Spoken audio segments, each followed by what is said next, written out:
What's up, y'all? This is your boy Andre, and so I'm gonna try to address a question.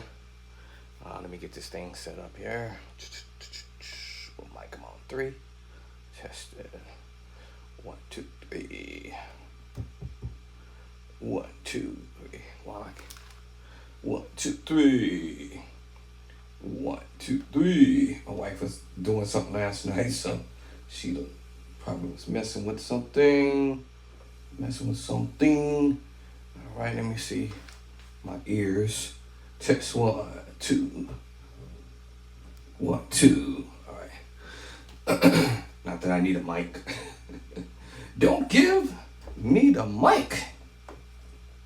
See how I gotta do this like this. Don't give me the mic. All right. Let me see. So, drums. All right. So I got drums there. Bass on the pedals. Organ.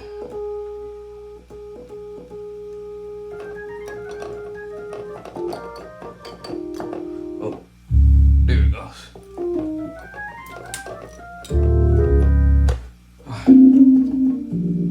All right, I think we can get this shows on the bowl. All right, someone addressed this question that someone asked with regards to the Hammond organ. Not everybody might do it this way, but this is the way I was able to get my hands on this Hammond organ. But there are ways of doing it. Now, my route was, first of all, I had a desire, a strong desire for one. That was the beginning, actually. So that was my first thing.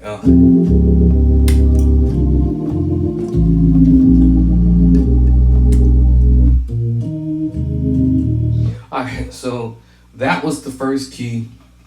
I was desperately really wanting to get my hands on a Hammond organ.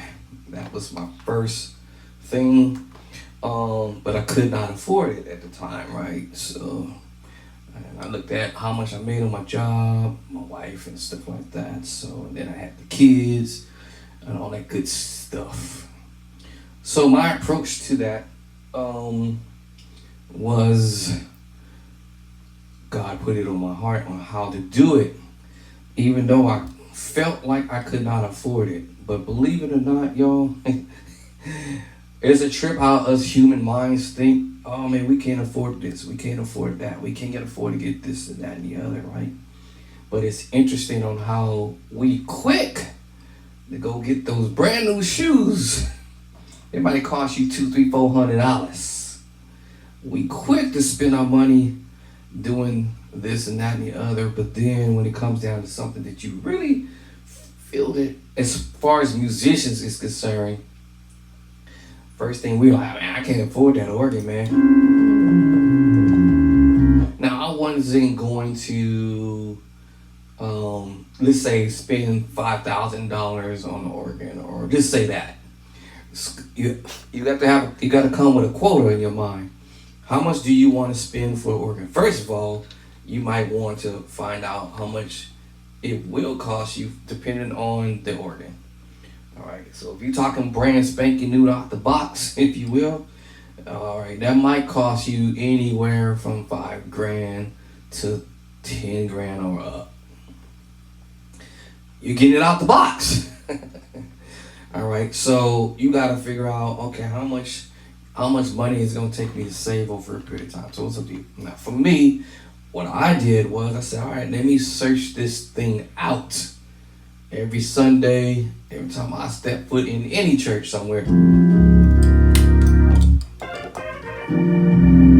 I started thinking, and I started saying, all right, God, you want to show me how to do this, because I only make this much. I got this to take care of, that to take care of, this to take care of. And being married with money goes together, right? And the Lord showed me. Man, every day, and I promise y'all, every single day I went to work, I got up early in the morning and put that money for that BART. All right, drove my car to the BART station. Got to the BART station. Got on the train. Got to my destination. And the first place I stopped off at was Starbucks. Starbucks, right? Now, I wasn't tripping. It's cold in the city.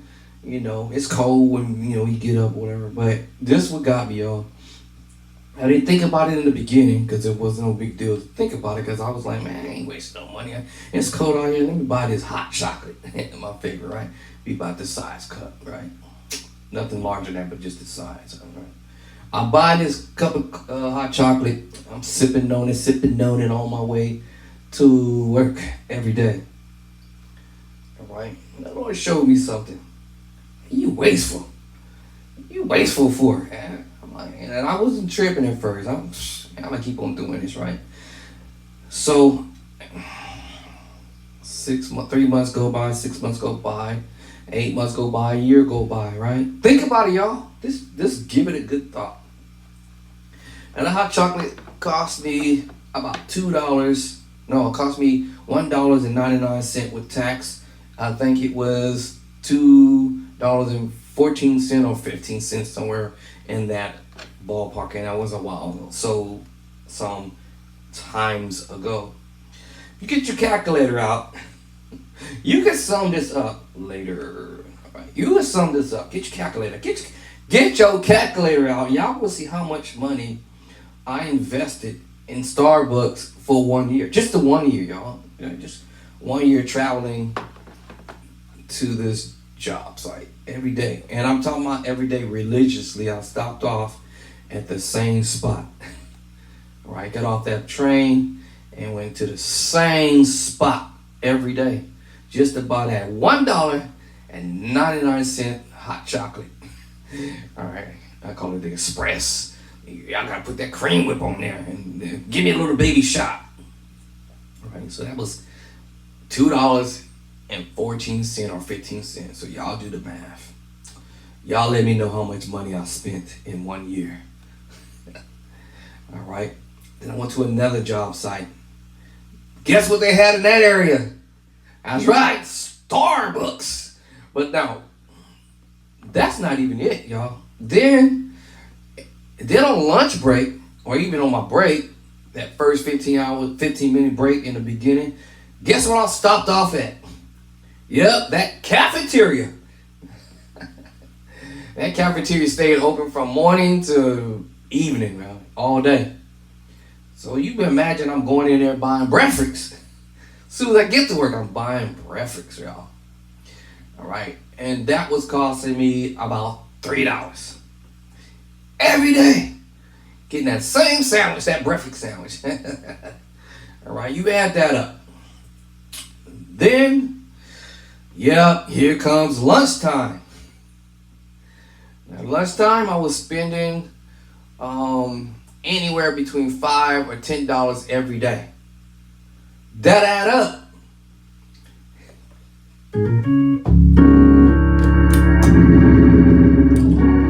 That add up. I'm like, I was spending all my money on Starbucks, and I'm gonna be broke. But I had to find out the hard way.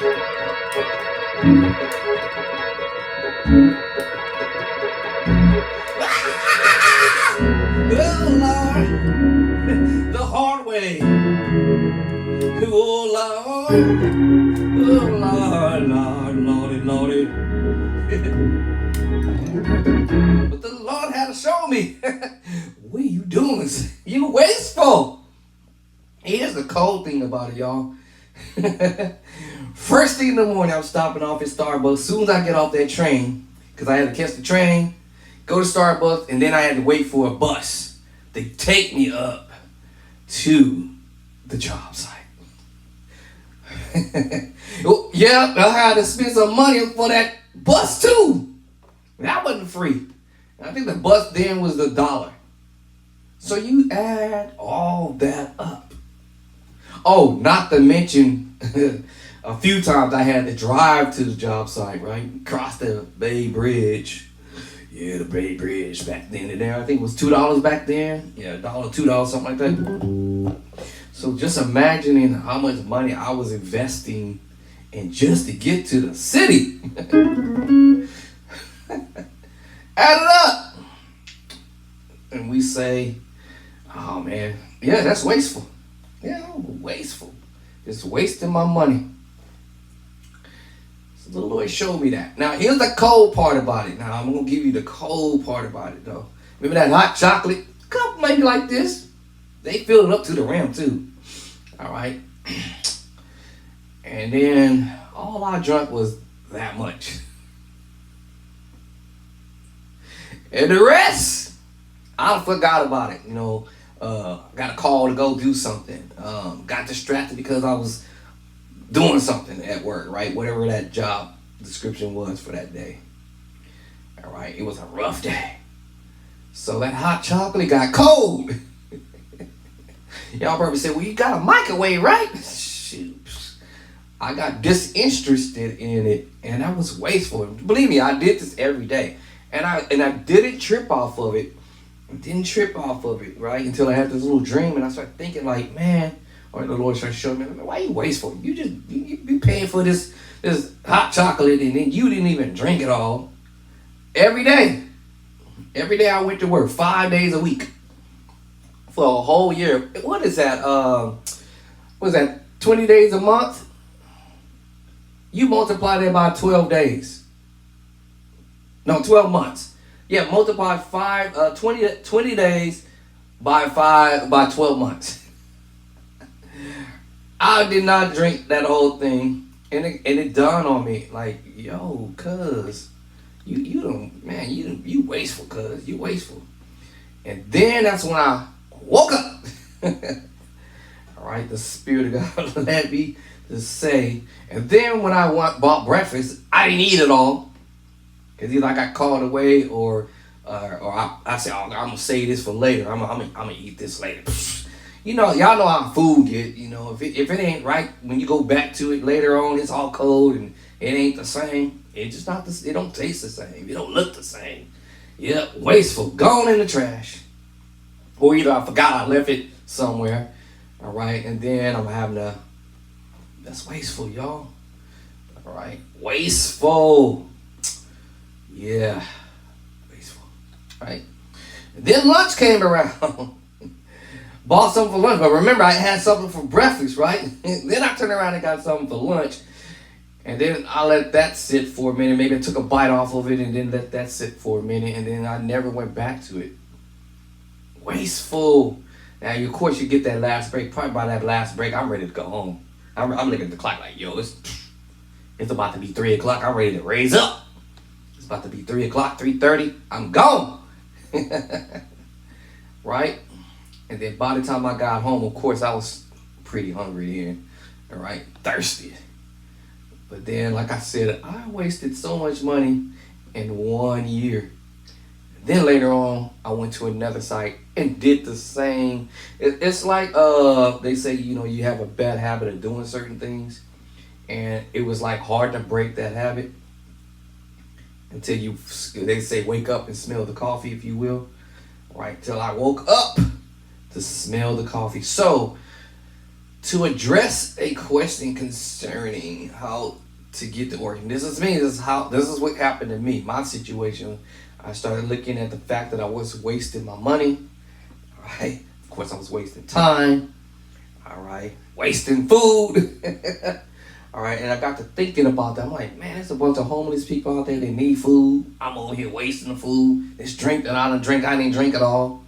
I'm just wasting money, right? Money. So what I ended up doing, I started out by just saying, hey, you know what? I'm going to omit that $1.99, that $2.14 or something like that, or 15 cents or whatever. I'm going to take that every day and put it away. Hello, lights. So I found this container, you know, like that. Sometimes some people come with these jugs where you put some snacks in it or whatever. So I got one of them containers, popped a hole in it. Matter of fact, I got two of them right over here on my side.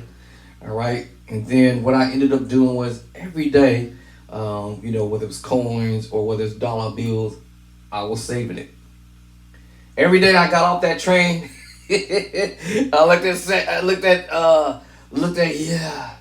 yeah, I had an urge. I kept looking at that Starbucks like, man, I gotta get that.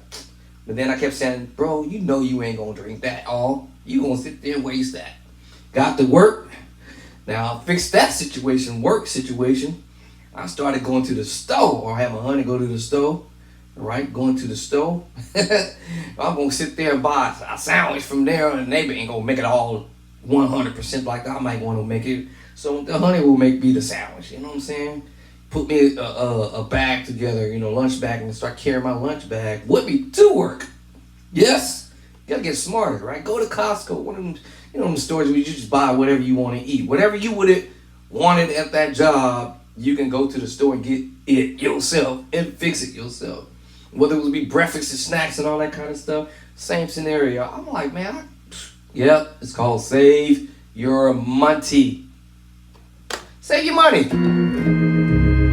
I'm sound like grandpa now. Boy, save your money.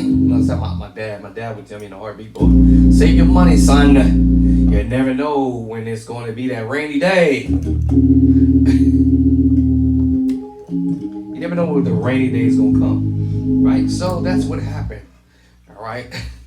Now, it wasn't because of the rainy day that came, but it was the fact that I said, man, I'm wasting my money. Let me fix this. Let me fix this devilish situation I'm in, right? So I started saving my money because now I'm thinking, I want to get me a B3 Hammond organ. That was my route, all right? That was my route. Every time I got to get off that train, and I looked right over at Starbucks, and I said, all right, $2.15 or $2.14. I put it away. Literally. I promise y'all, I literally put it away. For sure. For real. I mean, for real. I started putting it away. All right. Yes, sir. I put it away. When I got to work, that break time came. I had already, brought my stuff for snack. Snack on for breakfast, right? My lunch bag. Whatever I wanted to eat for lunch, bam, it's in the bag. By the time I got there, golden break, and I saw the cafeteria, that's that $5. Put the $5, that's gonna be that $10. $10, y'all. $10, $5, $2.14. Right? It would be lucky if I wouldn't got something on my last break. That was sporadically, yeah, something like that. That's if I, I very seldom did that. So that's how I was able to think about the nonsense about spending stuff unnecessarily on unnecessary things when you can actually go shopping yourself, or your honey can do it, your mama can do it, your auntie, cousin, whoever you live here, yourself. Live by yourself, and you a man or a woman, you live by yourself, go get that stuff for yourself. You ain't gotta go sit there and It's okay to patronize. I mean, don't get me wrong. Some people have a business, and there's nothing wrong with patronizing other people's businesses. But at the end of the day, you're going to be broke. Or you may not get that thing that you may desire, whether it be the Hammond organ, a laptop, iPad, a new iPhone, whatever you desire, MPC player, whatever, the keyboard, the Nord, whatever you want. New car, new suit, new hairdo. Whatever you have desire of, you got to have a desire for it. And then you got to start thinking, man, it's got to be a way around this, because I feel like I'm broke all the time, right? But you ain't broke, because as soon as you get that check, something going to come to your mind. Man, oh man, them shoes is dope. I'm about to get them $200 shoes right now. But bro, I thought you was broke. And you went and bought them shoes for $200? Bro. Oh, and then of course we have a legitimate excuse. All right, legitimate excuses. Oh, it's just that one time thing. Bro, still $200. Sis, it's still $200. My mom or my dad used to teach me that it's always gonna be a better pair that's gonna come out next year, right? It's not every time you see something you gotta have it ASAP right now. I mean, some people are just wasteful, right? So my dad taught me pretty decently well to think outside the box, bruh. And literally outside the box. Think outside. There's a baby box right here. It doesn't matter what size the box is. Think outside the box.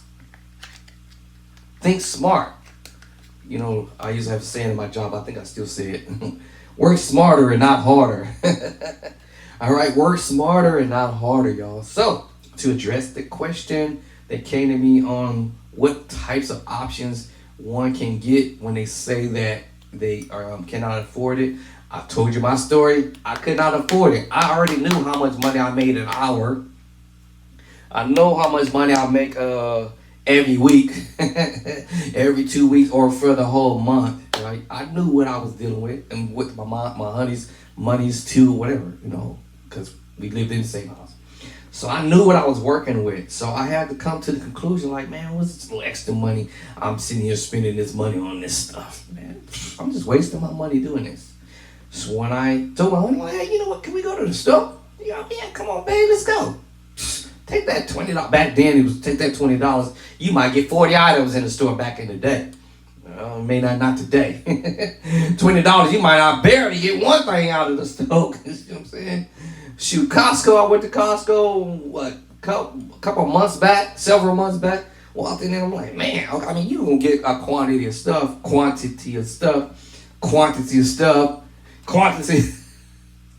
A big old bag of chips. $10.99.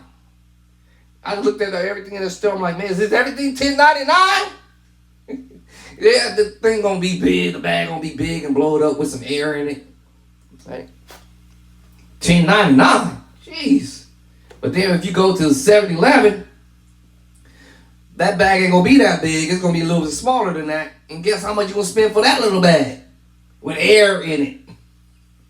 Which one is worth it? $5.99. Really? We call that inflation. But yeah, now back in the day, it wasn't like that, y'all. Back in the day, you probably get a nice bag of chips like that size for 99 cents with some air in it. What was it worth it, right? That's the question. Was it worth it? Is it worth it, right? So, to address how I did it, I started thinking like I'm wasting my money. So I got me a little thing. I actually got me a shoebox one too as well when it comes down to dollar bills and all that stuff. And then I started collecting, saving my $2 and my change went into the little container thing, which I still have over here in the corner. I think my wife is robbing me over here. I haven't checked it lately. She found my stash. I need to check my stash. She be over here stealing my coins, y'all. So what my point behind this was the fact that I ended up saving my money. Here's another thing I was doing. You go to the store, you get somebody in front of you, they don't pay for whatever they did, and then the clerk gives them their checkout person gives them their change back. And they put I don't need that 5 cent. I don't need that 10 cent or that 25 cent. Y'all can keep it. What? I'm looking at them like, are you kidding me? I'm like behind them like this. Really? Okay, you can. Excuse me, I got this. I'm like, go ahead, sir. Go ahead. I wasn't ashamed. Go ahead, sir. Or you walk down the street or your job. Now, here my job is funny. I don't know how this is possible, but this is possible, I guess. Or why this happens from time to time. I do not understand for the life of me, for both scenarios, you go to the store and people just don't take their change like it's nothing. Like they rich or something. Like, really, you rich? I look outside, I see them rolling off in a Pinto. Do they make Pintos? No. A Pinto or a raggedy Honda Accord or something. It's funny. It has to be hilarious sometimes. Anyway, but for the life of me, I just can't understand. Like, man, why you... Bro, you getting dressed, putting your clothes on, get your change. People be leaving 5 quarters and 10 dimes and several pennies. And I'm like, bro, you really finna leave that? Okay, you don't want it? Okay, cool, I got you. guess what? I sanitize all that stuff down. Guess where it's going? In my penny bank over here, right? Yes, almost every day. Almost every day I would end up doing that. Whether I'm walking down the street, at a store, at work, or wherever. Don't leave your coins nowhere, because I'm taking it. And believe it or not, y'all, whether you believe it or not, that's how I was able to get my very first keyboard ever on the planet. Yes, that's exactly how I got my very first keyboard. Of course, I turned around and sold it like several months later to a musician at the church that was I going there? I can't remember who I was remembering or not. But anyway, I ended up selling it to a friend of mine. And then years later, then I ended up doing the same process again. Yeah, I went through the same process of saving up my coins and all that stuff. All right. And stopped being wasteful. And then I bought my first Hammond, another keyboard. It's in the closet, which is funny. I gotta pull it out, make sure it ain't got no dust on it. It's in my closet. The SO3, that was my second keyboard. I used that same process. All right. And then, yes, it was one of those moments where we all say we can't afford this and we can't afford that. I'm just giving options. You have another options. Some people may say, well, you buy a keyboard, but there's nothing like being on a B3 Hammond organ, the Hammond organ. There's nothing about that feel. But there are other options that if you want to go out that way, you can buy a keyboard. You can get the software nowadays. They sell the software. I can't think of the name. It's Native, and I think they have other softwares that you have, and Mainstage. All types of other softwares out there you can use to play organ sound on the keyboard.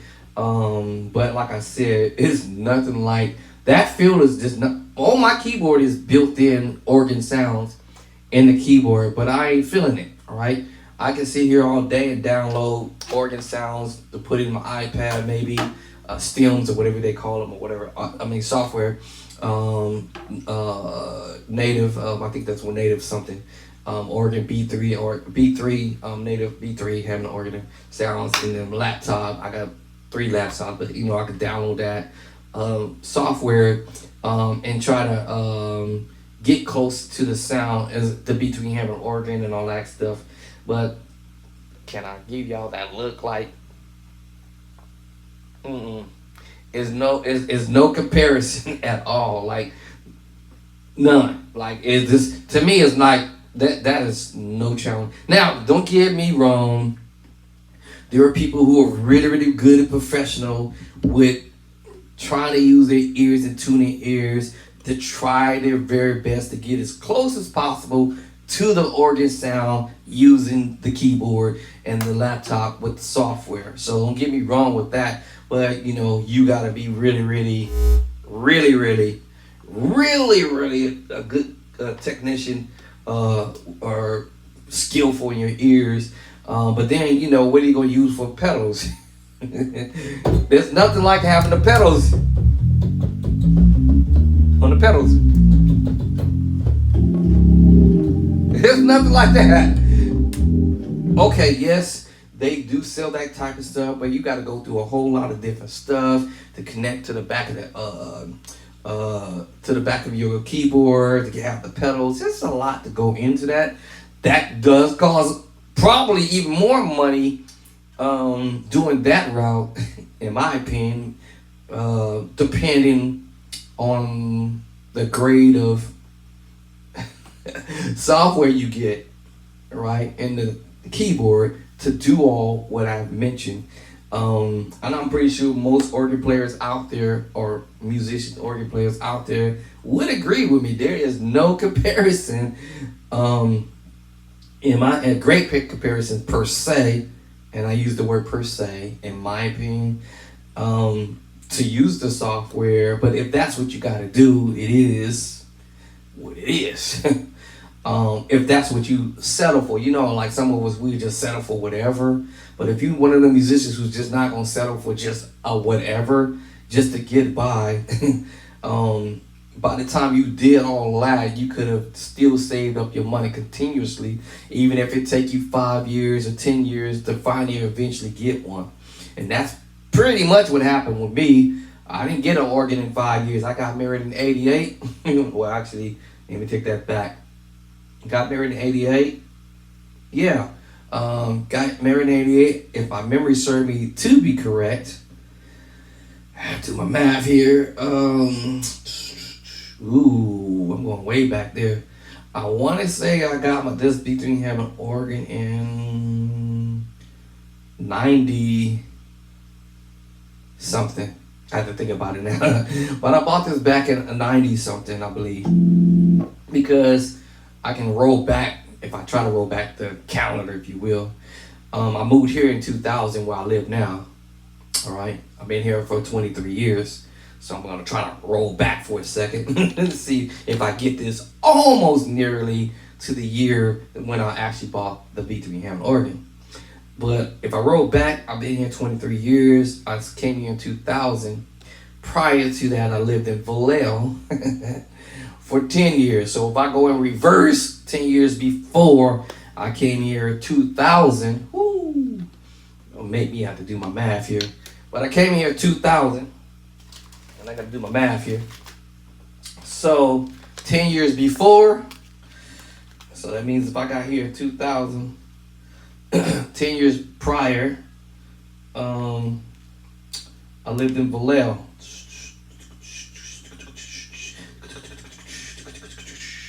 That would have put me in 2000. Let me see, what was that, Vallejo? Hold on, I got married in '88. I was trying to go the other way. So if I lived in San Francisco, I got married in '88. I stayed in the city for 10 years. So that's even actually easier. I was trying to go in reverse.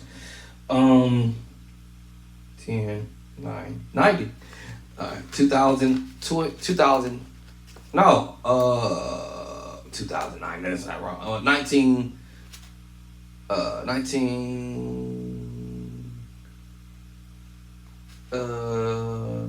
Did I get that right? Hold on, let me think. Am I getting that right? Okay. So I moved in 2000. So 2010. I gotta look at my thing again. I'll do it later. But anyway, 10 years prior to that, I lived in Vallejo. All right. Now, between that time span, I had already bought the B3 Hammond organ 10 years prior. All right. So it's like 23 years here. All right. Where I live now. All right, this is how I'm gonna do it. 10 years, 23 years now, right? This is the now, right? 23 years now where I live. All right, 10 years before that, I lived in Vallejo. I had the number in my head, dang it. 10 years prior to that, that put me in, I think when I lived in Vallejo, 20 years, 10, that was, why am I thinking 2000? That can't be right. 1990. All right, I'll look at my count. I can't think it now. I think it's 1990 or something like that. So, and then I had bought the organ before I moved to Vallejo, actually. So I was trying to go all the way back. And if I had got married in '88, that meant that I didn't get the B3 Hammond organ until several years later. Oh, what's up this? So, let's see. How do I do that? I forgot how I did it. Let me do my math here. I'm trying to do my math here. So, all the way back that far back. So, basically, 23 years here, 10 years before I moved here to Antioch. I lived in Vallejo. I bought the organ before I moved to Vallejo. Literally, I was moving to Vallejo 10 years earlier. All right, 10 years earlier. And I can't think of what year it was. Dang, why can't I remember the year? That's terrible. 10 years earlier. So if I live here 20, I came in here in 2000. All right, minus 10. I was right. 1990. All right, 1990. All right. I might be off by one day. One, it might have been 1989. Because the reason why I remember that was because 1989 was that earthquake that happened many years back. That 1989. I don't know if anybody remember that. That 1989. So that's why I was thinking, like when I seen this number come up at 1990, I remember 1989, a few years prior, right? So we have 89, 90, 89, 89, 99, and then, yeah. So, yeah. So let me think back. I'm trying to think back. So I lived here in Antioch 2000, which I already settled that out. Then I moved to Vallejo 10 years earlier, which would have been somewhere anywhere around the ballpark of 1990. All right. I got married in 1988. All right, so let's say 1988. All right, that would have been 2 years, right? Before, yep, 2 years prior. So, when did I get to Hammond, Oregon? So, a few years later, all right? So, that was how I was trying to count it. I was going to start from way back then when I started learning how to play, or when I got married, actually. 1988, and then several years later, I was driven to try to get a B3 Hammond organ, right? So that's how I remember this because we had 2024 now, so my number is off a little bit. Now we at 2024, and so now it's no longer 10 years earlier. But I'll go back to say that I moved here in 2000. Oops, 2000. That's why I said when I moved here in 2000. 10 years before that, you negative that by 10, and that puts you at 1990.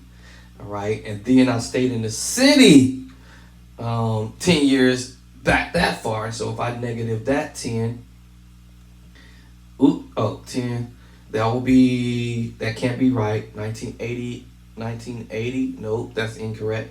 Actually, that's off. So hold on, it wasn't 10 years. It must have been like 8 years, maybe. Hold on. Let me see. Was that 8 years? Because I got married in 88. I got graduated in 86, and then I got married 2 years after that. So that's how I remember this. So let me see if I get this number correctly, because I might be slightly off by a few numbers. So negative 10 gives me 1990. So then it must have not been 10 years earlier. Let's say negative either 6 or 8. Hopefully I got it right. Nope, it's not 8. So what is it, negative 5 years? Shoot, I must be off right here. So let me see, is it negative 5 years then? That's still off. Okay, I'll come back and figure this out. But let's go negative 1988. Okay, now yeah. So that gives me 2 years before that. Anyway, so I was all by a number. I want to give it. It might have been 2 years later when I got to Hammond, Oregon, because I remember getting to Oregon before I moved to Vallejo. So if I got my numbers right, that's how I was able to save it. I didn't make a lot of money, y'all, but the point was, I did think outside the box. Thinking outside about how can I save some money, right? How can I save up to get that B3 Hammond? Now listen to this. The options were, in my case, was either I was going to save up the money or just don't get Oregon at all. But this is the other thing that I also was doing too. Leading up to having Oregon, I gotta take my pill. Let me see, do I have it on me? Yes. All right, leading up to this point, to get the Hammond Oregon, because I had bought a keyboard first, and then I sold it, and it might have been about 2 years later or 3 years later, somewhere in that ballpark. Because I don't know, I was married for 10 years, so how in the world? I probably got my numbers wrong, y'all. But I know I got married in 1988. And then I remember that 1989 earthquake happened. That was the next year after that. That's something I will never forget. And then stayed in the city for 10 years. So let's calculate that because I might have it wrong. Stayed in the city for 10 years. Yep. That brings me to 1998. So I knew I was kind of off slightly. So 1998 is when I bought the Hammond Oregon. And then I moved to Vallejo. All right, and stayed lived in Vallejo for 10 years. It might have been 8 or 10. I might be slightly off. So let's go add another 10. And so I might be off by a few numbers or whatever, y'all. It felt like 10 years, so maybe it wasn't 10 years. It might have been less than 10 years when I moved to Vallejo in 19... what year was that? What year did I say it was? Gee, I forgot now. 98. So around about 1998, I purchased the B3 Hammond organ. It was close to 1999. You know what? Hold on, y'all. Yeah. I was right. 1990, and then I stayed in Vallejo for 10 years. I know it had to be 10, because I know I ain't tripping. Because 1999, 1998, and then 2000, 2 years later, we moved to Antioch. So I know my numbers is somewhere in there. So it was about 10 years, all right? And then, but the thing is I couldn't really practice on the organ as much because we lived somewhere else and I had to take my Hammond organ somewhere else. The other options, before I forget to say this, that I used to get the organ was I had to search, all right? I was searching out by word of mouth, and the other route was by looking in the newspapers. Somebody's like, hey man, look in the newspapers. Especially like the Sunday's paper, the newspaper, you get that. And then somebody hit me to this thing where you go and get your newspaper out the little slot, but right next to it, back in the day, they had another little slot out on the street. This was in San Francisco. They had other areas that they had like these little small magazines. But I can't think of what they call it, but I can't think of the name of it right now. But in that particular little, I call it a little tiny booklet. It's literally about the size of this tablet, iPad. It would be like a little book about this size, and about this wide, wide and long, whatever. And then inside of it, it had like all kinds of stuff in it, and cars, trucks, boats, houses, and yeah, B3 Hammond organ in there, where people were advertising that they want to sell their equipment in there, antique stuff, all types of stuff, you name it was in it. That was something that somebody told me about. And then, like I said, go back to the Sunday's paper, or every day you can get the paper. But the Sunday's paper had everything. And somewhere in one of them columns, go down there and you see what is called freebies. I think they still doing it. I haven't looked into the newspapers in a very long time. I remember you used to get them in my job. I was like every Sunday. Well, they didn't deliver on Sunday, but every day through the week. I remember always running to the front. Oh, let me grab me a newspaper. Let me see what they got going on. We'll see. Let me see who's trying to give away some freebies. So you might go to the freebie page. All right. Also, the other booklet had the freebie pages as well. Also, or they had it where people might say, "Hey, I'm moving." Or I got to move out of state. If you want this motorcycle, you want this car, this boat, or whatever, or whatever it is that they got to give up, furniture, first come, first serve. So that was how I was led to do that, and that was how the craziest thing is, that was how our church got our first Hammond organ. Is we got hip to this. Somebody told us about check out the newspaper, and then there's another little booklet that usually be in one of them newspaper stands, and you go check that out, open it up, and that's how we got the B3 Hammond organ at the church. Now we got a newer one because Elder Devin sold the church a new Hammond organ, another Hammond organ. So, all right. So those are your options there. I talked about the keyboard and using your laptop and using that software to, it's the word, emulate the sound of an organ. But like I said, it's no comparison, in my opinion, as far as the feel is concerned. Being on the organ, to me, it's not like that. It being on the real deal.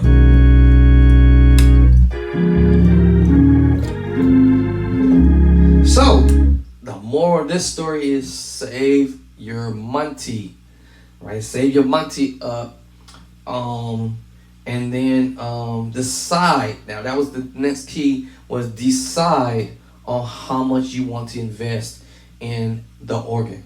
All right, so I came with a mindset on how much I was wanting to save up for organ, and of course, I inquired various different people who I found out that was selling Hammond organs.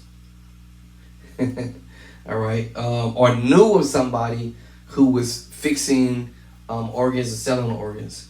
All right, so you can look in the newspaper. There's this little magazine thing. I think they're still doing it up today. Like I said, here's another one I almost forgot. Just came to my mind. I even went to an antique store, y'all. It tripped me out. An antique store. I'm like, an antique store? What they do on the B3 Hammond organ and the C2s and woo woo woo. That's how I got my Leslie. Matter of fact, yeah, that baby Leslie over there. I call it the 45. That's how I got my Leslie speaker from an antique store.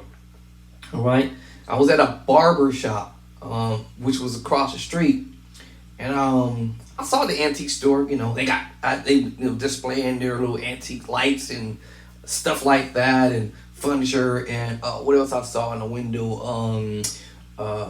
Clarinets and trumpets and things of that nature.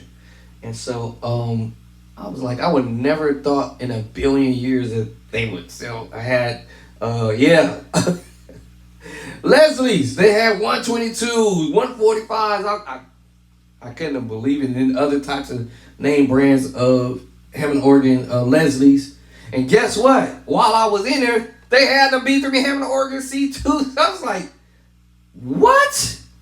An antique store. So yes, you can check out these different options on where you can get an organ at. Here's one more before I forget. So I gave you the other option. You can go to the newspapers, look for the freebie page. Sometimes you will be able to find where someone is wanting to sell their organ or give away their organ in the newspaper. That's how we got it, the organ from the church, for the church, me and the pastor. I was, searching this out because someone was giving us pointers, and that was how I was able to find the B3 Hammond organ for the church, the very first organ we had. And then called up this lady, and the lady was like, yeah, well, if you want this Hammond organ, my husband passed away. He was a jazz musician, professional jazz musician. He passed away, and he left this stuff, and I don't know what to do. And it had two Leslies. She didn't really know all about it, but she was like, sent the picture, and I was like, oh, okay, it looks like a Hammond organ. It looks like a Hammond organ. It must be one. She took a picture of the Leslie speaker, and I was like looking at the pastor, like, if that look like a Leslie, it's a Hammond Leslie. It's a Leslie speaker for sure.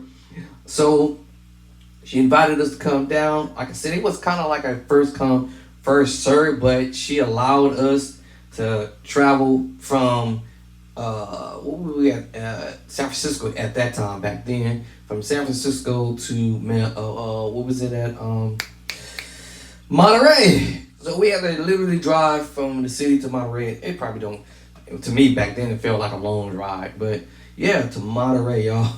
So we drove down there. We looked at the organ. I looked at the organ for the first time looking at it. She didn't allow us to start it up because the position where the organ was actually in the storage area. So we didn't really have time to be sitting there trying to take the organ out, find an electrical whatever, and start it all up to see if it worked. So we just prayed, and being at the fact that she was being honest about the fact that her husband was a professional jazz musician in Monterey, in that area. He traveled all over the world. And that she felt that the organ was still in good condition because he played all the way up until he got sick and passed away. So we trusted the fact that, hey, there's going to be a good playing organ.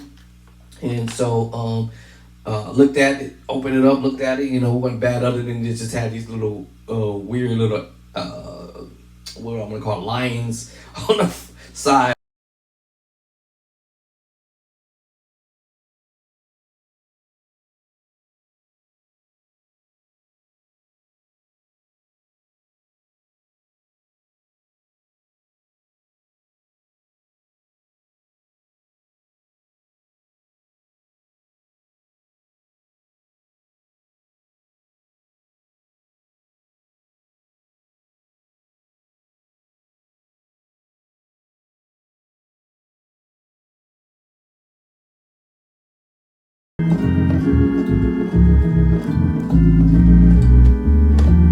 So if you want a B3 Hammond organ, all right, those could be the routes that you can use to purchase your first Hammond organ. Some of y'all might get lucky.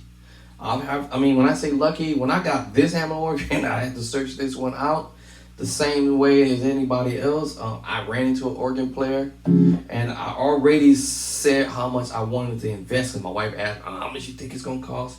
So I inquired of some people who gave me a roundabout ballpark on how much to spend on it, and so 2,000 was my number.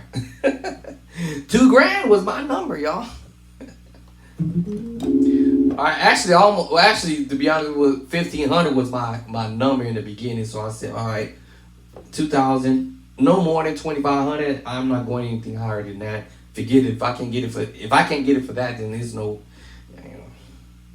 It's gonna take a way much more longer time for me to get a brand new organ for 5 G's or more. So I'm like, I can't really go any higher than that. So you gotta kind of know where you want to be and how much time you want to spend saving up your money to actually purchase what you want. So my number was $2,000. All right. So ran across this organ player. He was telling me he fixes on organs and selling organ at that time. And then he gave me this information. For whatever darn reason, I lost his information. Contact information, that was my bad. But anyway, all I had was just to use 411 to see, hopefully I can pop his name up in the system. And then they gave me 3 different numbers. One was disconnected. One was the wrong person. He answered and said, hey, I'm not the person you looking for.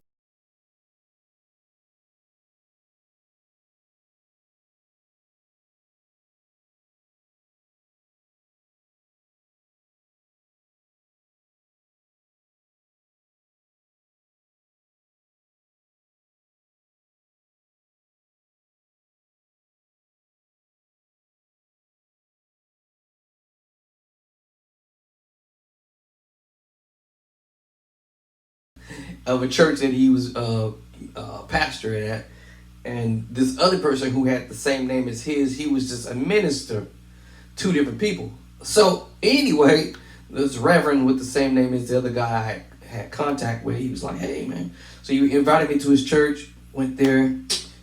He had 1, 2, 3 closets in the basement, and then of course the church itself.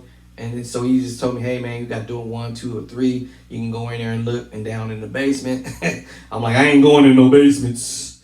A brother ain't going in nobody's basement, bro. Oh, no, hey brother ain't going down in the basement. Oh, I'll choose 1, 2, or 3. One of these 2 doors right here, buddy. But anyway, I walked into church and I'm like, man, that organ looks beautiful. But then he told me, oh, that's all Fleming's, man. You know. So I was like, oh, okay, cool. He let me play on it or whatever. And I was like, man, that bad boy hit. So I asked him, I said, man, who's fixing on these organs? He told me who it was.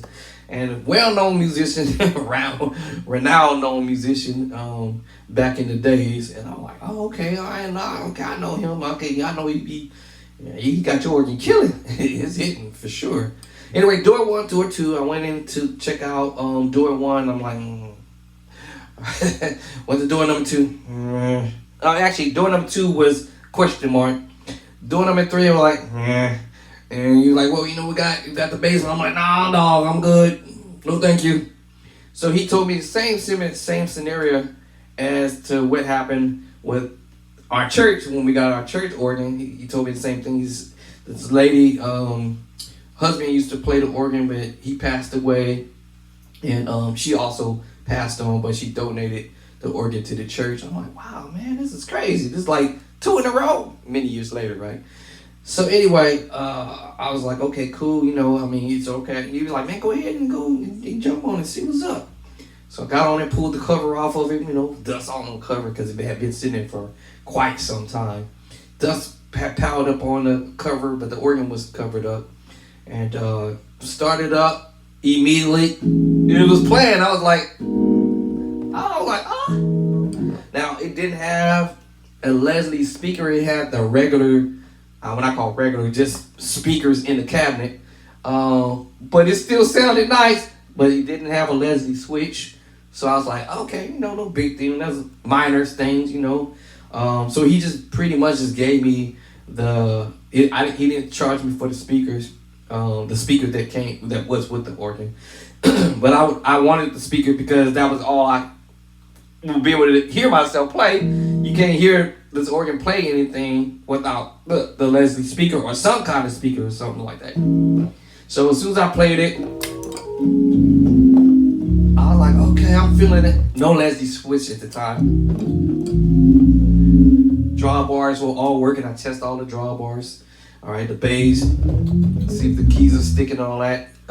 He had of course I had to put that put the bass down there inside the down there so I can run the bass, see if anything's broken or stuck or whatever. Everything was perfectly beautiful actually. Just no Leslie switch. All right, it didn't have a Leslie switch. Didn't have a Leslie speaker, the ones we like to use, 122s or the 45 or whatever. Anyway, so I was like, well, man, I like to take this off your hand. Just give me about a month or so, and then I'll be back. So then he said, well, okay, that's cool. It sounds great. But I got bad news. I got good news or I have bad news per se. And I was like, oh, give me the bad news. So he told me that somebody had put a down payment on this organ.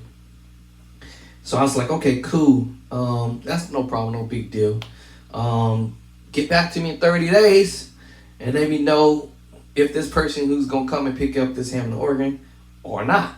Now, mommy, y'all, I didn't know at this time who had money on the organ because, of course, the pastor at the church wasn't going to tell me, right? Of course, I asked. Y'all know I asked. Who put money on this boy? Who's the cat who put money on this organ? Tell him to give it up, says the Lord. Tell him that the law said give this organ up. Of course, he didn't want to tell me at that time, so I'm like, okay, it's no big deal.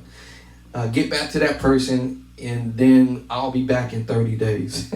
And now in 30 days, I had no idea that me and my wife was going to be moving from San Francisco to Vallejo at that time. That's the funniest thing about this whole scenario. So we ended up moving to Vallejo because her mom lived in that area, so she wanted to be closer to mom's. So I was like, okay, fine, cool, let's make it happen. So we did it, made up our mind on what month we were going to do. Of course, we didn't know we was going to end, put it this way, we did not know that we was going to end up doing this before coming back talking to the guy to get this Hammond organ, all right? That was the craziest thing. So when one day in the month, within that month when we came back, I told the guy we're coming back in 30. And then I told the pastor at the church where I was playing at, hey, stop paying me the money every Sunday, hold the money for 30 days, and I'll come and get my money at the end of the month.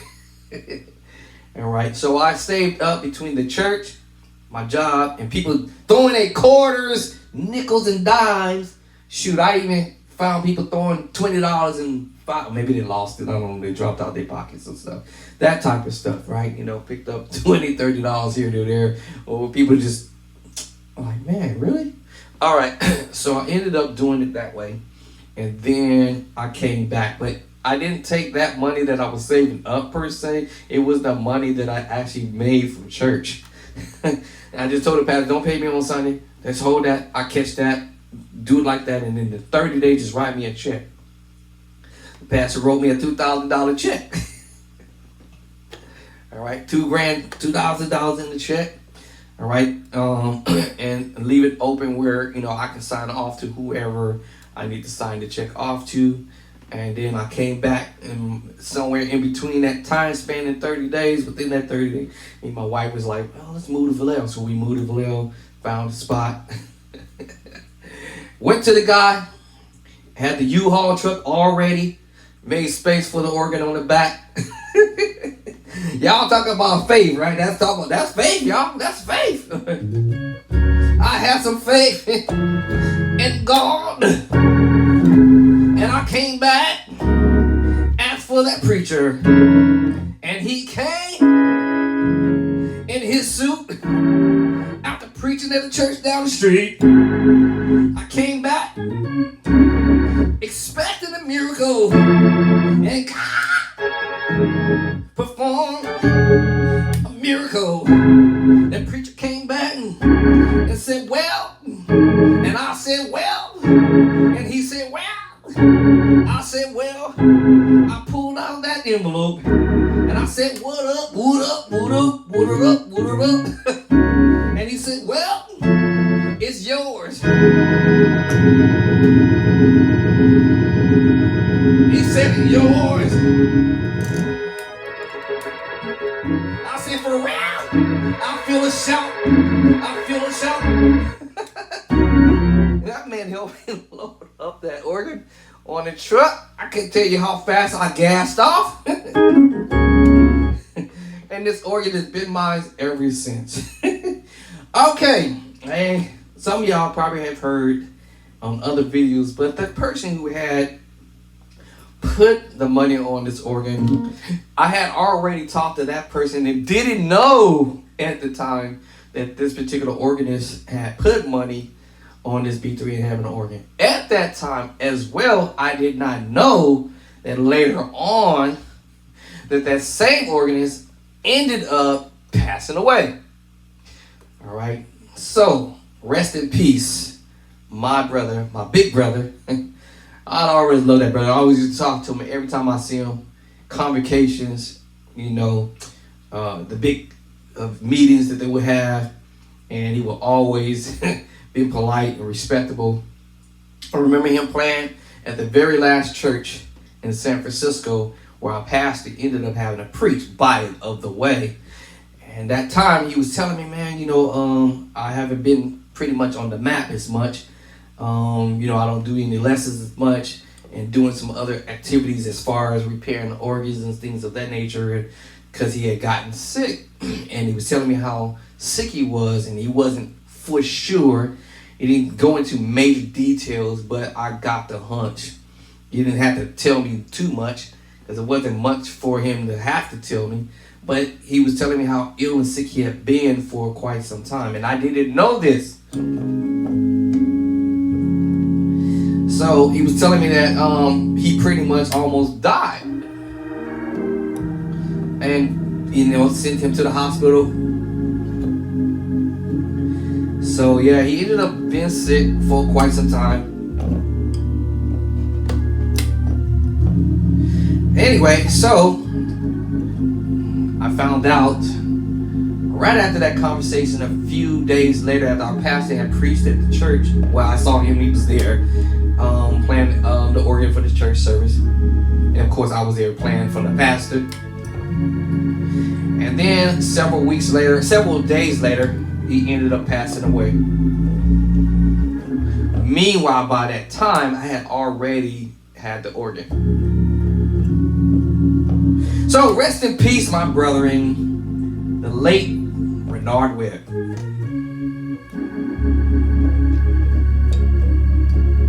So that is my story on how I ended up with this B3 Hammond organ. And so you have different ways of options of owning your own, by the way of newspaper. All right, this booklet that I was telling you guys about. All right. Nowadays, today, you can go on the internet now. You literally can Google it on internet nowadays. I haven't tried that in a while. Actually, you know, go on here and type in the internet section here.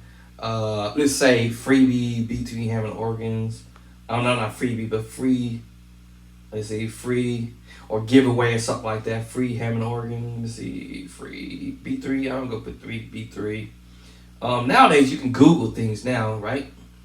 I have not done this before. I did this a long time ago. And you could Google this sometime, and you might be lucky or blessed, if you will, that you might find somewhere where someone might be wanting to give up a B3 Hammond organ, right? So you might be able to see that somewhere if you Google the right way. I did this kind of messed up. I might have to reword it. Let's see, free or giveaway. Maybe I said giveaway. Right, so let's see, giveaway. Maybe I'll try that route. Giveaway.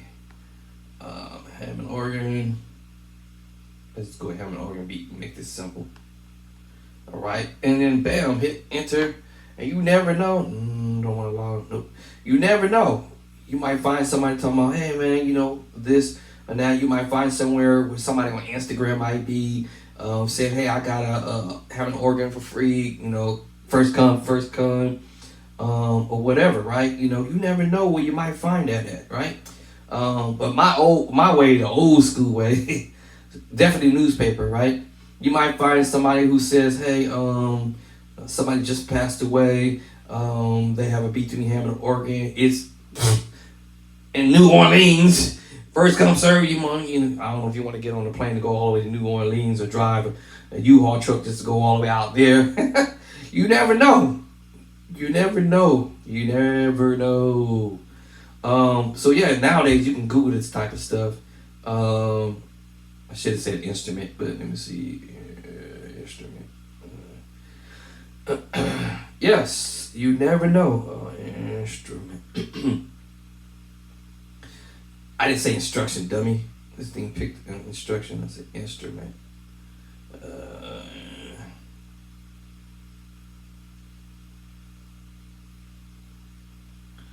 Alright, let's back that word off. Okay, bam. And then, boom. So you never know. You might find somebody on here that might be like, yo, I got a free, I just saw it. Free Hammond organs. Somebody's got it here listed, free Hammond organs. You click onto it, somebody got valuable Hammond organs. Let me see what you're talking about. The B3, C3, A100. You never know, y'all. I'm telling you. You never know what you might come up with. This one's telling you what model this one is. 1964 Hammond organ. Where is this located at? Let me click onto it. So maybe somebody might be advertising this on Facebook because it's trying to take me to Facebook right now. All right. So you never know where it might be on Instagram. It might be on Facebook. And he's asking me to log in. I ain't finna do all that. But y'all get the point, right? So my way was the old school way. Go to the newspaper. Maybe word of mouth through somebody else. My last thing I was about to mention was church. This did happen to me, y'all. All right. It probably didn't happen the right way. I ain't gonna be, shady about it, or I ain't mad about it. It is what it is. But I was the main organist. At that time, I didn't have my organ yet, but I was the main organist for the church I was playing for. And so what happened was our church moved. All right, hear me. Our church moved from San Francisco to Oakland. And when we moved to Oakland, this church was shutting down. I don't know what the details was as far as with the pastor of that church, what was happening, that he passed away or something. I don't really know the full details on that. Actually, I can't even really ask our former pastor because he already passed away. Or maybe somebody in the church who might know. Maybe I asked one of our members of the church who's still a member of the church. What happened with that situation when we first came to Oakland? Maybe my wife actually might know. I don't know the full details. I just know when we moved from San Francisco, our church already had an organ, and we moved our Hammond organ to the church to where we was moved into the building where we at now, right? When we moved into the church already had a Hammond organ there too. That's right. They already had a B3 Hammond organ. Mind me, y'all, I'm the main organist there. All right. Now, remember what I said earlier, I didn't have an organ yet at that moment. So when we moved from San Francisco to Oakland, to the new building that we were in, the church already had an organ there already. So we would have had two Hammond organs. So what we ended up doing, we, packed that organ up. It was a nice organ, by the way, y'all. It wasn't beautiful like mine, but it was nice enough, right? Something to practice on.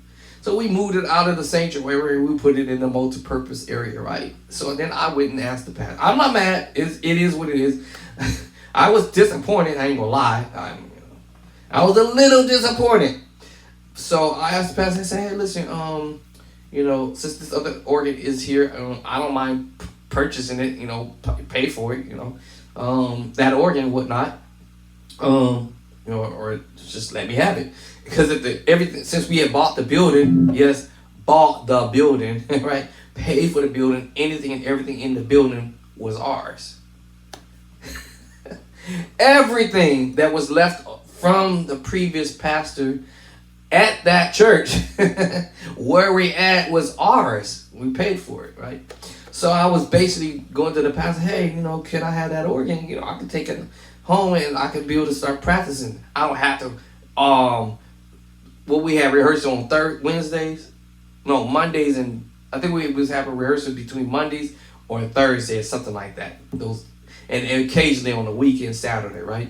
So this was what I was explaining to the pastor. So this would defeat this would help me out to be able to pre-practice earlier. Right? Y'all catch what I'm doing, right? Catch what I'm saying. I'll be able to have an organ at the house. I can practice, right? And then when I get to church, I already know the material, because now I don't have to practice at the church because I didn't have an organ at the time. So I thought my wishes would come true. It didn't. It did not come true. So what ended up happening, y'all, I didn't say who I sold my keyboard to, my first keyboard that I bought. Yeah, I paid for after me and my wife got married later on. I bought my very first brand new keyboard from Guitar Center to a particular person. And guess who they gave the organ to? I'm that main organist at the church. What? Why y'all giving the organ to this guy? He ain't the main organist. I am. I've been there at this church since church started. When they pretty much started the church. Yes, I was hot. But y'all know how it gets. You just get over it, right? So I was disappointed. So my honey was like, you know what? Just let it go. Anybody who know me, I'm going to let it go. I ain't going to hold nobody, no grudges. I'm like, okay, fine. Is that the way y'all want to rock and roll? Then I'll start my later on, that's when I had the dream of how to save up my money to get the organ, y'all. All right. Now this was a little bit prior to me getting my own organ, because remember I said I lived in San Francisco, but we was moving to Vallejo. So when we was moving to Vallejo, right, this all happened in a short amount of time, from us moving from the church from San Francisco to Oakland to us moving from San Francisco to Vallejo. All right, so that's why I was like, hey, I'll buy this organ from the church. If it's the second organ, I'll buy it from the church. But the pastor didn't do it that way.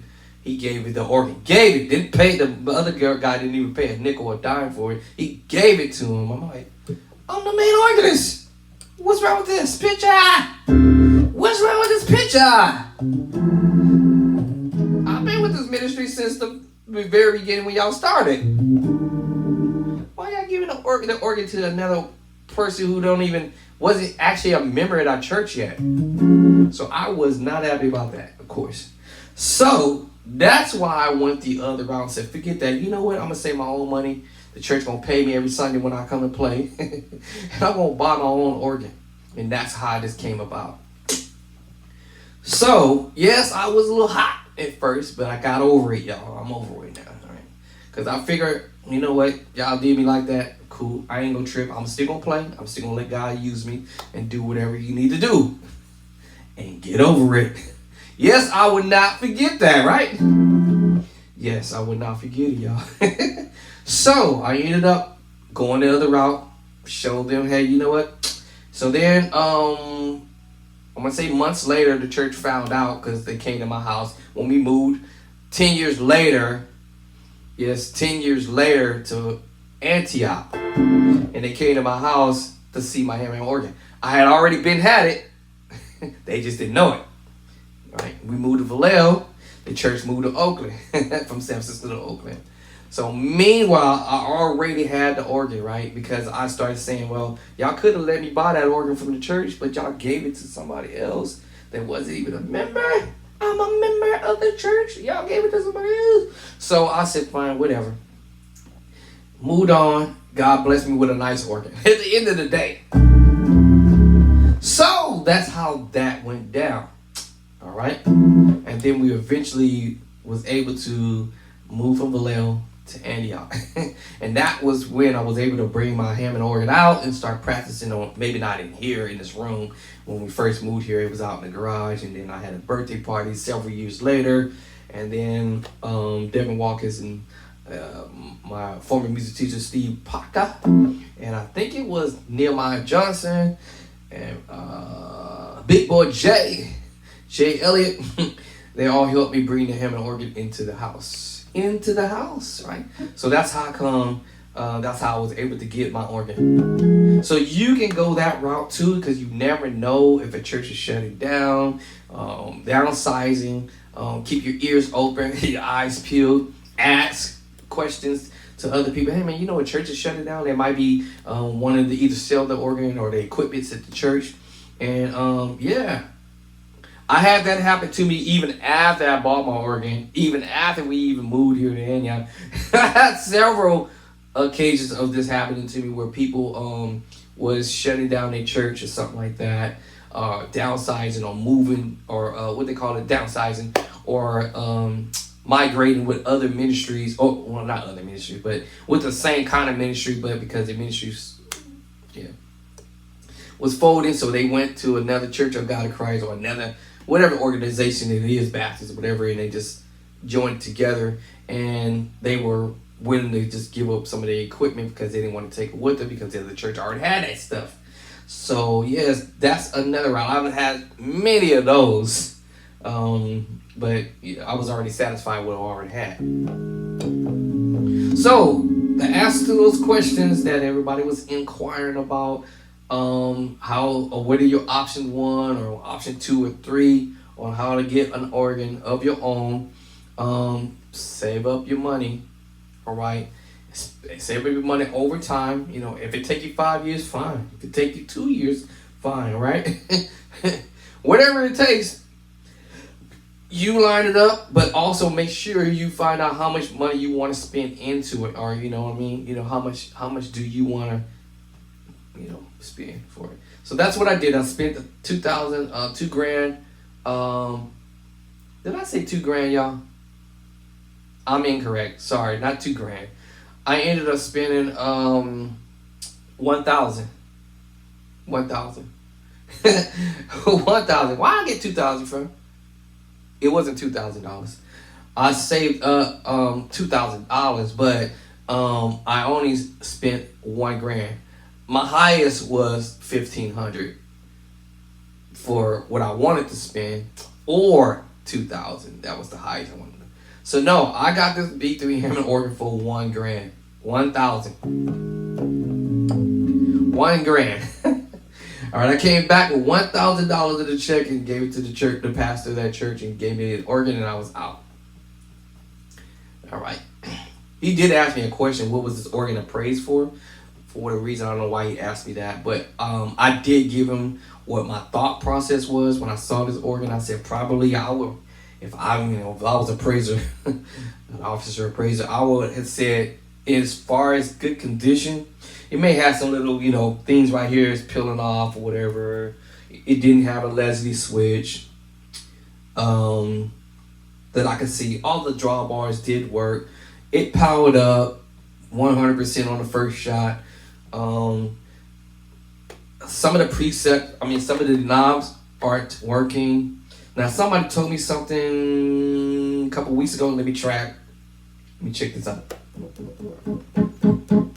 Let me check it out. Because they told me that these little panels, or whatever you want to call it, like this one, let me see.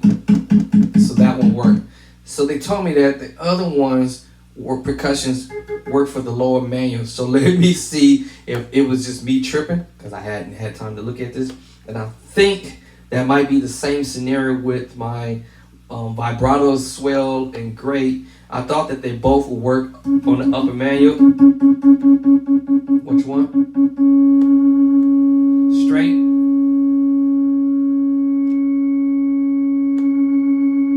Okay, so that was the upper manual. And then now next door to this, I have the great, the vibrato great. And I thought that this was supposed to work for the upper manual. Let me change it.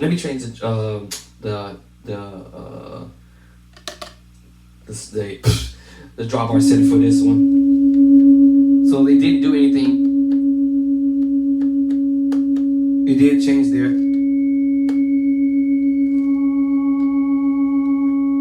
Okay, so that was working for up there. I thought this one was supposed to work for up manual as well. It ain't doing nothing. So someone told me this, that I probably got this wrong. I'm gonna see what's going on with my vibrato grate for the lower manual, because I heard that some of those will work for upper manual, lower manual, so I didn't know that. I'm still learning. Okay, you never know. You learn something new.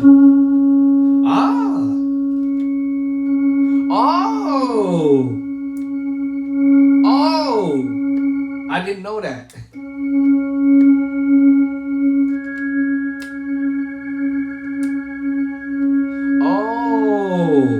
See, I didn't know that. Okay, so see, I'm learning.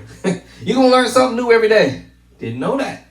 So I was assuming something was wrong with it, because I was just about to go back there one day, this year, and see what's wrong with it. Why it ain't working? So now that I got my answer today, right, got my answer. So at the upper manual, I was testing this out because I thought it was broke all this whole time. Come to find out, it's not broke. So the upper manual for the vibrato swell is for the upper manual. Oh! I didn't know that. Oh, I didn't know that. Oh. So you have drawbar settings, 9 set drawbar settings here and 9 here. And the vibrato swell works for the upper manual for the both drawbar settings, and I didn't know that until today. Well, I'm trying it out today. Someone wrote me something in the, I don't know if, I think it was Facebook or somewhere. It might have been Facebook, where someone says, "No, man, it's not that. It's that the fact that the vibrato swell works for the upper manual." Now I'm testing it out to see if this person is saying what they're saying. Oh, now we switch over to the drawbar settings here. See? Oh, they were right.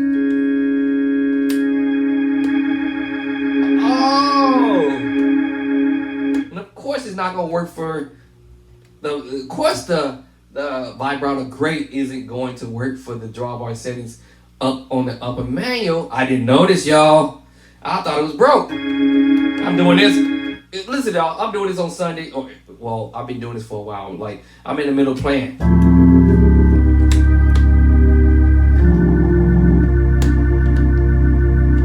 And I'm doing this, and I'm like, it ain't working. What's wrong with it? It ain't working, right?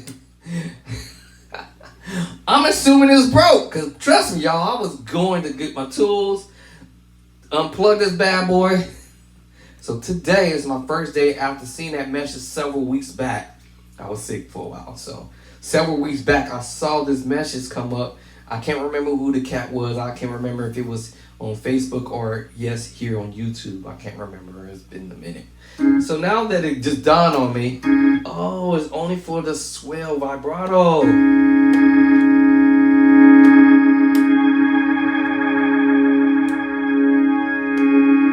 Straight. Straight.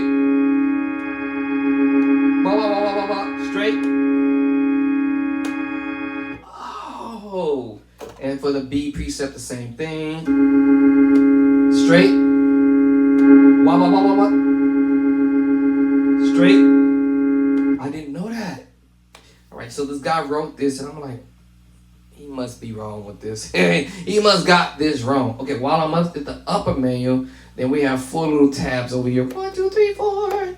Percussions over here, right? Percussion over here. So I'm going to use the first percussion, and he said there's certain percussions over here that only operates the upper manual with your drawbar sets, with your drawbars, right? Which one? Let me find out. Let's see. I'm going to use the first one. Didn't do nothing. Okay. Okay, that didn't do anything. Let me try the second little tab. Nothing. Let me try the third one. Nothing. Okay. Nothing. Okay, alright, okay. That was for the first drawbar settings there. So I said, let's go to the B preset and let's try this again. I need the other hand, right? Now I'm gonna try the first one. Oh! Okay, alright. Now I'm gonna try the other knobs of that tab to see what happens. Nothing. Okay, so this is what he said in this message. He says, "Hey, this tab over here, great vibrato, and the tab now the first tab, fine for this set of drawbar settings. This set of drawbar settings, right? Yeah. So that was for the first one, percussion, the very first tab. This one's just percussion on or off, on, off, and on. Okay, cool. I'm trying something out. Let me see something before I go back there messing with it, right? Okay, now the lower manual. This set of drawbar settings, and this is on the B flat preset again, like the upper manual, and we have the B preset. So let's find out on the lower manual. We're using the very first preset or drawbar settings. Now I'm going to use the vibrato great and see what happens. Oh, didn't know that. Oh, I didn't know that. Straight. Oh. Okay, now I'm going to go to the B preset with the next set of non-drawbar settings and do the same thing. Oh, it do work. Oh, I didn't know that. Okay, let me go back to that B flat preset for a moment. Now I need to switch the hand and go over here and mess with the remember the first tab. I already know the first tab only works for the upper manual, right? For this set of drawbar setting under the B preset only. Okay, all right. Now I'm gonna use that first tab for the lower manual. See what I come up with. Nothing. Which he was correct. Because it's only going to work for the upper manual here.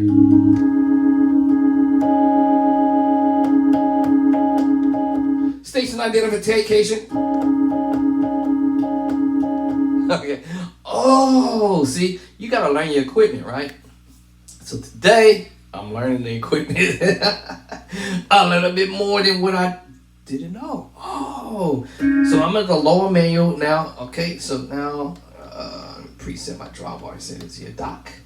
All right, so I'm gonna hit those same little two notes. I'm gonna try the other next tab, which says soft and normal percussion, loud volume. See what happens here with these two drawbar settings is what I'm aiming for. Nothing. Why is that? Let me switch the drawbar settings to see if it do anything different there. Nothing. That's our problem there. So that didn't work. Whoever told me that. So that didn't work. That did not work. And neither would it work up at the upper menu. Nothing, didn't do anything. A soft and normal. So maybe that one is truly out. For real, okay? Let me hit this two notes. I'm gonna go to the third tab, and that says fast percussion decay. See if it do anything. Nothing. Switch the drawbar setting and see if it do anything different for me. Nothing. So I think that don't work. He said it was possibly for the lower main, but it's not doing nothing. Maybe I have a hunch. I could be wrong. I could be right. I'm gonna say something in a minute. So it's not working for the drawbar settings here. That's interesting. So I'm gonna go back to the B flat preset once again. Hit this note. I'm gonna hit the last tab and see what happens. Nothing. So I'm wondering, since I have it in the off mode on the percussion, y'all remember that percussion off? I have it in the off mode. Let me turn it on, and then now let me see if it do anything different. Nothing, nothing, nothing. It didn't do anything. Didn't change nothing. So it's either don't work. It didn't do anything.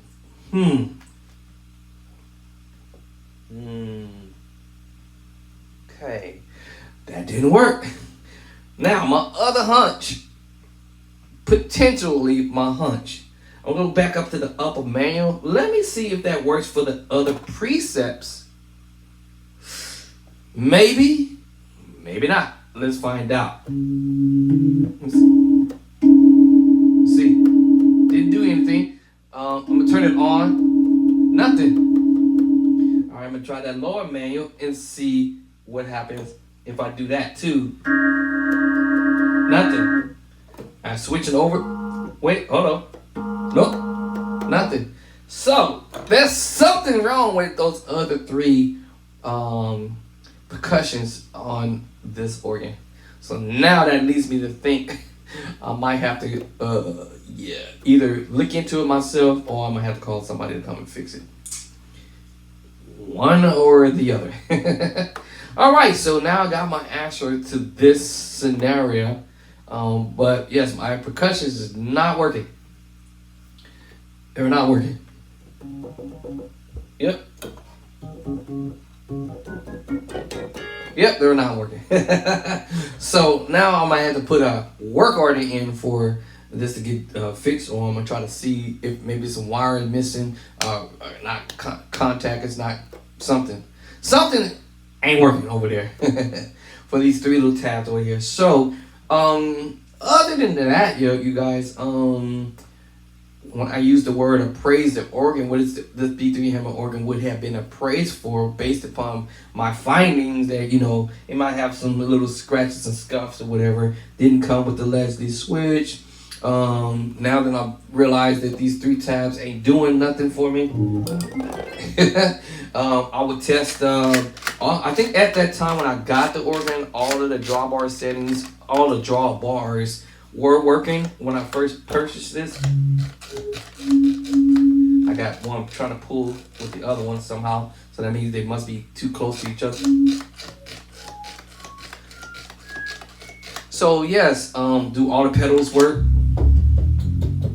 Nothing getting stuck? Okay, nothing getting stuck. Yeah. So that's the kind of thing I'm saying. He asked what it will possibly appraise for, and I say usually, if it's a used organ and it's been played for quite some time, it's going to come with some scratches and some bumps and stuff like that. It's not going to be 100% appraised at 100%. It's got some scratches here, no big deal. That means that somebody been playing on it for a bit or whatever. All right, it wasn't 100% perfect, but my thing was I ain't tripping about how pretty it might look. Can that bad boy play? Right? Can it give me what I want, what I need for the moment, right? For what I need, right? That's where my concern was. Can it give me somewhat what I need? What I need, right? So that's where I was at with it, checking the drawbar settings. Some of them's pulling at each other, so that means that the wirings must be too close to each other.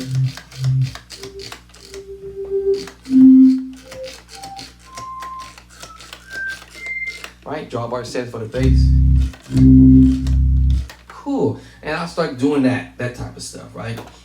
Checking it out. Let's go to the next preset and do the same thing.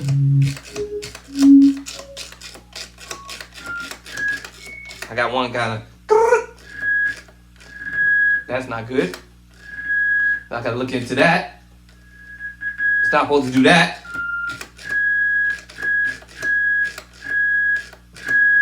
It ain't supposed to be doing that. So I got that one is. All right, let's go to the next preset. B preset. Okay. So all of those working, all right? So I got one minor problem there. When I say minor problem, the percussion aren't working. All right, what would I praise this organ for? Didn't come with the Leslie switch. Has this little tape on it. I did clean up most of it. Try to get some of this tape off. Because some of this stuff kind of peeled off. So see, it's got this little tape on here. All right, so I guess I should go ahead and take it all the way off now at this point. So it's got this tape on it. All right, I think it's another piece of it right here. Right, and this is just a minor fix here. Whatever it is, this type of stuff, I consider a minor fix. I'll just get me sandpaper and kind of sand it down a little bit, and then come back with some shellac or something like that and clean this up. So with a little minor thing I'm saying as far as appraising the organ, I was like, usually an organ, a really nice organ, or really, really nice organ at 100% can appraise for a specific amount. And I told him what it would be. And then he was like, oh, okay. But I said, there's some minor issues where I have to now invest in having somebody to come and fix this drawbar setting, stuff like that, that might cost me a couple bucks, $20, $30, whatever, to have it serviced, right? Because it's not working at all, period. Nothing. It's dead. Nothing. All right, so I might have to have somebody invest to come and fix that. Couple bucks there. Go to any store, hardware store, and buy me some sandpaper, sand this down a little bit, and and buy some liquid stuff I got some. Same thing, a little piece of tape right here next to the Leslie switch. Of course, I had to have somebody install the Leslie switch on here for me. First person did it was Bob Sliker. Then later on it broke. He came back and fixed it again. And then it broke again because I kept doing that, abusing it. And then the late, what's his name? Lord have mercy, it's terrible. I forgot the man's name. One of the other brothers, they used to fix on the organs, L.A. Jones, came over and said, hey, pretty much for the most part, this organ is in good condition, all right? It's not 100%, but is in good condition, right? So when we talk about appraising, and he came over, he was looking at it, he was like, man, you got a pretty good steal for what I paid for. Just a minor this, a little minor this, that, and other. And that's all I had to do. We had to put some oil in there and stuff like that. Just a little minor stuff, maybe because the organ was moved a little bit, I might have had some tubes over there. They were touching or not grounding correctly. Went back there and fixed that, problem. Just made some adjustments. For the most part, the organ sounds nice.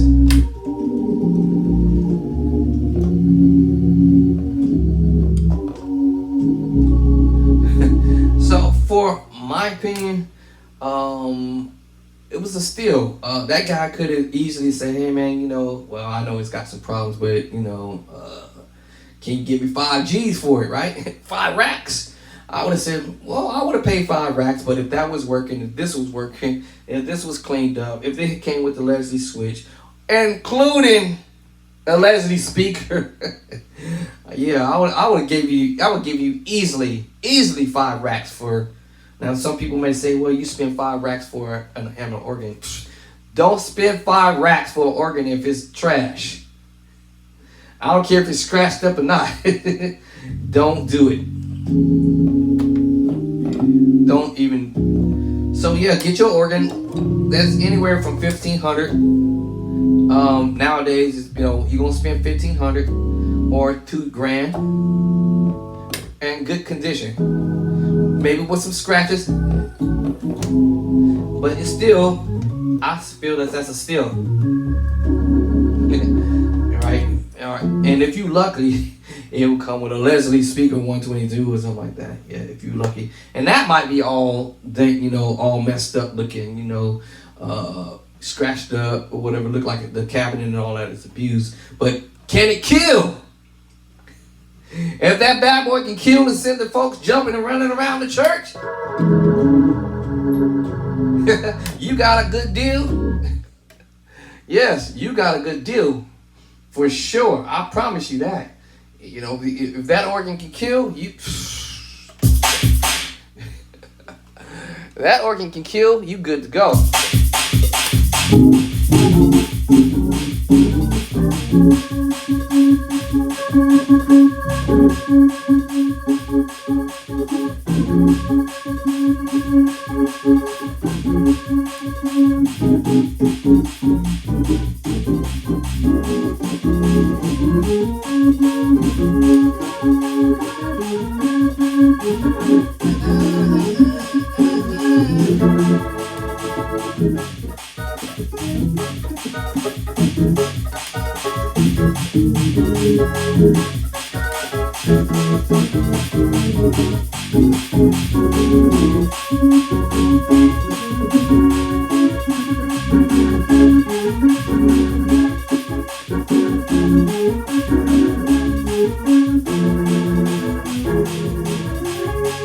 Hold on, please.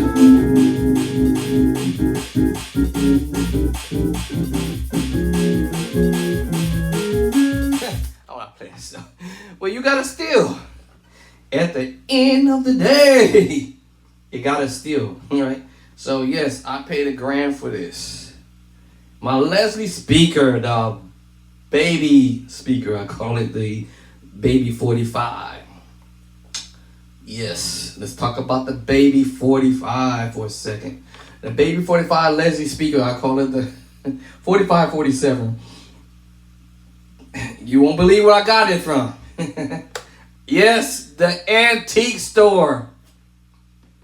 I got the B3, I got this Leslie speaker over there at the antique store. And how I found out about that was I was getting my hair cut at the barbershop, and there was a antique store across the street. So I kept saying, man, I wonder what's in that store.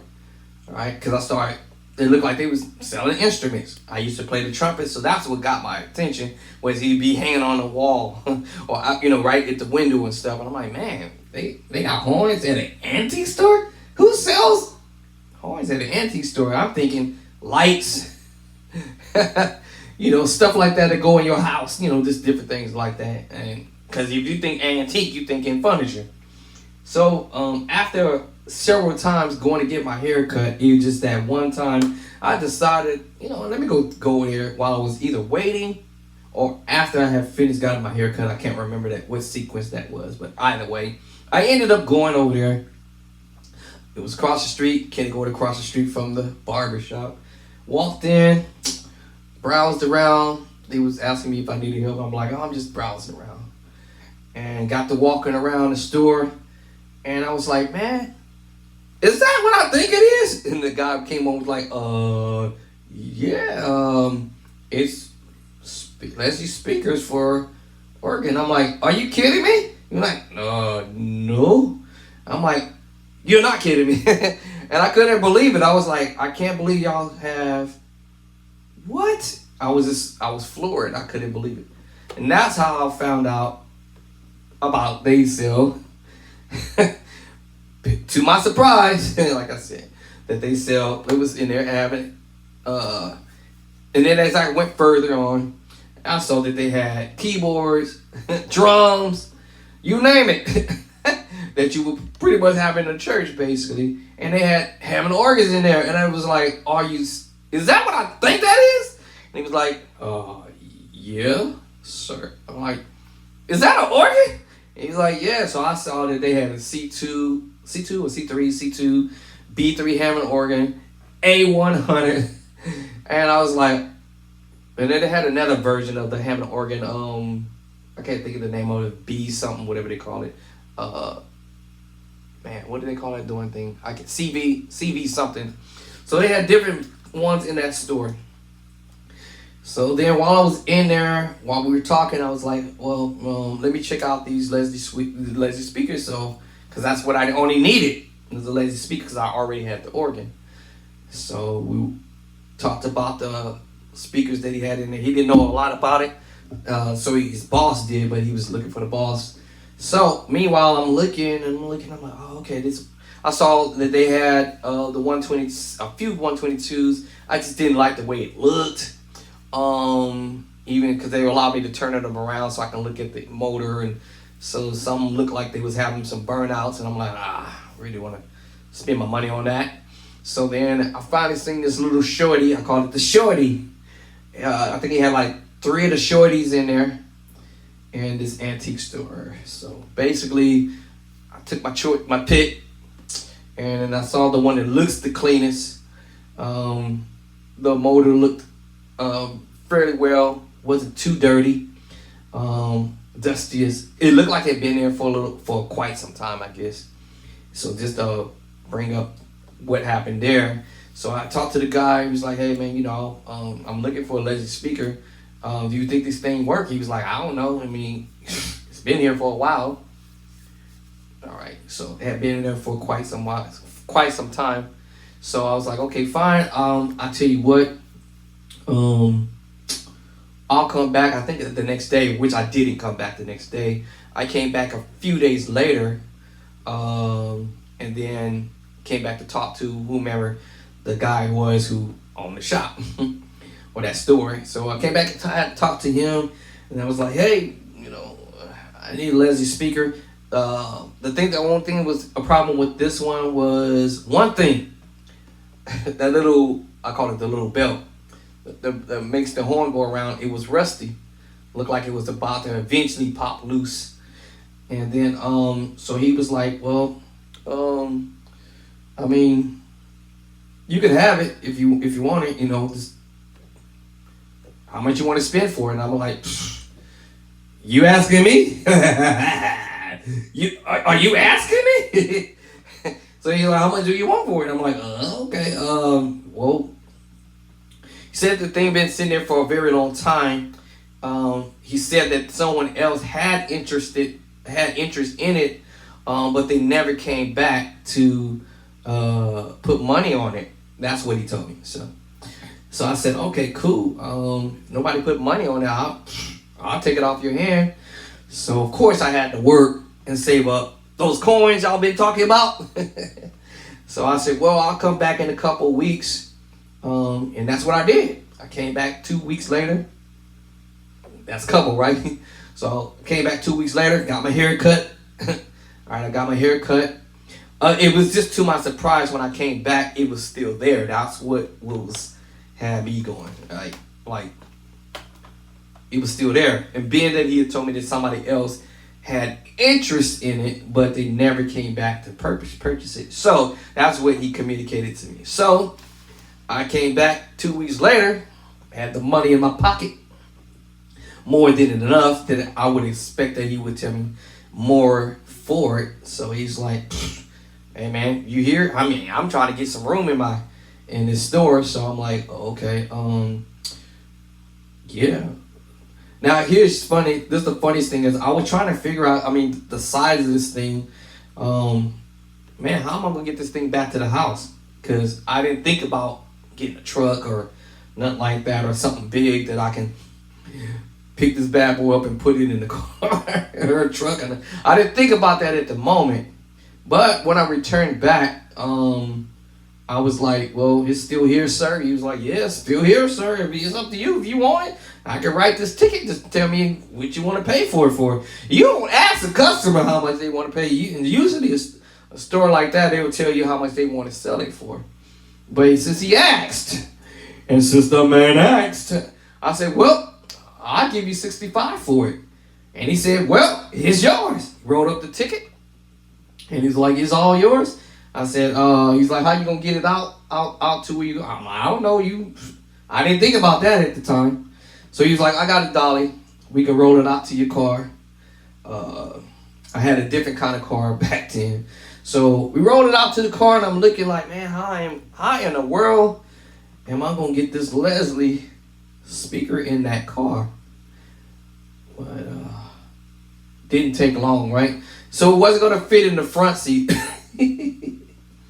So I said, "Man, you got a measuring tape?" So he got the measuring tape, came out, and we measured it.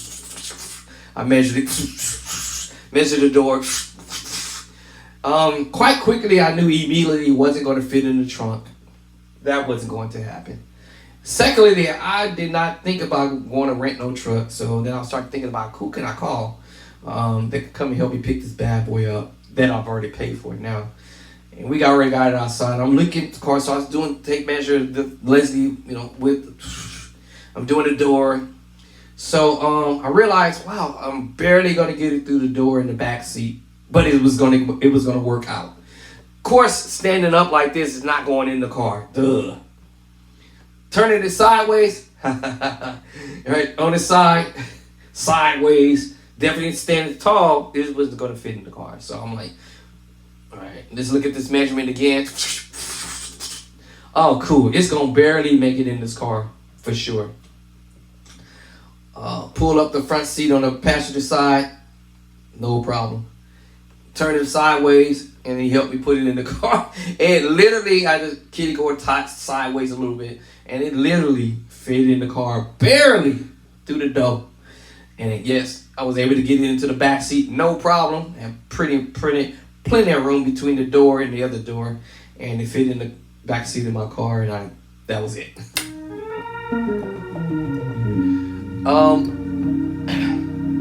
Cables.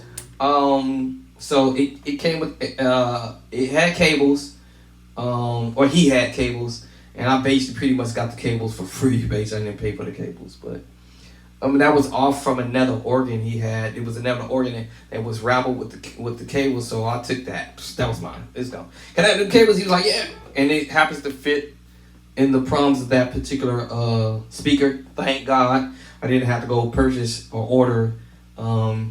Yeah. Then over a period of time, at the end of the proms, I call them the proms, or the connector. It connects between the organ, little pins, and then the little thing there that connects to the pins to the Leslie, the motor. Over a period of time, they wear out. The thing wears off or wear out over a period of time. So I think I had L.A. Jones redo the whole little thing on both ends of that cable, and I ain't had no more problems with it. No more. One time it was squatching and making all kind of crazy sounds, making the organ sound like he wasn't starting up. He was like, he was doing all that stuff for a minute. So then L.A. Jones came over when he serviced my organ. Yeah. So yeah. All right. So besides all that stuff, I got this little minor little thing. I need to get these tabs looked at over here, the percussion. Get this drawbar set looked at. Give me some sandpaper to kind of sand this up a little bit. Other than that, or I just leave it like it is because it's just in my house. I ain't trying to impress nobody. But other than that, good condition, right? Plays nice.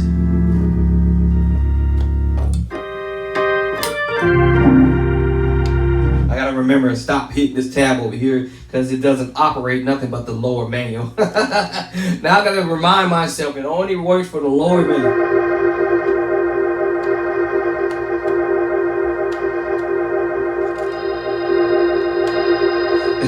So now I gotta remind myself, stop pushing that tab over here unless I'm on the lower manual.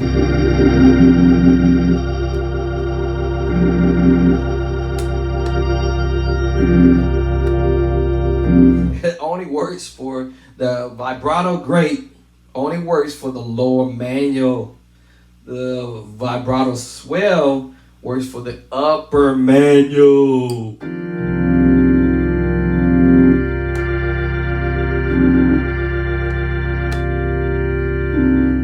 So now I gotta remind myself, stop hitting that button. That tab there. Next to it, there's another little dial here, which is the vibrato. It's supposed to be like, make your organ be at the sound of a C3 Hammond organ. Give you the C3 Hammond organ sound. Below that is the V as in Victor one, like the sound of another organ. And you know the difference. You hear that difference. C3, V1. Turn that Leslie off. I can tell the difference. Right? Below that, underneath that dial will be C1. the difference there? C1, V1, C3. All right. Now the next one over is V2, Victor 2. I can hear the difference. So they work. Right? C1, V1, I can hear the difference. And C3. C3, V1, C1, and V2. Next one is going to be C2. I can hear the difference. There's a big difference. And the other one at the top, I think it faded away on me. I think it's, what's my dog doing? Crazy dog. I think he's over here messing around trying to catch a bird in this bush over here. I think the top one is V1. Okay, V3. I already remember that. V3. And you can hear the difference. There's a big difference in the sound. I can tell the difference. So there's difference of what type of organ sound you want to play on. The majority of one I'm using is the C3 sound. Or C3 or the C2 actually. Occasionally the C1.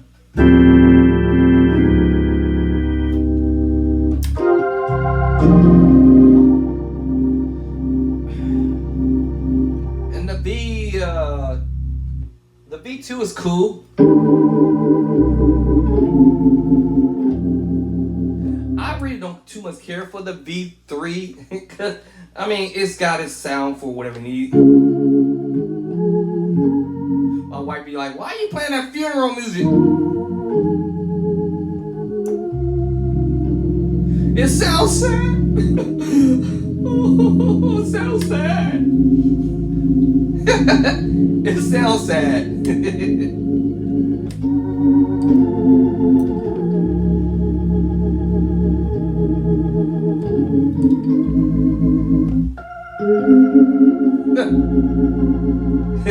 It sounds sad.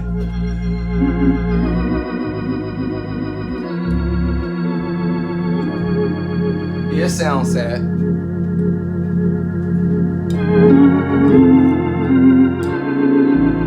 That would drive me insane. After certain part.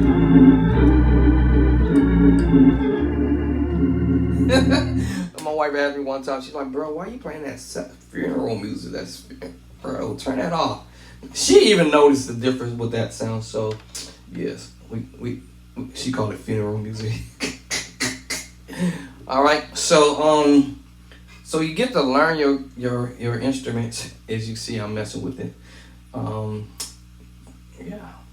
So going back to your options, I gave you a whole lot of different options on wanting to own your own Hammond organ. Some of us did it in 2 years. Some of us can do it in 3. Some of us ended up doing it in 4. Some of us did it in 1 day. All right, depends on what you got in your pocket, in your bank account. All right, so yeah, some of us it took longer than others to get wherever we. But like I said, if I want to get another B3 Hammond organ or another type of version of a Hammond organ like the Nor, I don't know what's that stage, that CD2 I think it is, Nor stage something, and I know it's gonna be $5,000 to get that bad boy or $3,000 or something like that. Whatever I want to spend on that, just say ballpark $5,000 for that particular, and it comes with the pedals and everything like that. I still would have to get used to knowing how to operate it, the knobs and all that stuff, but if I want to invest in getting one of those, believe me, it's going to be up here on how I'm going to strategize that in whatever. Yes. You have the, what's that new one, Vescal? I think I'm probably saying it wrong. That particular model organ, those are nice too. I've not played on it yet. whatever it is that you want to get, whatever you desire, you got to put your mind to it and say, this is what I'm going to do. This is how much I'm going to save. And this is how I'm going to pull this off. Save up your pennies, your nickels, your dimes, your quarters, right? Your 50-cent coins, your dollar coins now. They got dollar coins now. $1, $2 now. They got the $2 bills, right? $5 bills, right? $10. All right, I don't think they got $15 bills yet. Not that I know of. $20 bill, $50 bill, and $100 bills, right? All right. If you serious, because if you're not serious, you're not gonna do nothing but this. I always have a saying. What's that word I say? If you don't do nothing, it won't be nothing. It won't be nothing, right? If you just talking hot air, I meet a whole bunch of people who talk hot air. I'm gonna get this, I'm gonna do that, I'm gonna get this, I'm gonna do that, and don't do it. It's like, bro, you just speaking hot air right now. What are you doing to get there? Right? And the thing is, I wouldn't be jealous of another man, what he or she has gotten and how they did it. I like to know how they did it. It's like, I guess I use this illustration. And somebody say, hey man, I became a millionaire or billionaire or a millionaire or whatever. How'd you do it? I want to know how you got there. I mean, legally. How did you do this legally? Not illegally, but how did you do this legally? You want to hear what he got to say or she got to say to get there, right? A musician who's great in what he does. How did he get there? What did he do? You have to invest money into the equipment, into whatever it is. Even if you got to do a down payment somewhere, some organ company, and you got to do a down payment, they ain't not going to drop that organ off at you yet. Even if you save up beyond a down payment amount, yes, that word, beyond. Don't just save up for the down payment, but save up beyond the down payment. So that way, if they put you on a payment plan of some sort, you can still keep up with your payments and get them on time, whatnot, and get your Hammond organ. No one's going to deliver you a B3 Hammond organ to your house on a payment plan and you can't pay. Then again, maybe they will. I don't know. I haven't had that situation ever happen to me, or I've heard of. But you go to some organ place and you put a down payment on an organ. It's $5,000. You put $500, and then they're gonna deliver it to your house. They're gonna deliver that bad boy to you. I don't know about that. I don't know how true that could be, but I'm just saying they delivering a B3 Hammond organ is $5,000, and then you put $500, and they gonna deliver it to your house, and then you don't pay the rest of the money for it. I don't know how that's gonna work. If I was probably a business company, I probably wouldn't do it that way. But I mean, sometimes you put trust in people because you tell them sign this contract. Give me your bank account, your credit card information, and your social security. I don't know. Anyway, yeah. Who's your mama? Your daddy? Your cousin? I'll probably have to know everything about you. Who your girlfriend is? Your wife? How many jobs you had? Mainly where you live. Because if I need to come back and collect my equipment, I got to know where you at. And you probably not going to get your $500 back, but maybe you might, depending on if you pick up where you pick up where you were making your payments. But anyway, those are options. So if you want to go that direction too as well, you can. Yes, you can go that direction, go on a payment plan,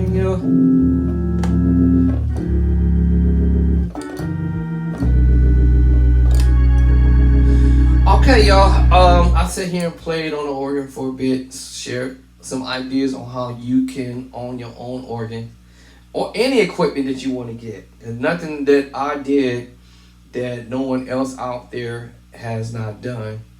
Unless you were blessed in a different way, because all of us get blessed in a different way. You might have somebody that really, really like you, respect you, and and may have some compassion and some love for you, that they want to see you do well. They may bless you with a free Hammond organ, in some kind of way. They might bless you with a free keyboard of some type, whatever it is that your desire is. God might open up the windows in the heavens, and somebody may, when I say free, but usually sometimes if somebody got connection, I use that way of connection, where this company not gonna miss $5,000 for an organ, and they just donate it to whomever, whatever, and you might get blessed for that. That's never happened to me yet, but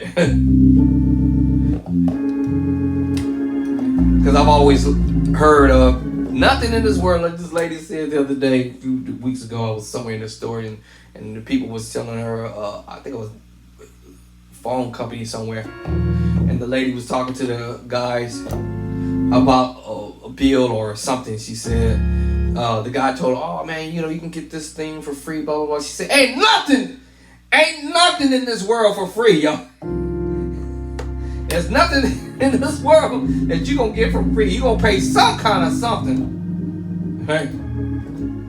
In some cases, she's correct. But in some areas, you might have somebody that got connection. You might have somebody that they may have some connection. They might have some connects. And then, you'll be blessed that way. Like I said, that ain't never happened to me like that. But, my dad has always taught me, don't always depend on somebody else. You got to be a man and go do what you got to do. Go to work. Amen, lights. Amen, lights. You got to go to work. I said work. Work. Work. I said work. You gotta work. Ain't nothing in this world for free. Nothing leaves nothing. So you gotta work.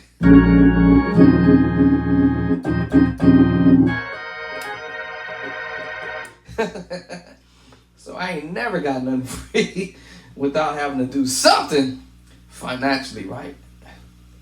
Listen, this track right here, this MPC, it wasn't free. I had to pay something. It wasn't a lot, but I had to pay something. That's my point, right? Not everything that you go out there you think is going to be for free. You got to pay something. This track, I could have, right? This drum track, I could have. Yeah, I could have. When I use the word, I could have. But I offered. I could have gotten this track from John Hunter way back in the day for free. But I offered because I felt at that moment that,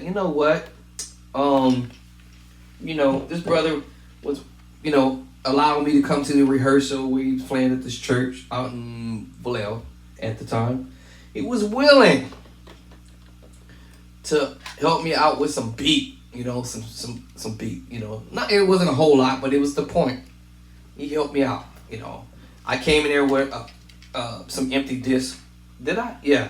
Came in with some empty discs. Matter of fact, I think I went back and I got a whole bunch of empty discs. I need some drum track. Can somebody help me?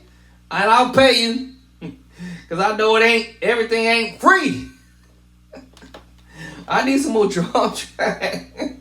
But it ain't free. But he was willing to just do it for free, right? I think Dave Jackson was going to help me out. But I never got with him because so much stuff had happened back then. And I never got a chance to get back with him to ask him, can he help me out with some more drum beats? I need some drum beats, y'all. Somebody help me. I got probably like 16 or 17 of these discs that's just empty, nothing on it. I need some help. All right, because some of the songs that we've seen, I don't have beats for them, the correct beats for them actually. But so far I've been able to get by with this one. But realizing some of the songs that we're doing, they're not the correct type of drum beats with using this disc. But this was Young Hunter sequence drums. But yeah, I gave him some money for it, $20, whatever. And let me see how many tracks is on here. For $20, I mean, one through. It went from 1 to 42 tracks. Why is that loud in my ear? You know what I'm saying?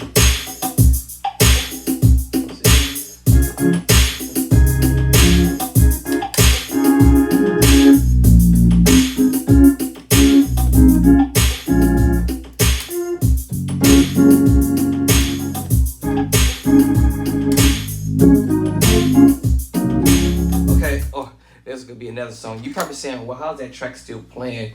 Because once it loads up into the player, it will remember it for the moment. The second that I power it down, that's it, it's done. So it has to reload back up whatever it is on the track. That's just one song. Actually, he actually had that song on here. This one was supposed to be Let It Rise. So let it rise. Oh, I forgot the words to it. I never remember words to songs. I just go and play. They sing, y'all want to, oh, Let It Rise? Okay, cool. And I just start playing the music. That's track 43 to 41. I'm not sure. Let me see. Do It Again. Do it again. Do it again. Do it again. What song is this one? Do it again. Do it. Let me see. Again. I'm not sure which one this is. It's in my mind. I'm thinking. Let me see here the tempo beat. Let me see. I'm not sure which one this is.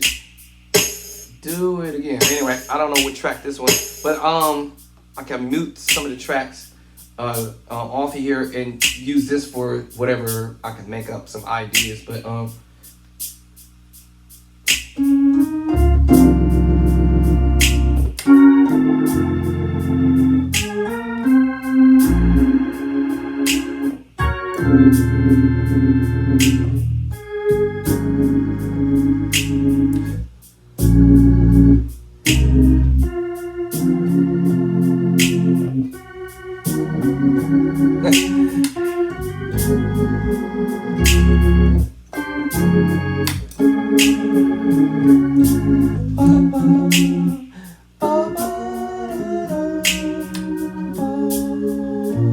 whatever, right? So I don't know which one this was, but it said do it again. So let me get off that and then scroll back. I can go to 40. He Rain. I gotta listen to that. I heard of that before, but I had to look it up to see how that song goes. Matter of fact, let me just hear how that song goes, just as out of curiosity. But this one's called He Rain, and I don't know these songs. But that was what was on this drum track. He Rain. Sound forevermore. No, He Rain. It sound familiar. I don't know which one it is. It's probably thousands of different songs called He Rain. Let me see. He Rain. Let me see. Oh, that's that Kirk Franklin. Let me see. I'm just curious. It's out of curiosity. I don't know which one this is. Is this the one? Let me see. It might be this one. I don't know. Come on.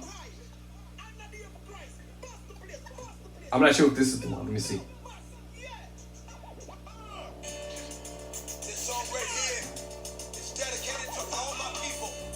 See what that beat is?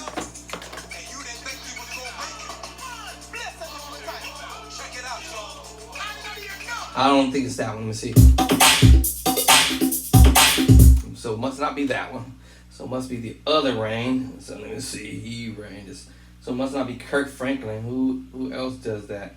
He Rain. So let me see. Who else does that song? He Rain. I'll find it. I thought it was Kirk Franklin though.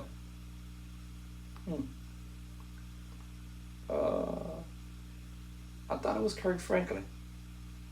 Let me try this other cat. Oh, not him. Tell you right now, that slow beat there. It's an up-tempo one. So which one is it?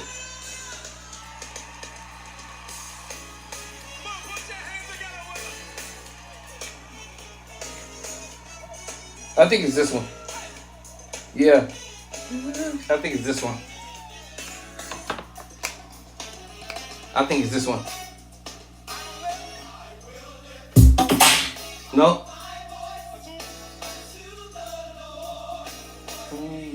Oh, not this one. Which one is it, y'all? I don't know which one that one is, but this one's called Heat Rain. So I gotta figure out which artist is this one from, because I have no idea. Brooklyn Choir. Oh, not that one either. So I gotta figure out which artist this one was that they did this track from. It's probably, this beat was probably a lot slower than that one. Maybe I should have asked Young Hunter, because he probably tell me which artist is the one who did this one. That was 40, 39. More Than Anything on here. Now let's go fast. Now, More Than Anything. Of course, that tempo would have been slower. Let me see. Now, don't worry. Now, there's more than just one More Than Anything as far as this tune is concerned, but that's on number 39. And I probably wouldn't be doing that song. Yeah, that beat is not the one. All right, but it's another song. And then the next song, 38, is Your Blood. I don't know which one this one is. Your Blood. All right, so I gotta figure out what that one is. I already know this one. Just Wanna Thank You. Just Wanna Thank You. Of course, I'll slow that down. Forever.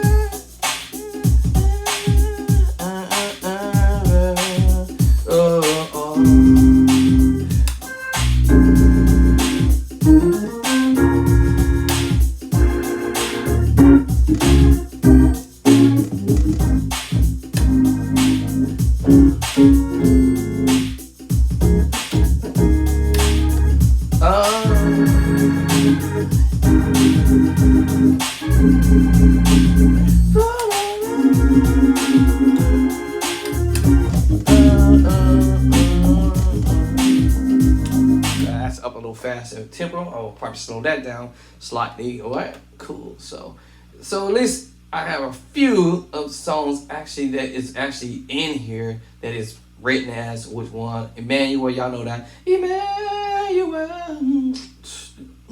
That one. Yeah, that tempo. Emmanuel. Emmanuel. Oh, yeah, I'm terrible with words. All right, so let's see. That's 36. 35 is My God Reign. I don't know who these songs are, but and then 34, Great and Mighty Is He. I need to listen to these songs. So that's supposed to be the beat for this one. This other beat this here. Of course, it's probably not even that fast, I don't think. I use this beat for different stuff all the time for certain beats. The next one, Open the Eyes. I have never heard that one. I don't know who that one is. I'll make up stuff.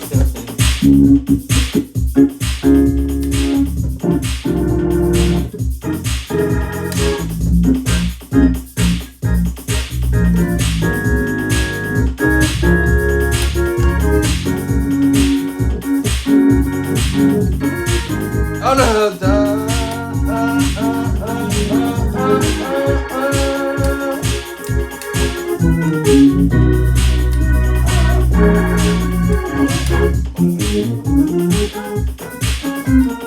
I forgot.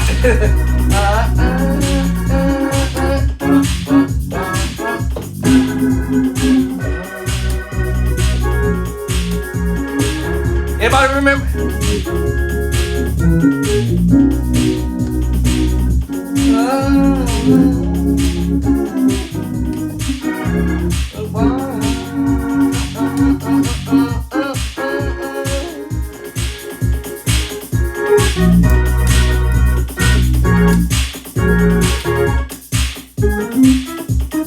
I don't know how to play.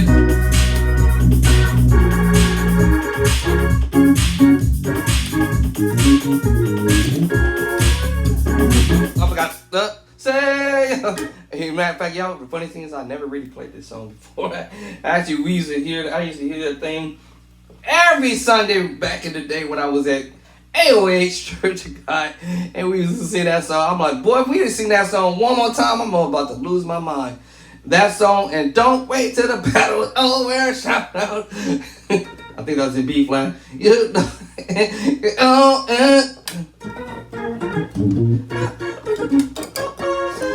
I don't know, it's B flat. I don't remember the key there. Oh my God! If we sing this song, what's her name? Sister Wanda Bumpers, Sister Wanda Bumpers. Oh my God, Joey Bumpers Jr. Woo!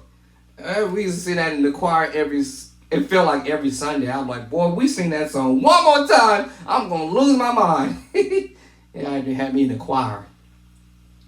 I'm like, boy. So anyway, this would continue to play the tracks through the MPC 2000 XL, but the minute I turn the power off, it's over with. Then I have to put everything back in. Now, if I want to switch the track, it would not load up this track from this one. This one came with the MPC when I bought it. And then I was supposed to get the zip drive and all that kind of stuff, but that's a long story. I'm gonna leave that part. So I ended up driving down to LA, Los Angeles. Took a little vacation and found this guy by the name of Bruce. What's his last name? What's Bruce's last name? I don't forgot the name. Not Bruce Lee though. Now, wait, was it Bruce Lee? I think no, his name was Bruce something. He was a technician down in LA that a lot of other musicians back in the day used to, many years ago, used to refer us to go down there and have him do this type of stuff. Because it really wasn't really nobody that we kind of knew up here, up our way, who knows how to put an external drive in this bad boy, fix your pads, and all that kind of stuff. So yes, me and my honey went on a little drive down to Los Angeles, California. That was about a 5-hour drive with my driving. We got there 5. Exactly 5 hours.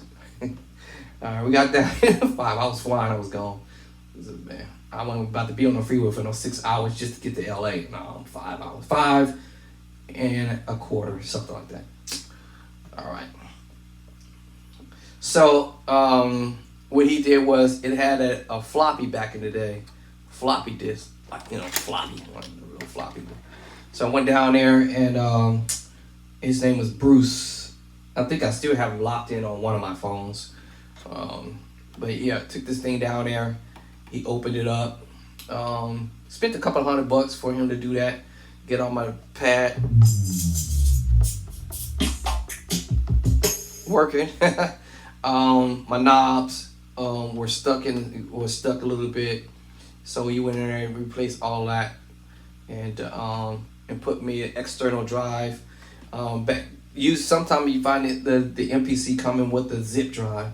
Like I said, that's a whole nother story. I'm not gonna even go in there to that. But when I bought it, I was supposed to have the zip drive to come with it, and then that didn't happen. So I wasn't gonna waste any energy and time waiting for the zip drive to return back to me. So I said, forget that. I'll just save up my money. Save up my money. And then me and my wife drove down to LA, went on a little vacation. Drove down there. This guy fixed it. And meanwhile, y'all know how ladies are. Let's go over here. Let's go over there. Let's go get this. Let me buy this. Anyway, even if I pop this in this external drive, it's not going to load up because the previous track is still in there. So the only way that's going to work, I have to shut it off real quick, repower it back up. Takes a little while, and now it's going to start reading whatever drum tracks that was on this previous thing that was given to me when I bought the MPC back then. So anything that you desire, save your money. Okay, all right, save your money. Okay, and then but just know what you want to get and know how much. Oh, that was fast. right? And just know what you want to buy, and so or spend. You know, to say like I only wanted to spend my amount that I wanted to spend on buying the this thing here. My wife called it the what you call it, the beater. My wife calls it the beater. My estimate amount at the time was no more than 500 because it's used.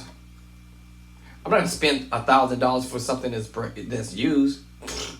I'll go online and find out. Go to NPC store, right? You can go to the NPC store. Googled it, by the way. Google NPC. MPC RK. Professional, whatever. Online.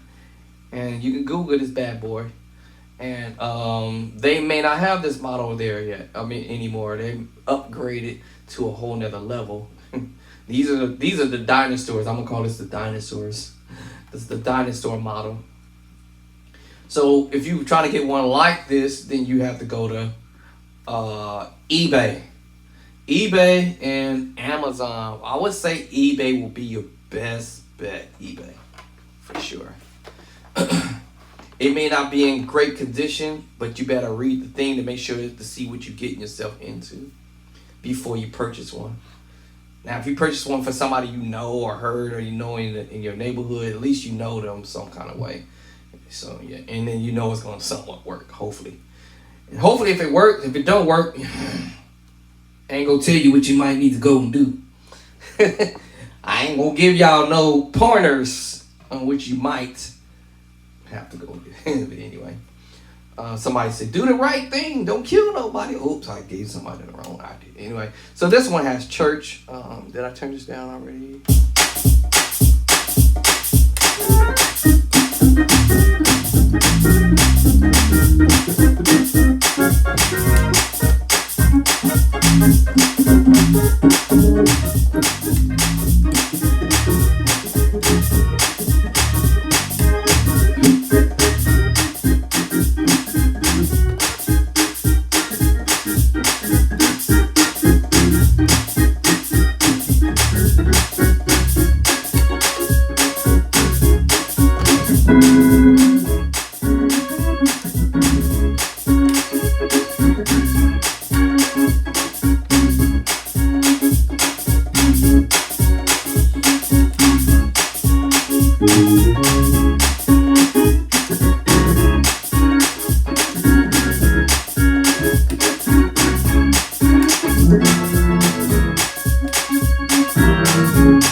Woo, that wear you out.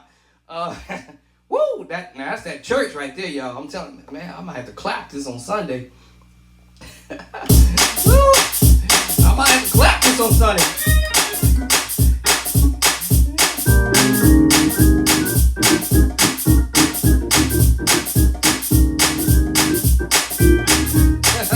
That right there, man, I'm telling you, that thump, man, Young Honey got some claps here too, guys. All right, this one came from, what's his name? Lord have mercy, I forgot the boy name already. Young man, let me see. This track. Yeah, I can't even think of his name already. His name went out of my brain here all of a sudden. So you have the church, and then we also have shout.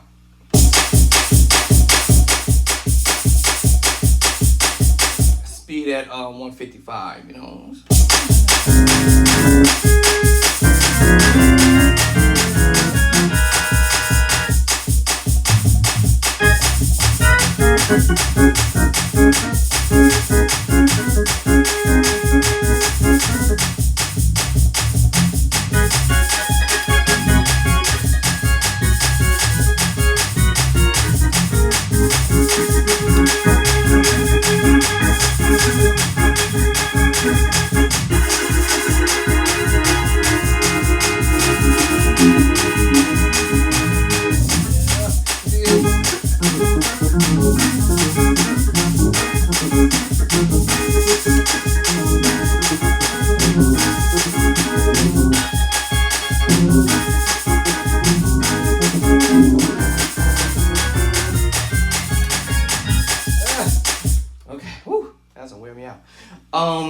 That's two.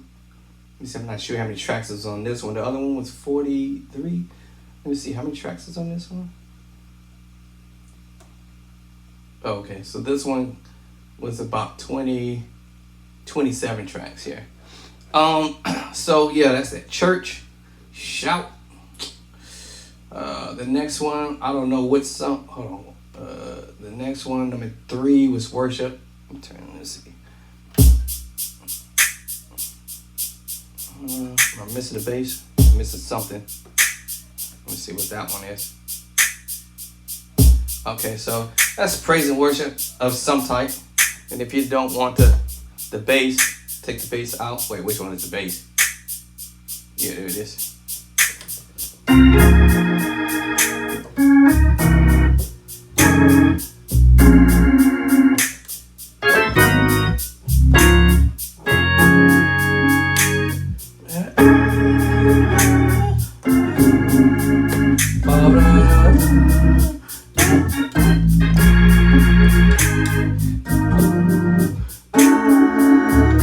That's why my heart is filled with praise. That's why my heart is filled with praise.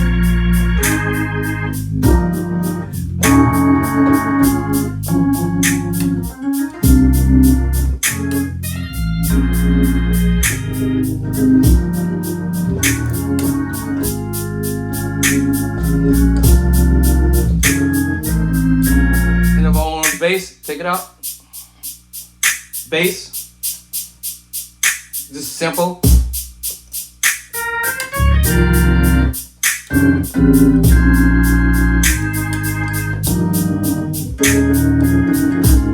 That's why my heart is filled with, I can't see, with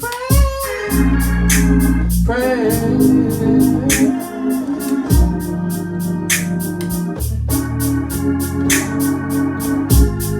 Jesus is my King, King, Lord, Lord, whatever. Alright, so that's a nice praise worship there. Let's get off that track mute mode. Still learning this thing myself here. You get to slow it down, speed it up. Next thing you got on here, number 3 is groove, some kind of groove. Boom, boom, boom, boom, boom. You know, whatever I want to do, make up something.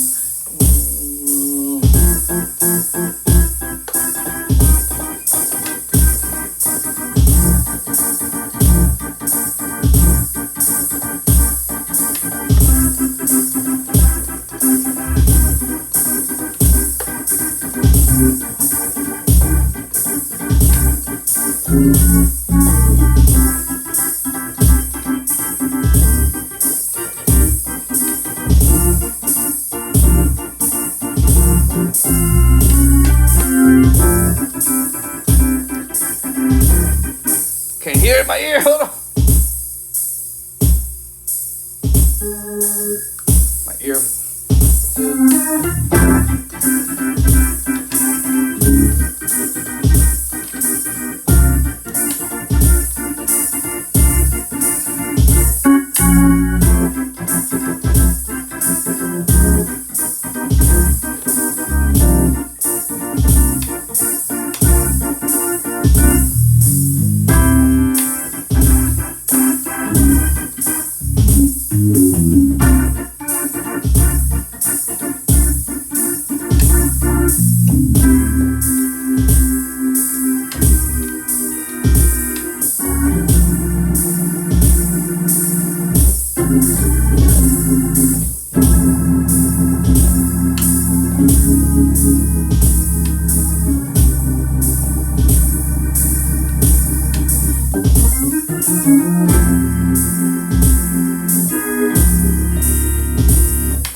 You don't make it up.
You know what I'm saying? Grooving it.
I'm just messing with it.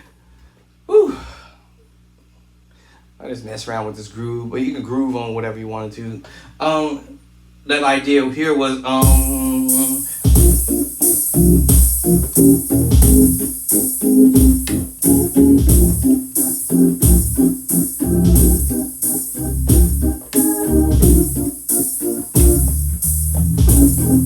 we're gonna be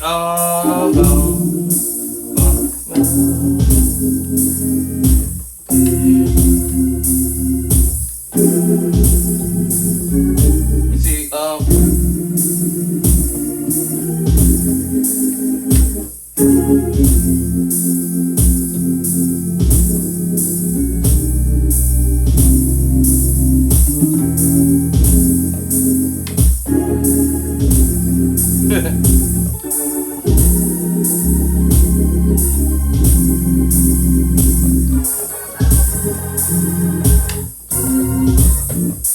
I'll probably groove that over a different type of beat there, but let me get off the mute track. That's 4. It got it, you know, it's cool. Let's see, 5. What is this? I don't know. Hold on. What? Finger hit something.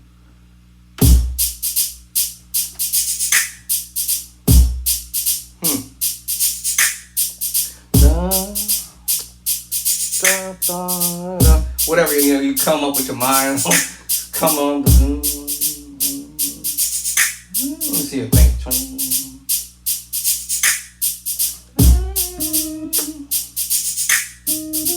Let's see.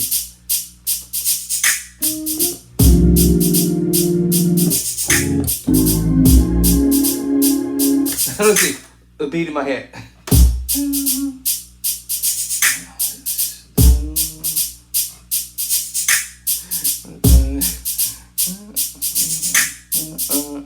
I have to think of a song for that, and I can't think of one right now. That's a nice little groove right there. I just can't think of a song in my mind to put with that, but I can put chords with it. I just have to sit here and think about it. Cause then,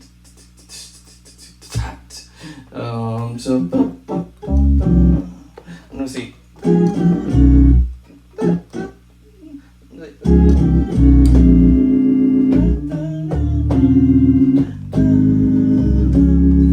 Something crazy like that.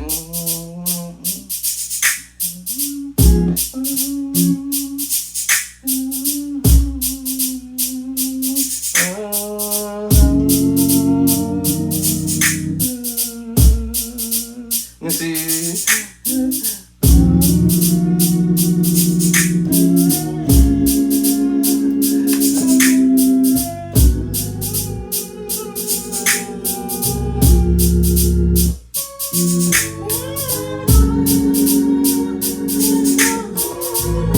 Something like that.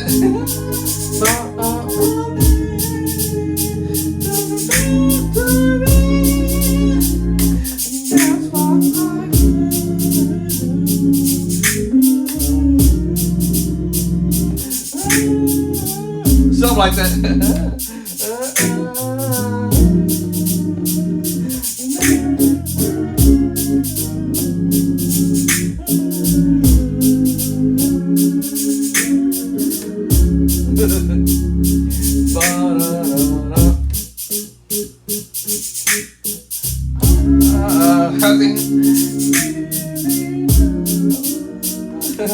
I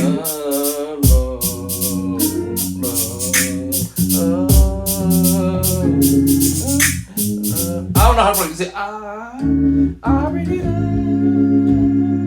love the you don't know what we done for me. I don't know how to play this. Well, I hear that in my head, that kind of tempo or something, something on that line or whatever, right? Victory or whatever the name of that song is. We already know what this one. Let me turn this volume down.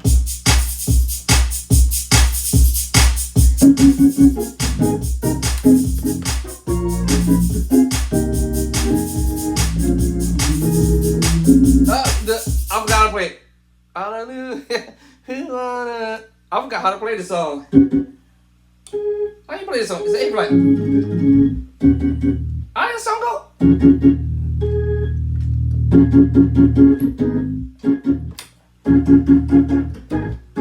I forgot how to play it.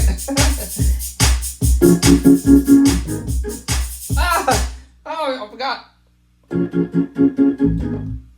Nope.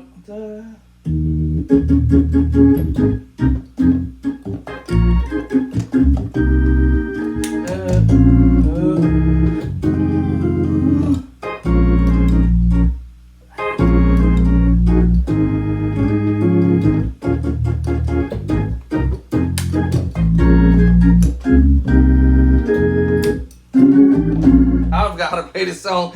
Let me see.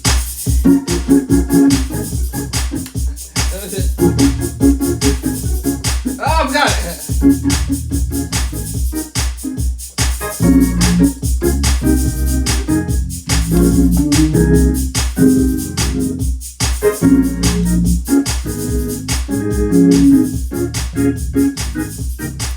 I forgot.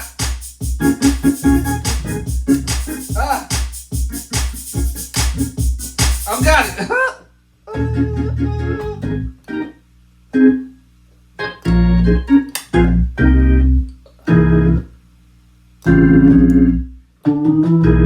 I forgot. Let me see. Let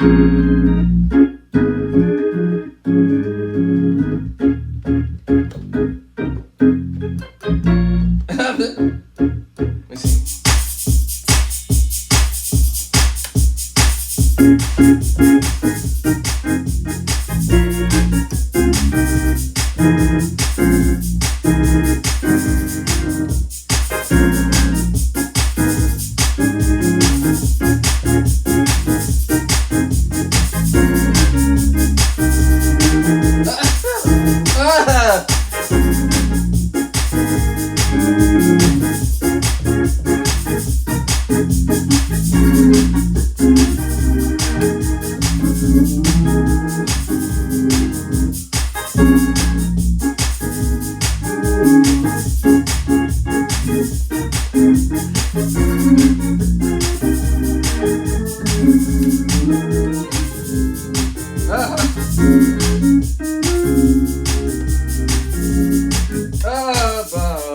I forgot that too.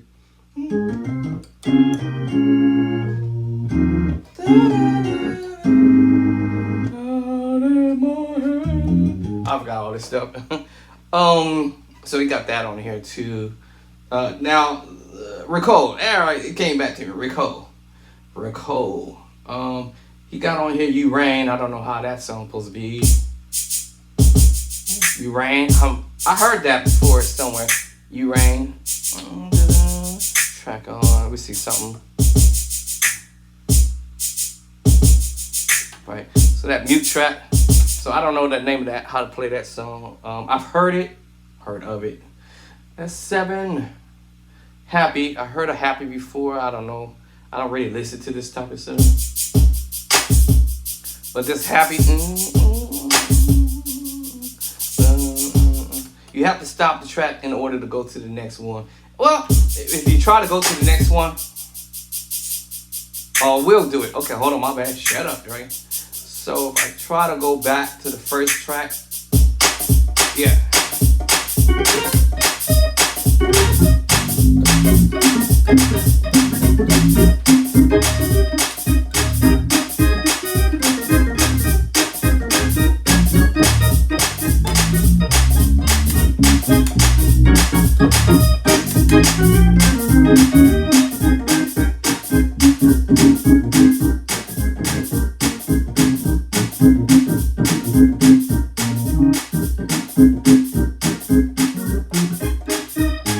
Wait.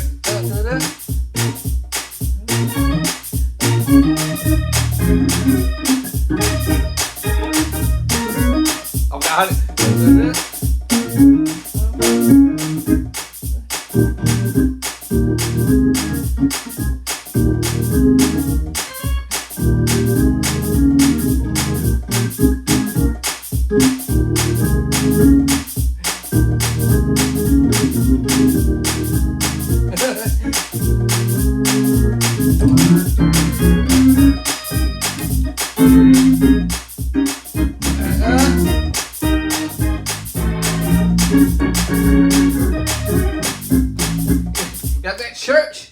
Now if I'm playing this at the same time, I gotta be careful because the boots.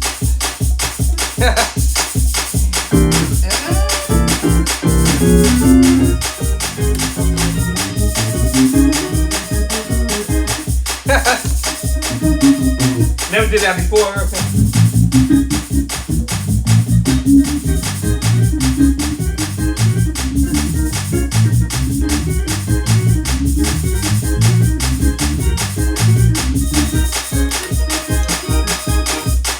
Oh Lord. Okay, if it was in play mode, I still have to be careful because I could accidentally go somewhere else. I barely got to touch that down. Now it puts me in for worship. Worship mode. Prefer you should just stop the whole mood and then go to wherever you want to go. So let me see. Well, I'll stop at 4. No, that's 6. The worthy to be praised. Then he got something slow jam. Let me see. Am I missing 3 tracks here? Not sure what that was. Oh, okay, bass. Okay. Oh, okay, that's his bass there. Okay. I was wondering what I was missing. Oh, okay. You know, so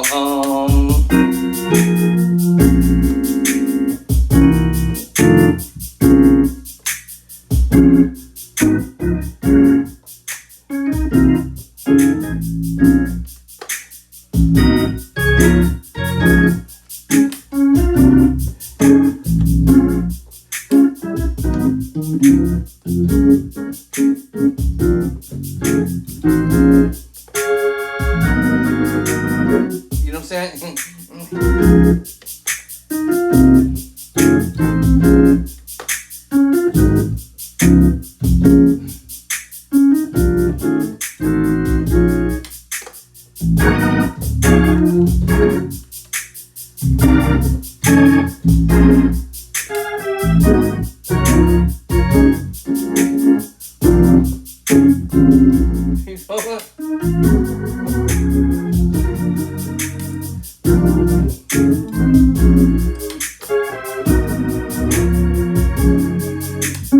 7, 3, 6, 5, 1, 4, 2 to 7, 3, 6, 5,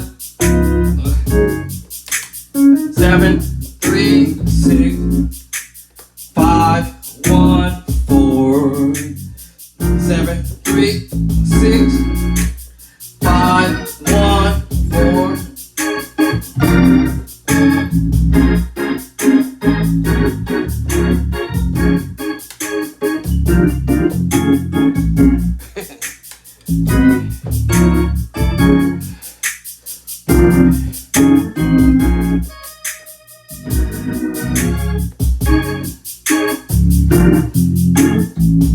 Move the bass line.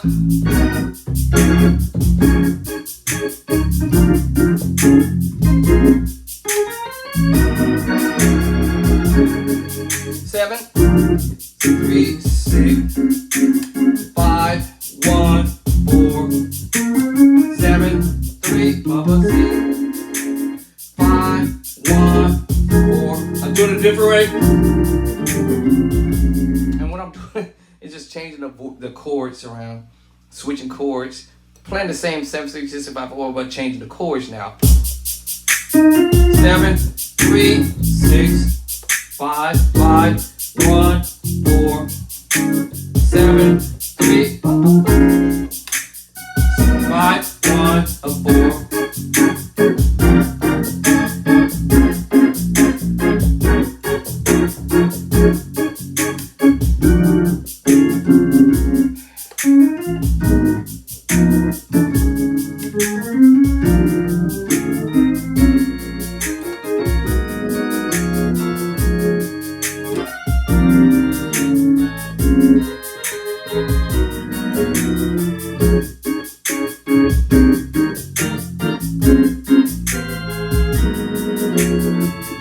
Playing the same thing, y'all. I'm just changing the 7-3-6 chords. All right, changing up the mood or the 7-3-6, just coming at it from different angles. So 7. I got different rates I can. And this is the way I would practice this if I was trying to groove on something, just to try to groove on some whatever, right? You know. All right, y'all know as I'm playing on the upper manual. I don't know why I started doing this several years ago, and now I'm just stuck on the upper manual for whatever reason.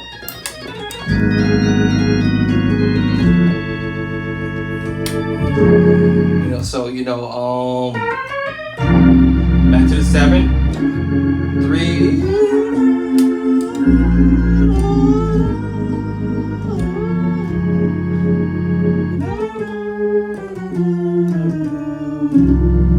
Whatever way I can figure out as I'm going along the way here, right, along my journey with the groove, right? This groove is called a slow jam, but you know.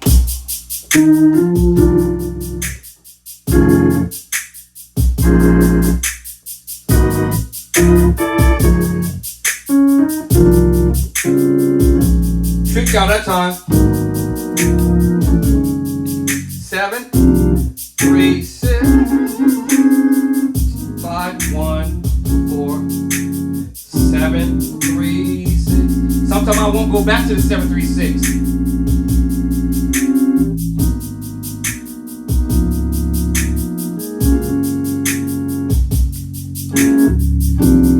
Train your left hand.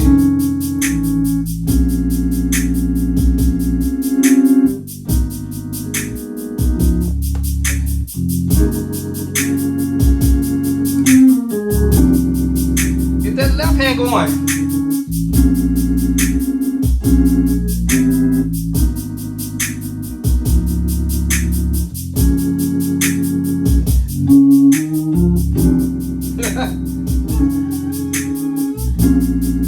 Train the left hand.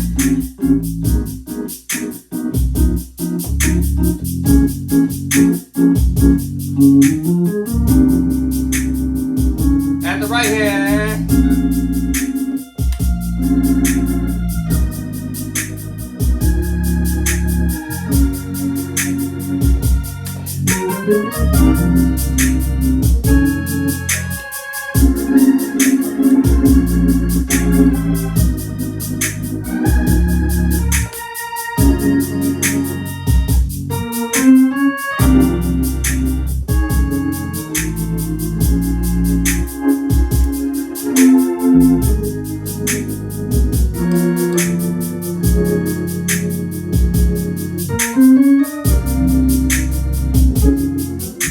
Went a different way.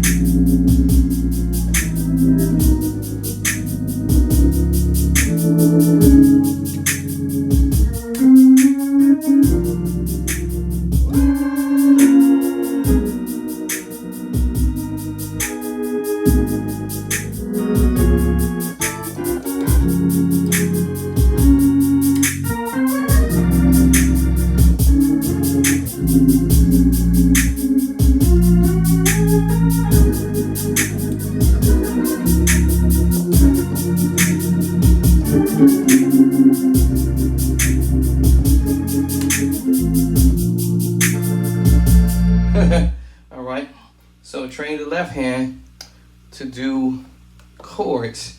All right, this is the Ricole's version of his track that he shared with me a long time ago. Long time. This is another worship. What does that say? Worship the Lord. Worship the Lord? What? I'm not sure if it's the one I'm thinking of. Let me see. What's Worship the Lord? I think it's the one I'm thinking of. But that part it says worship threw me off. But anyway, the Worship the Lord. This is another, this is another beat that you can still mess around with, with other songs, This one don't have the beat. Okay, that one don't have the beat. Probably because they was using the bass guitar player and it's using different tracks, So anyway.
Whatever you want to do.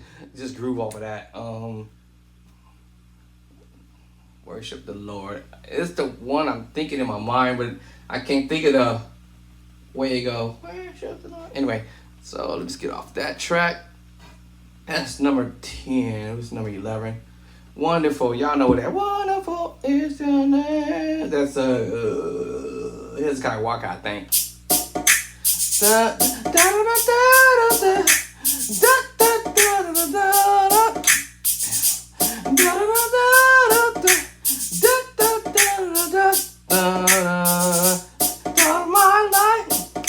I can't sing. That's what that is. Okay, is that one with a beat too? That one have a that one does have a bottom.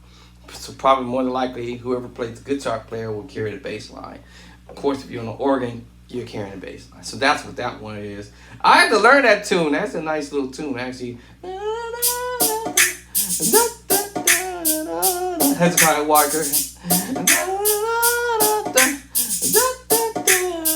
Bump, bump, bump, bump, bump, bump. Whatever the words are. I'm terrible with words, y'all. Terrible. Don't ask me about words because I don't know the words to this stuff. I just play. I'm just a musician, just play. Let me see. I don't know. I'm not sure if this is the one I'm thinking at, an old school. Bump, bump, bump, bump, bump. I don't know what I would do without the Lord. Bump, bump, bump, bump, bump. I don't know. I don't play this stuff. I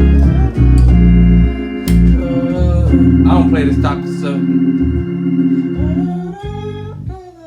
Y'all, somebody have to show me how this old school stuff. I don't play this stuff.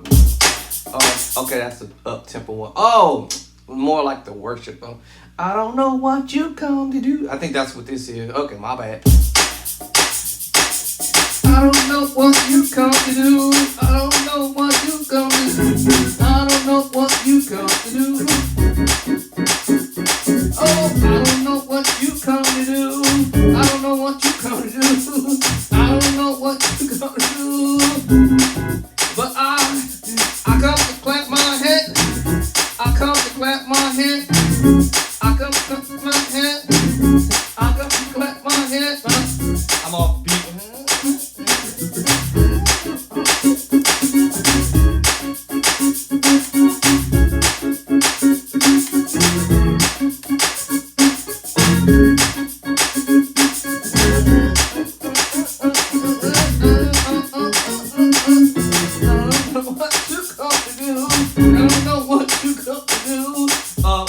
chord Devin do?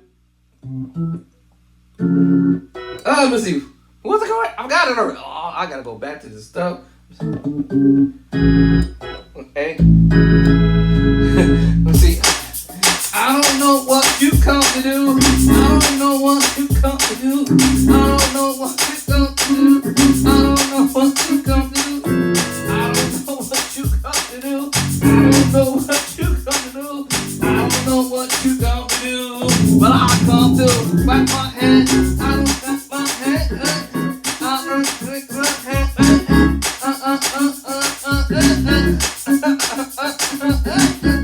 Whatever.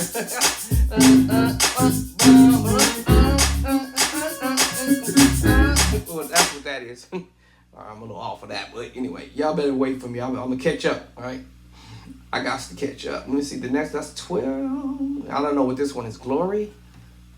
I'm not sure if it's the glory I think he's talking about. Glory.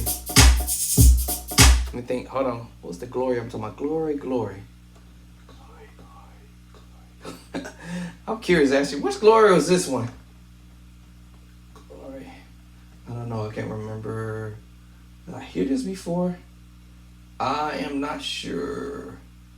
Glory, glory. If I'm thinking of the worship type of glory, glory, hallelujah, maybe. Hold on. Let's see. Hold on. Which one is this one? I don't know. Let me think. Is that Hezekiah Walker? No, is that John P? Glory to glory to. Oh, okay. Fred Hammond. That's what Fred Hammond. Yeah, that's it. That sounds like that. Yeah. Glory to glory to glory to glory to glory to glory to God. But whatever it is. Okay, I know.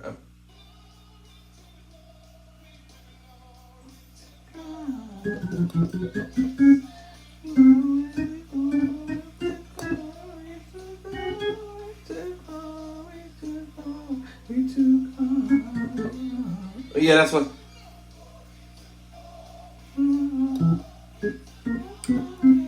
Yeah, that's what this one is. I knew it was somewhere on one of them artists, but anyway, that's what that tempo was supposed to be for. 13, numero 14. That's probably one of the songs I used to hate doing. I still kind of hate doing it. High Praise. Y'all know that's the Judy McAllister. Even though I love the Sister Judy McAllister. I love Sister. That's my wife, first cousin's husband. She's married to Darren McAllister. So Judy McAllister's married into the McAllister family. This High Praise. I might need to listen to this again. Let me see. Yeah, that's what that one is. Okay, that's what I figured. That's Judy McAllister. Which version did I used to listen to? Which version is that? I think it's this one.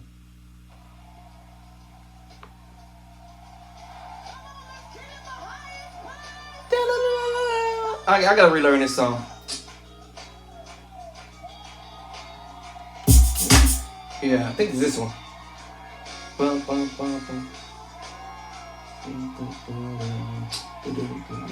Yeah, that's what that one is. High Praise.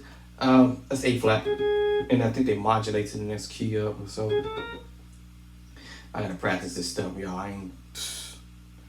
All right. Let me see. Power. Which one is this? Power. Is this the worship power? I'm not sure which power this one is. Let me look it up. So a lot of this stuff I don't know actually. I just power. That's how pretty much I use the track. Now I don't know which power this one is. Who is the actual? Which artist is this? I don't know. Is this Tasha Cobb maybe? Nope. Not her. Which power is this? Nope, not this person. I don't know whose power this one is. Or, let me see. Nope, not that one. I can tell right off as soon as they play the music. I'm not sure which power this one will be. Artists they talking about here, but it's a nice beat. But it's a nice little beat. You groove off of that too. Man, I really wish I knew which artist is this one for. Who's this cat?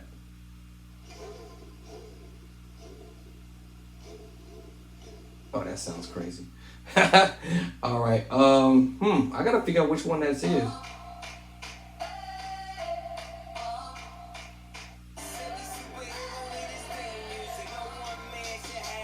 No, not that either. All right, I gotta figure out what power this one they're talking about. But you could do this for some kind of song of some sort, you know, something that's leading on that type of tempo beat. 16 lift. Lord, I lift your. I think this was a Lord. No, Lord, I lift. I think this was a Lord, I lift my name on high, or his name on high. Something. Or the other one is near that one actually. Which artist is this? Lord, I lift. I'm not sure which one this one is. So Lord, what? Lord, not Lord is high. Lord, lift your name. I'm not sure if that's the one. I'm saying. See, can't be this one. I know it ain't.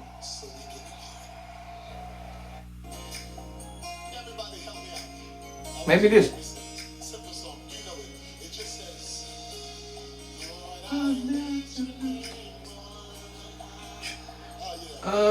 That's not it. Oh, yes, it is. Okay, my bad. Lord, Lord, I'll lift your name on high. Oh, it is that one. Okay, my bad. Excuse me. All right, that's Donnie Clerkin right there. So, okay, that's 16. All right, my bad. Big, I heard that one. I don't remember. Big. Big. It is kind of vague. Is this the Pastor Michael somebody?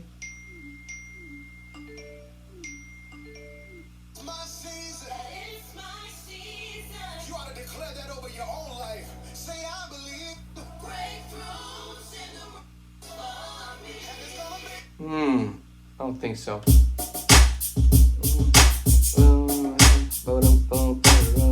I don't know.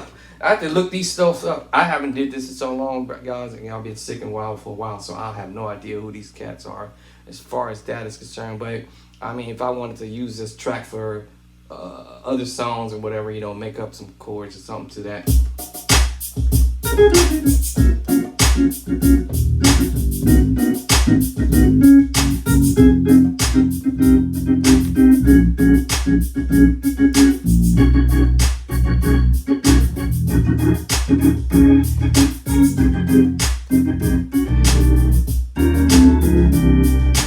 You know, I can sit here and make up chords, ideas to that, but I don't know who these guys are.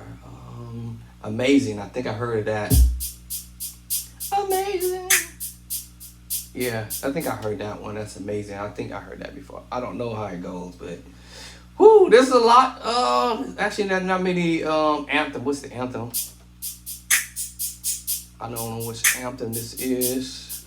But it's the anthem of something. So it says anthem.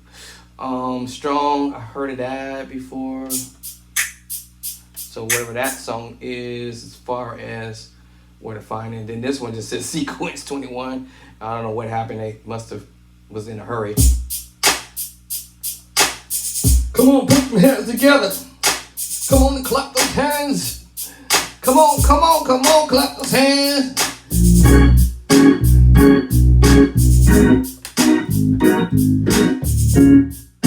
Come on and clap those hands.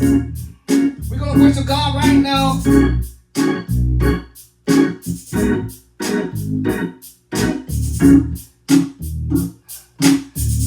Come on.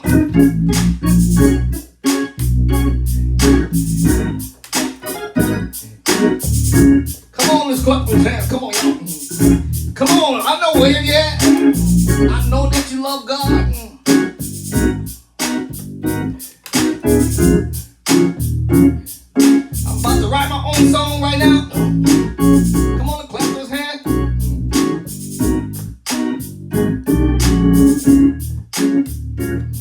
If you love God, come on, clap those hands.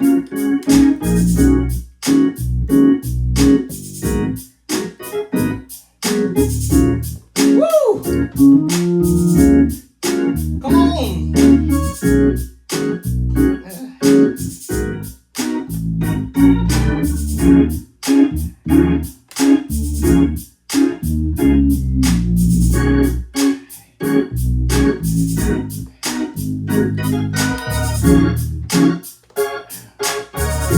Come on, clap those hands. If you love God, you can clap those hands.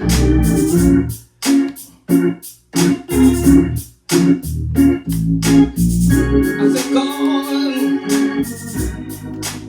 God loved the world, that He gave His only begotten Son. God loved the world, that He gave His only begotten Son. Woo. So put those hands together.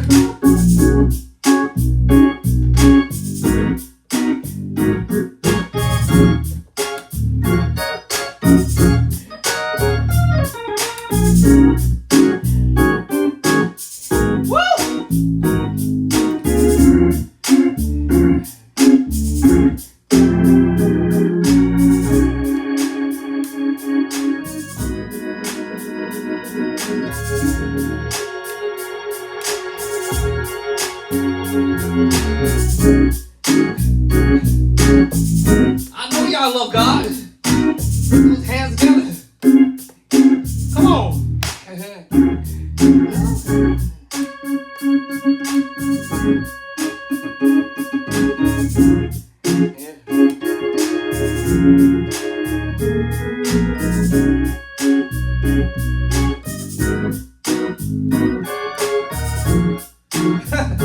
Woo! I feel worship in the house. Come on, y'all.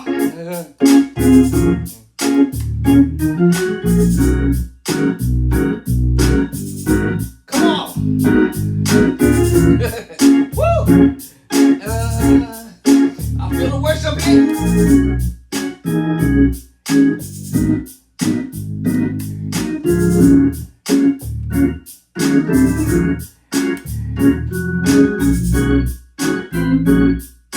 Woo!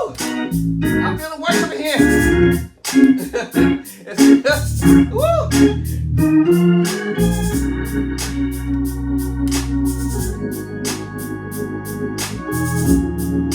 Woo!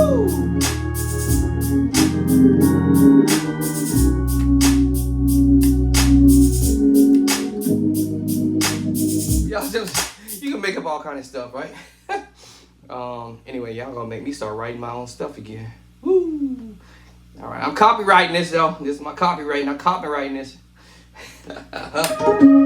Bishop Drayson got some stuff to bring. Andre Clark on there.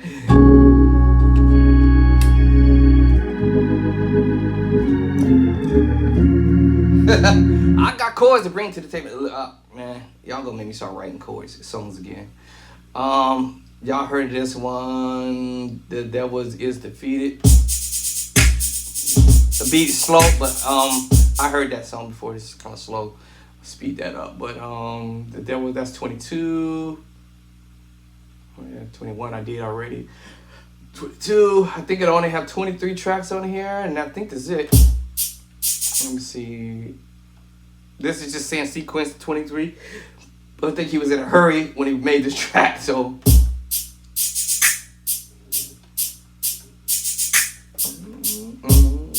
Let me see. Let's see.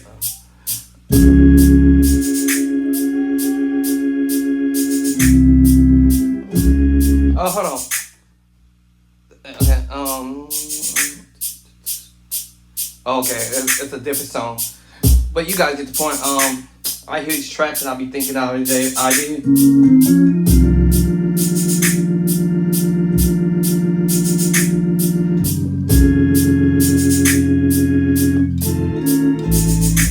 I was off in it. Let me see.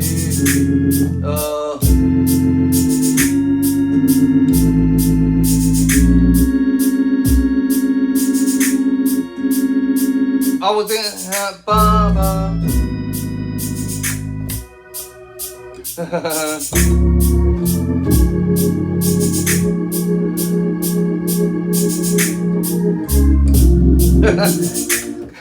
the other one is supposed to go doom,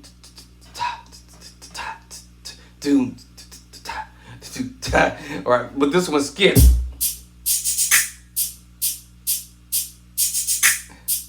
Boom.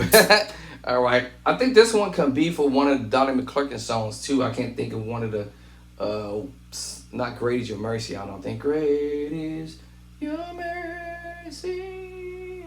I think it could work for that. Let me see. Think in my brain.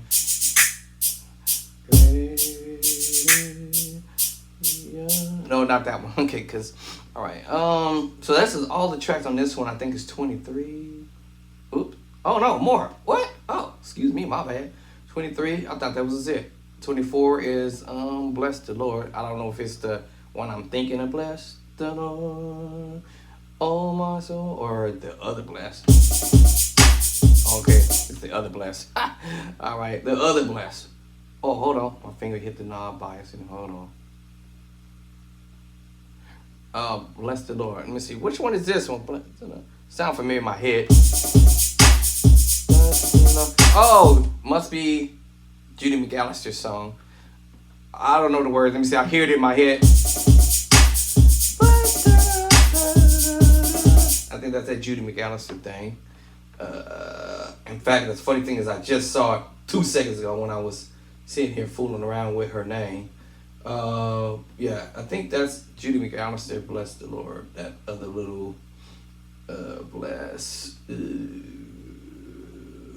the Lord. I don't know.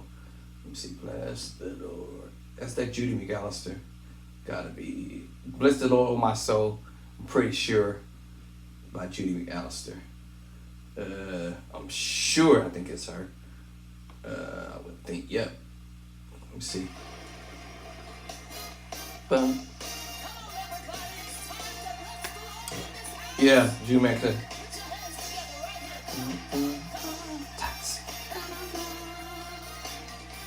Yeah, Judy McAllister. Bless the Lord, my soul. Yeah. Yeah, that's Judy. Oh my soul, bless the Lord. I don't know. What was I doing there? What key is it?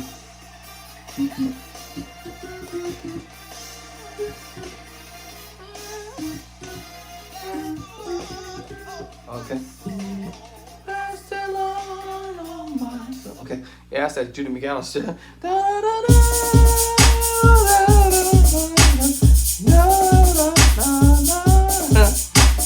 Bless the Lord, oh my soul. Okay, yeah.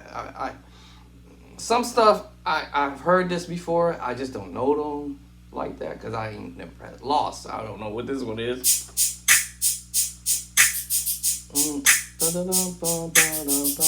I'm not sure who that one might be, but it says Lost. I have no idea what artist that might be. Lost. Lost. Never heard that one. I may have heard it and don't really know it. Let me see. Is that somebody gospel called Lost?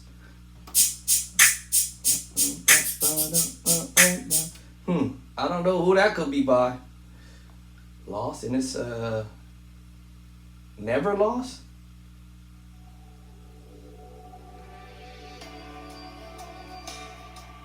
Nope. No, not that one. Well, I don't know who this one would be. Which Lost is this one? See, would that be? I don't know who that one could be.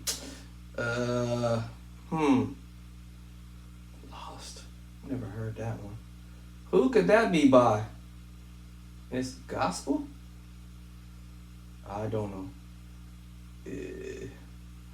I have no idea what that one might be. Let me see. Is somebody gospel who does that? All right, got me on that one. So let me slide off to the next one. But that's a nice beat too.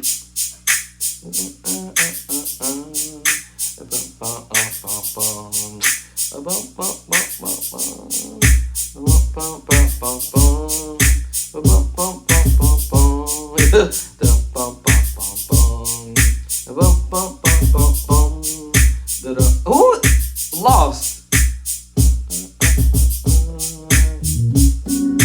Let's see who does that. What?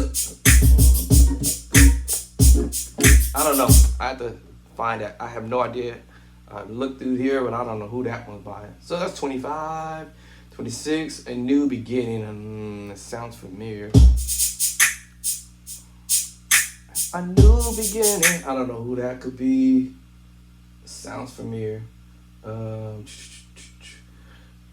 New Beginning. I said A and it just did. Oh, New Beginning by who? Oh, not a church name. I'm not looking for the church.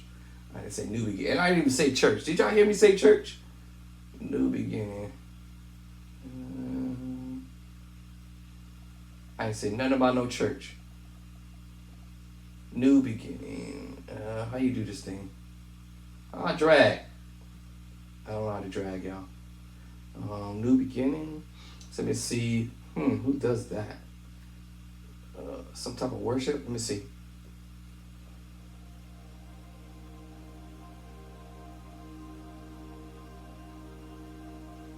That's a long. What was that beat again?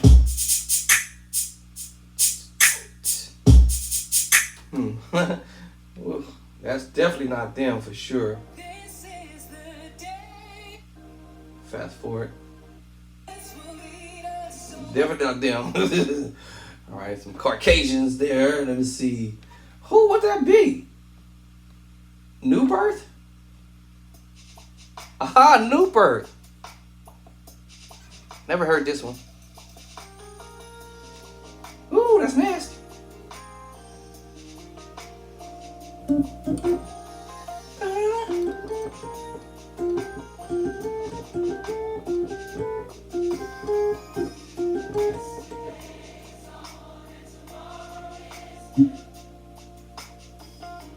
That's that.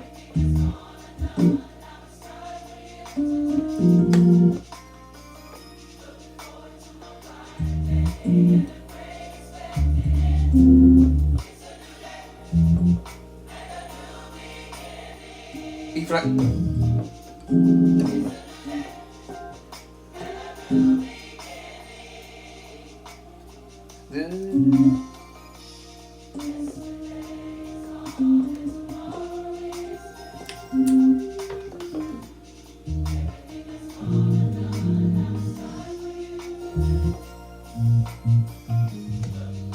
Some, I kind of vaguely hear that.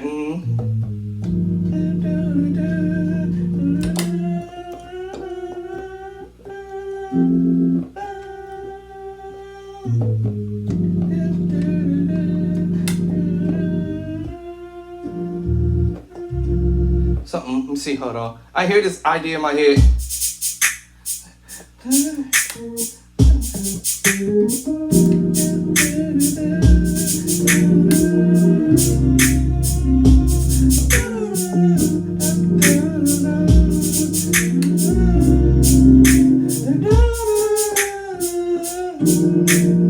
Never heard it so much in my life. What was the word they said? I ain't never heard this one before. Let me see. That's it.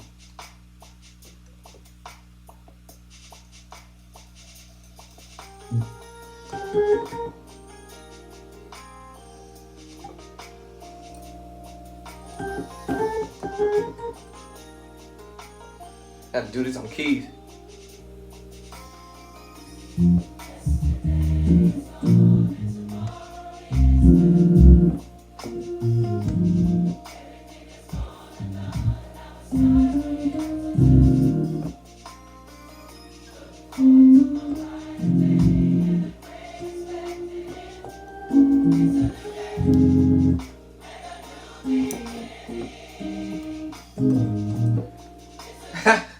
ideas.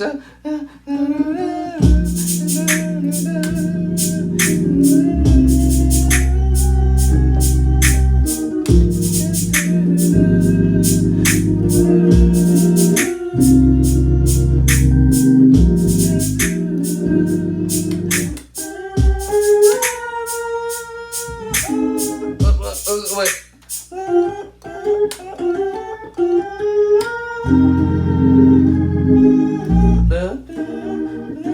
What do we do?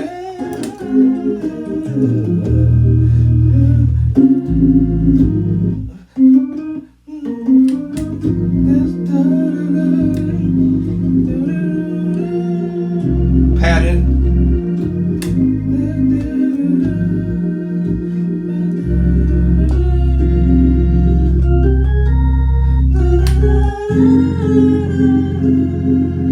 Whatever you did right there.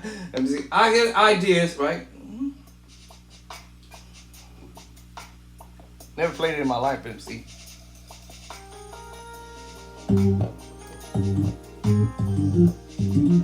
Uh-huh.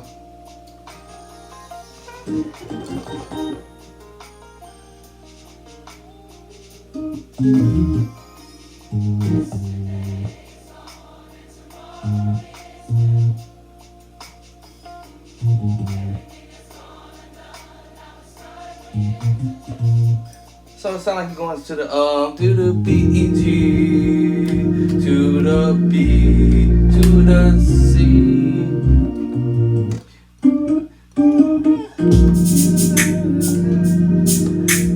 Five to the six,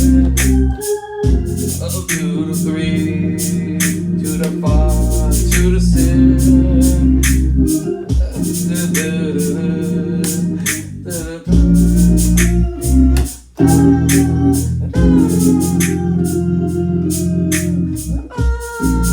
So I'll make my own food.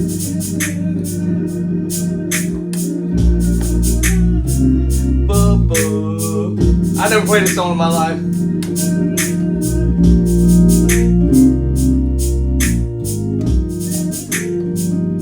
Now here's the other idea I picked up from Emily Devane.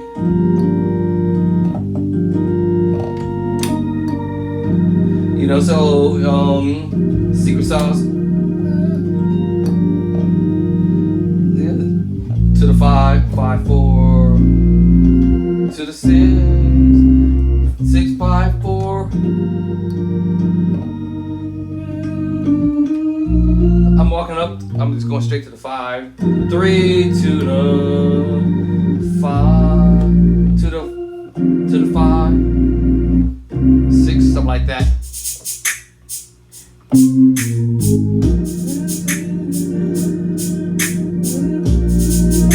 Now knowing me, I might do this. Oh, I missed it. Because when we organ play, we may not play what we hear on the album, so we want to kind of switch stuff up. So if say I was on the 6, I'll go basically 5, 4, 3, and I went to the 5, back to the 3, and so my own loop. My bad.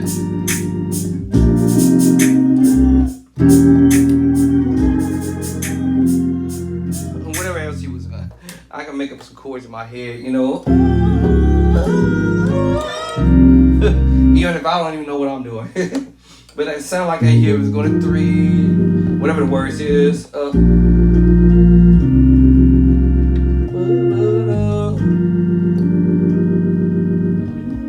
Then I go.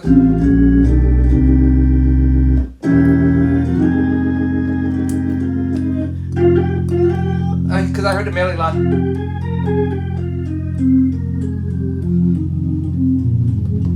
And that suggests that I can go A flat to C minor to E flat, G minor to B flat, and then I can play with the sus2, sus4. I'm sorry, yeah, sus2, sus4 to another sus2, secret sauce to another secret sauce, right? Because I have this voicing in my ear. I can go up to the 4, to the 5, flat 5 to the 6. I can play around with this move. 4 to the 5, flat 5 to 6. Y'all see what I'm saying? Never played the song. 3, 4, 5, flat 6.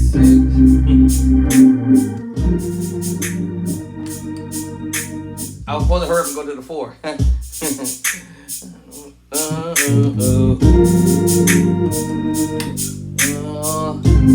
Now I'm gonna be late, so I gotta go.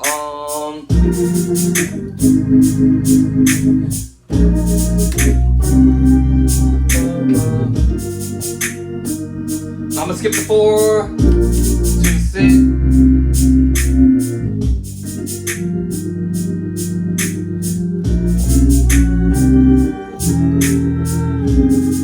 Whatever the chord, wherever I want to go. Anyway, I'm gonna listen to this song. Actually, it's kind of sound like a nice little groove, nice song.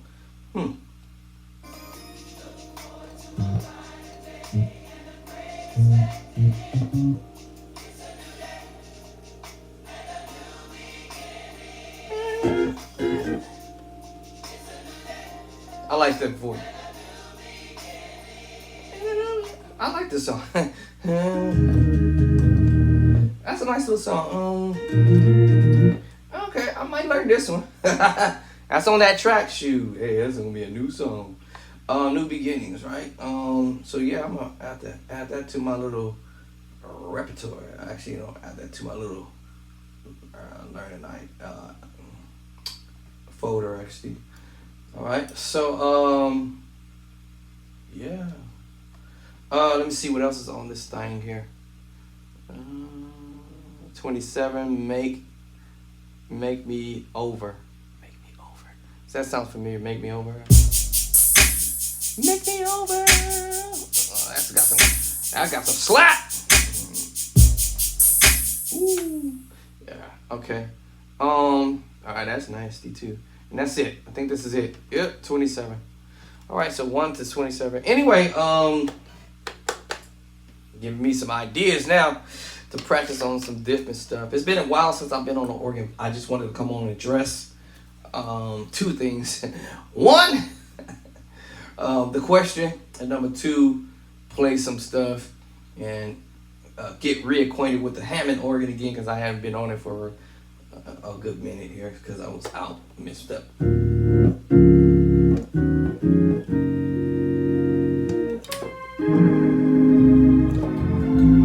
Alright, y'all. Y'all keep focused, and thank you guys for those who've been following me and have chimed in on my channel, and hit that like button. Thank you, and as well as commenting and keeping it very respectable, and also subscribing. I'm gonna have to do a video for that in general. Thank you for the 1,000 subscribers on here, or maybe a little bit over 1,000, I think. Whoa! Am I seeing these numbers right? Whoa! Whoa! Whoa! Oh, okay. Thank you guys for subscribing. I'm actually shocked. I ain't gonna see you live. Whoa! The numbers. Whoa! Thank you guys for coming in and subscribing. 1.113K. Man, thank you guys for subscribing to 1,013K of subscribers who have come in and subscribed to my channel. I'm real shocked. Woo! Be like Ric Flair. Woo! Thank you guys. Thank you for chiming in on my channel and hitting that subscribe button, share, and with a brother, sister, cousin, uncle, niece, and nephew, pastor wife, your brothers, your enemies. Let them know that there's some new cat on the line. All right, let them know that there is some new cat. There's some new cat on the line. Making my way back, y'all. Making my way back.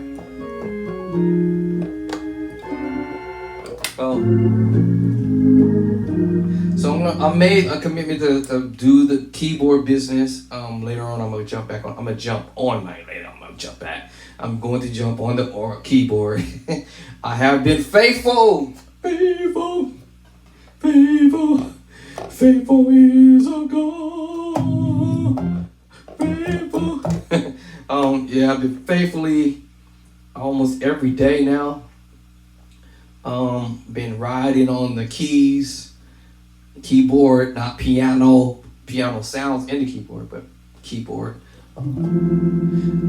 Because I was thinking of the what if the organ don't work, or if I have to end up going somewhere with our pastor and he wants the praise team or whatever the group is sing before he preach or whatever, or represent or something to that nature along that line. I'm thinking about the what if I had to end up playing on somebody's keyboard or something like that. Yeah, that has happened. Go to somebody's church, the organ don't work, it's jacked up, messed up, toe up to the flow up, and you like, really, yo? I mean, this is crazy. Yeah. Also, I had it where I went to a church, the same church, matter of fact, the keyboard jacked up, messed up, and toe up, sound like a Casio toy or something. I'm like, oh my God, really? So if I have to end up bringing my board, and I'm familiar with my own board, so that's why I'm spending some time on the keyboard, so I can have that familiarity with that keyboard. I have the Multi SS7X S7, and so yeah, turn this off, turn it back on, and reboot this track back up because that's the one I use the most. Young Hunters stuff. So yeah, so I'm doing a what if that should ever happen or something like that. So getting familiar with that keyboard, my keyboard. So if I should have to take it out, which I've taken it out a few times in the past, but y'all know how it is when you go somewhere, your legs are shaking, your hands are sweaty, or freezing cold because you're nervous. Because I didn't spend a lot of time on that keyboard like that. It's not really my first love when it comes down to the instrument. But yeah, and not to mention that would be even more, 10 times worse, I should say, even if I'm in my own home church. And that keyboard at the church is the Multi 88. The Multi 8? Yeah, I think that's the Multi 8, I think. Anyway, 88 keys. But the keys are heavyweight. And I don't practice on that every day because it's at church. I don't have a heavyweight keyboard here. So, I'm spending some time with my baby over here, my second baby, my second girlfriend. Y'all better not tell my wife I got a girlfriend over here, okay? All right, I'm spending this now she my first girlfriend. That's my main woman. That's my main woman. Oh, this is my baby right here. This is my first and a half baby right here. I said first and a half. All right, so then that's my woman. It's the difference between a woman and your girl, right? Y'all better get that straight now. Let me preach to y'all about that, though. My brethren, there's a difference between your woman, and your girl. That's a whole nother conversation, girl. So this is my first girl. I'm playing on my first girl, and the keyboard will be my second girl. My main woman, my wife. That ain't my girl now. She be cracking up when I say that to her. Hey, what's up, my girl? She be looking at me like, you want to get your head knocked out, bruh? Don't be calling me your girl. I'm your wife. And I'm like, you my woman. That's that old school stuff. That's my woman. Anyway, so I just want to get on here and kind of touch the key organ for a minute because I haven't been on it for a while. And I'm going to take my pill. I'm way late for it now. Supposed to take that a couple hours ago. Anyways. So, I'll catch y'all later on. Peace of love and cornbread. Thank you once again for subscribing. 1.13 subscribers. So keep on subscribing. Share with the brother, sister, cousin, uncle, niece, and nephew. Let them know that there's some new cat on the line. So, you know, I do share back what I'm learning. As I explained in other videos, I am no, what you call it, heavyweight, like these other guys are. But I'm learning some of the heavyweight stuff, right? That's what's up, right? Because I ain't trying to stay in the kindergarten level. It's time to get out of kindergarten, y'all. It's time to get out of preschool. It's trying to go to the college stuff. Get that college course, y'all.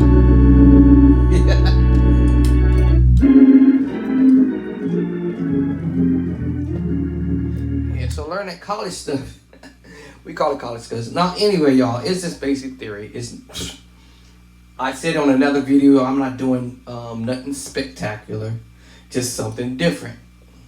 And whenever I get on a keyboard or the organ, my plan is to learn something new every time. These chords I've been playing for a while. All this stuff.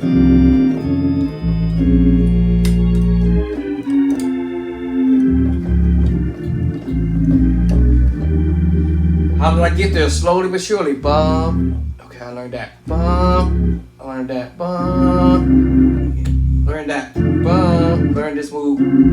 Every day I came with an idea. Learned that. Learned this one. Learned this one.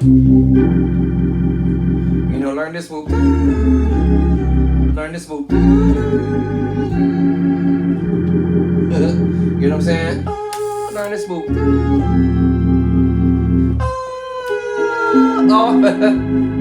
Transposed on y'all.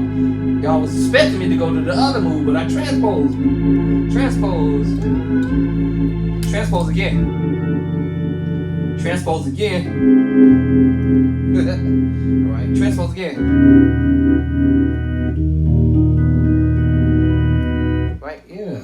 Those chords I'm recognized already, not so much recognized, but I already practiced those chords. So they're familiar, I'm familiar with the chords already. So this is not practicing, right? Practices is really doing something new. Or if it's something I already know how to do in one specific type of key, then I don't know how to do it in the next key. I need to practice those chords in a different key to get familiar with it in a different key. As I did this move, 9-chord progression, that's what I'm going to start with. In one key, C sharp, 9 chords. That's it, right? I want to do it in D. I step up.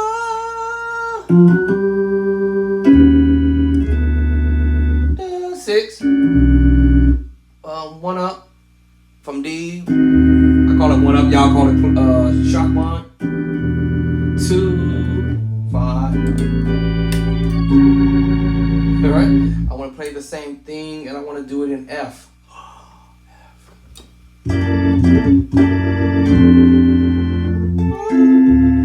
1 up to the 2 and F. 5.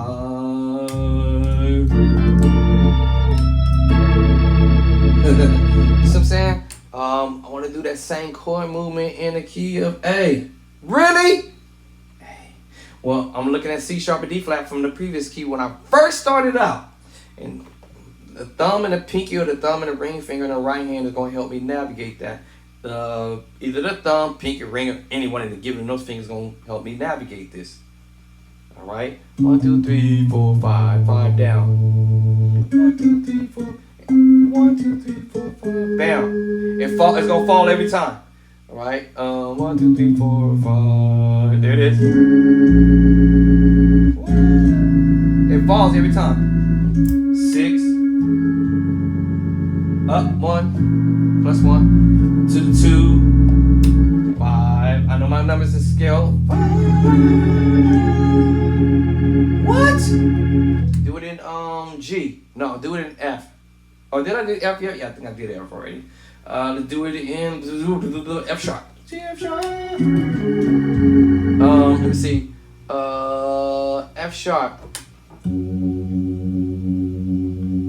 See, bass line. Left hand in the wrong place. There it is. There it is. Okay, how am I doing it? F sharp, C sharp. Let's see what's closer. What was the last key I did? F earlier. So that's the closest because I remember doing it in F.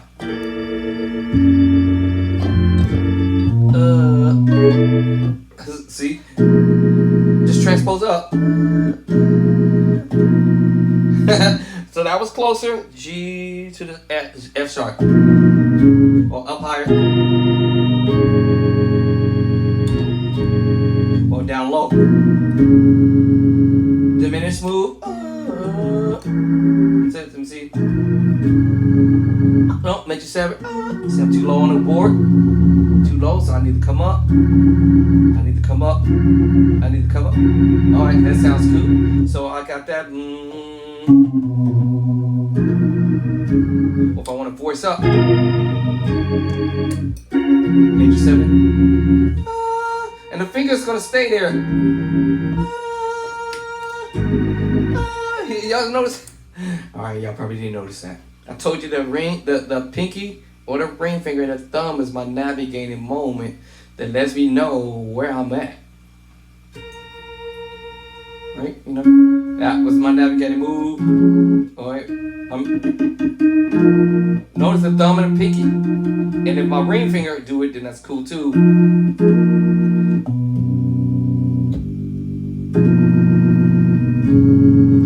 Now this time I want the ring finger. Let's go up. Right. Ring finger. Y'all see that? Pinky or ring finger did it at the same time. To the bar. That time the ring finger. Right? I'm pulling off each chord. It's 9 chords. So I'm memorizing the chord. Secret sauce chord to the secret sauce chord. Use the tritone at the beginning. Then I'm going to major 7. 6. Diminish. Diminish 7. To another major 7. Diminish the major 7. And then I got the turnaround. Major second version. Third version. I might do inversions when I get up to maybe the key of F sharp to pull this off, or maybe not. So let me see. Pedals is G to F sharp. Left hand is this chord.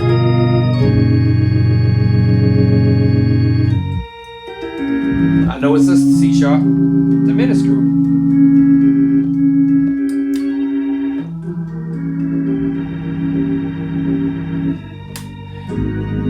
If I want that voice in, I got the major 7, 30 version, second version, root.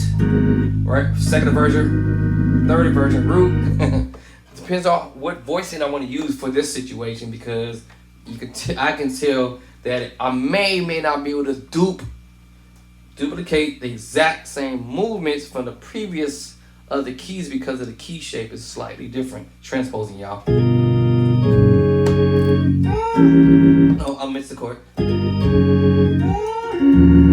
So I second version of the major 7. We have the second version. Then we can go to. I'm sorry. Yeah, second version, third version, and then root and so forth. Right? First version, second version, third version of the F sharp major 7, y'all. You see what I'm saying? So I figured that out, right? It's not hard to figure it out. Or I'm gonna come up with this diminished move. I can go that voicing, or this voicing, or this voicing, or that voicing, right? Do the 5 common chords. These are all common chords. Second version, third version of the B major 7. I literally played the chord a minute ago. Now, if I don't like this tritone here and the major chord here, then I know as a tritone, I can move it here because I'm just doing inversions.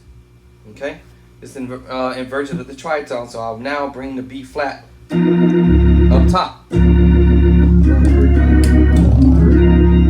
Oop, there it is. And out 5-1. Bop bop bop. Right. Okay. So I'm just duplicating the same thing. Oh, that's funny because I didn't do the other keys like that. In F. That's what practice is all about. Learn your little intro, outros, or whatever in all 12 keys. E flat. So if I go to E flat and do the same thing, I already found it, right? E flat. Is that E flat? Yeah. Bass line. I want to go to E flat. No. Yeah.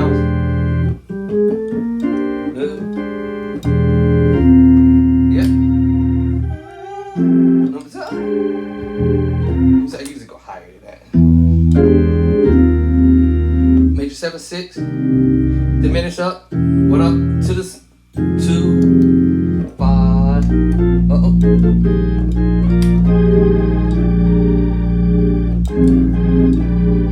5-1. Doesn't matter what key you do it in. You can go to D and do the same thing. All right, now it's closer to C sharp, but now I should be able to ace that without thinking about it. But anyway, so 1 up to the 1, 6, 1 up again, back to the same bass line to the 2, 5,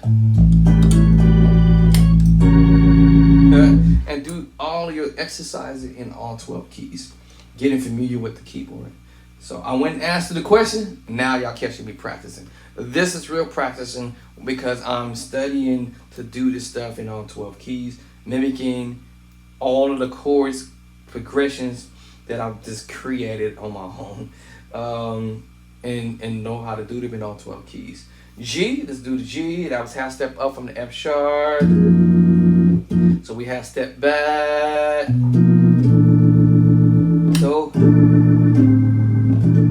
So that'd be me G, A flat down to G. Oop, oh, wrong one. Oop, wrong one. Oop,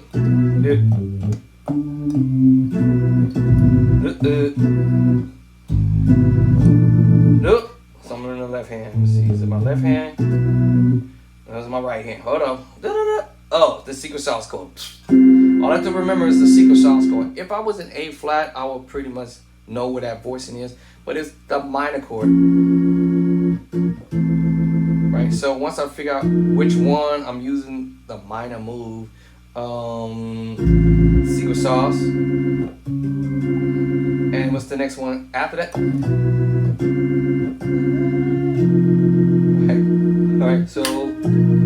Alright, so I'll be able to find that, and then half step, the secret sauce chord. So see, that's A. That's A. Cause I hear that A, then I hear the B flat, and then I should go to the. Hold on. Why is that working? Hold on. There it is. I was on the wrong bass line. Left hand's wrong. Wait, hold on. My left hand's right. Because I was going to F sharp. Half step up. Oh, okay, alright. I was right. I'm tripping. There it is. Actually, I played it right the first time. I'm tripping. Right to the I'm duplicating the same thing.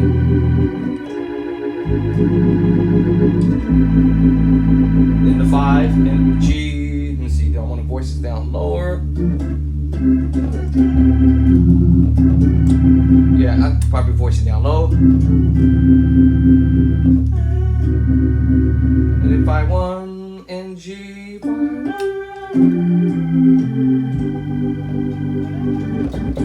Right. Okay, in any key, E, same scenario. a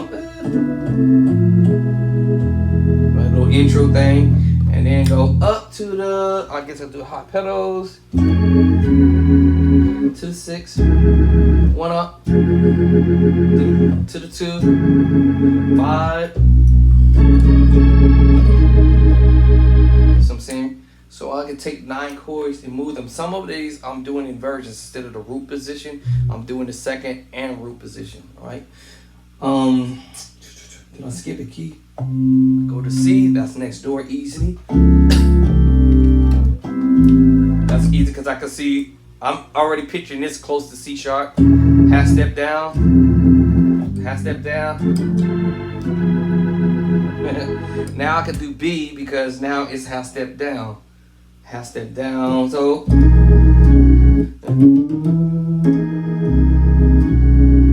up to the 6.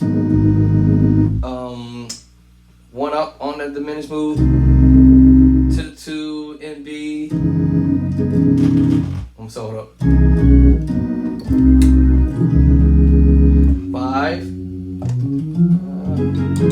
And repeat the same thing because remember, I can see the chord here. C major, half step back from C major is what? E major, second inversion. See, then put middle 5, 1, 2, 3, 4, 5 and B. What in the world? What's he doing that? Okay, who is too close? Oh, okay, I think I know what's up. That microphone, let me see. Which one is it? Here it is. Alright. Okay, I had to turn that. I think I got it too close to the my microphone's on the Leslie. Okay, hold on. So half step back from the C is E. Then G, half step back is G flat or F sharp. And then half step back from the F major 7 is E major 7. So that's how I'm able to get it to it. 5 1 and B, 5 1. Ba, ba, ba.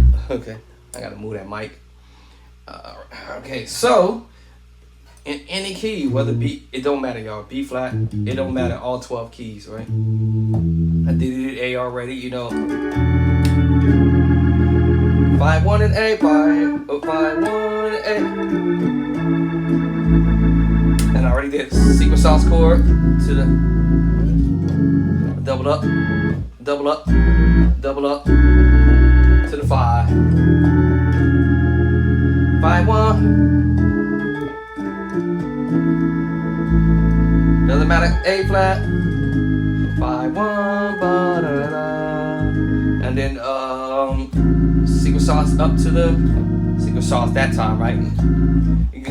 To A flat, but I'm using the secret sauce chord. Major 7, double up on the diminished move, double up on the major 7 move, turn around. 5 1, ba, da, da, da. Y'all just know I had to get on here and play something, right? And because I've been talking about transposing, and we all need to learn to transpose. And as I'm using this pattern of chords, all right, they're going to be utilized somewhere down the line, right? As I keep building on all 12 keys. And this is gonna make my plan in all 12 keys a lot quicker than for me to say, well, I'm gonna learn all the chords that I know how to do in E flat, and I'm gonna move all of those chords to E. That might take me about, that might take me about,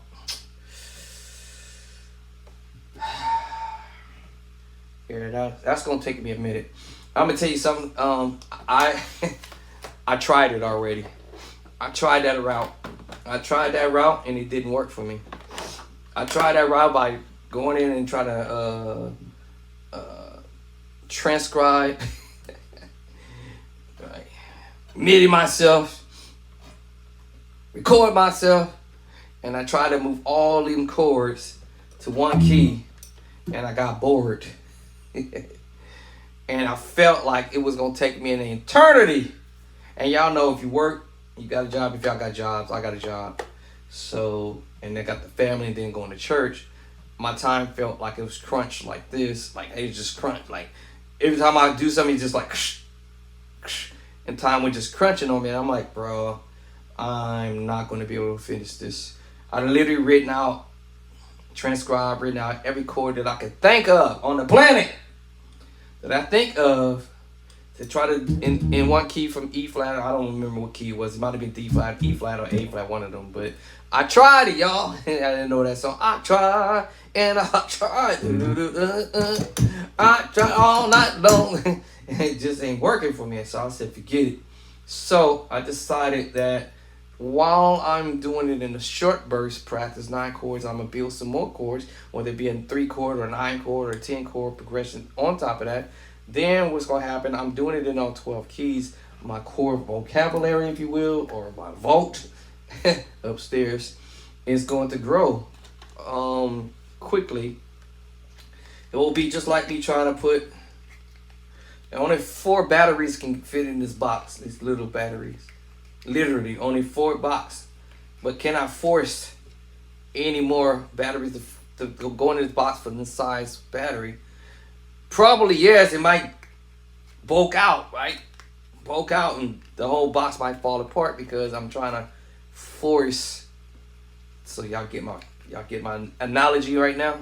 I'm gonna try to force all the chords in my memory bank, and believe it or not, by the time I was finished doing that, I didn't remember half of what I did. And we call that practice, but not everybody can do that. All right, so I'm not gonna sit here and force myself to gather this stuff all in one shot. I'm just gonna do it in little short bursts like I'm doing now. All right, I think I covered all 12 keys. B flat, I might have forgotten, so let's go to B flat. Oops, wrong bass line. Up, 2, 5. What's my 5 chord? No, what's my 5 chord? Uh-oh.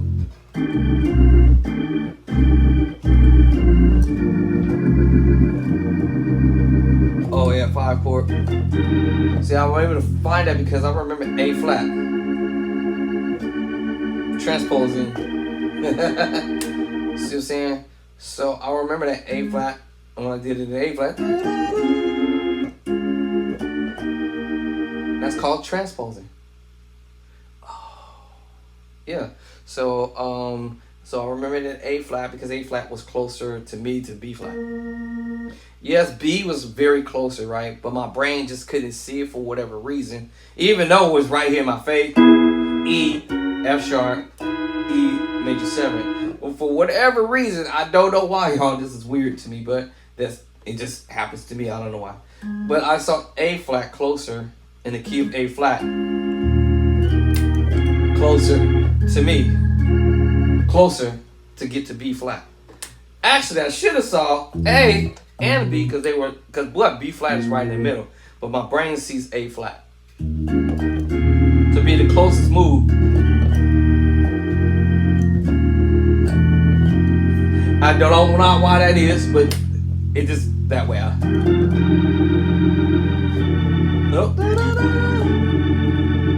Right, 5-1 and B flat, 5-1. Right. So when you're practicing chord progressions and new beginner musicians, all right, you have a much more better chance to advance faster from beginner level to immediate level. Immediately to, when I say immediately, it's because of the type of material that you may pick. You can go from intermediate to advanced. It's just about what type of material you chooses to practice on. All right. So it's about what you choose, the type of music that you want to learn from. So if I would go on here, go to internet, or my stuff that I've gathered over the years. I can open my little black book, I call it, my dangerous book, and scroll through here and pick some ideas. So far, I just did my own little ideas, and all that other stuff you guys heard me. That's all me all day. All right, it's not somebody else. It's me doing what I do. Now I can grab ideas from other musicians. Even it might be chords I'm already doing, but it's just the idea of what the other musicians may have used chords that I'm familiar with or may have become familiar with, and then they use it in a different way, just a different approach. Where's my volume at? So if you check this out.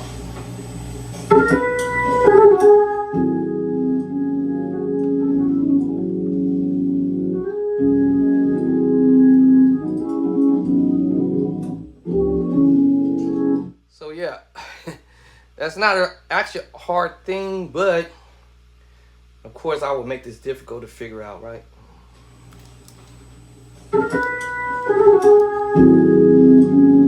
This is that first thing. I played this chord already. Y'all heard me doing it. That was a chord right there, right? Watch when he gets to it. It's just a different bass line. A flat. Chord I already played. F sharp and G flat major 7. What? Yes, chord I already know how to play. Now it's just the question of when he was playing this little thing, what hand did he use? And then how did he set up the drawbars? Now, as I was telling y'all earlier, depending on the situation, I have reason to believe that he was playing the drawbars with the 2 brown and the 2 white out, puts the rest of them in, because now he's soloing at the top of the keyboard on the upper manual or whatnot, and then chording in the left hand on the lower manual.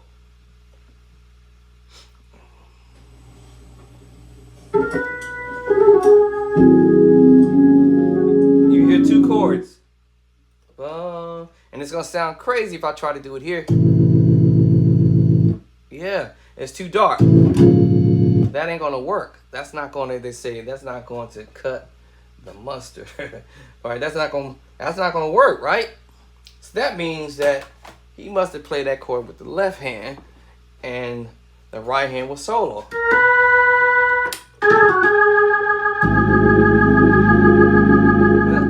That makes sense. So when it comes down to transposing, when it comes down to practicing some ideas, some new rounds of ideas from other people or chords that you might already be familiar with, I may be familiar with, right? That means that, hey, this musician is just taking his chord progressions that he's learned and do it in a different way. So I'm like, oh, that's how you do that, all right? I heard this, and I just had to find it. It's up here. It's not here. It's not down here. So I said, okay, all right. So he did this. That's another technique or idea you can use to transpose to another key. Another key. And another key. And another key. And another key. Oh, my bad. And then another key. Key thing that I used to hear Sean Wilson would say, make sure you learn the target note or the target chord. All right, so what is the target note? B. That was the target note. Later on, as I keep transposing this, all right, what's the next target note? E. What's the next target note? E flat. I promise you this is going to come up next. Any one of these is going to come up next. Take target note D, target note D flat.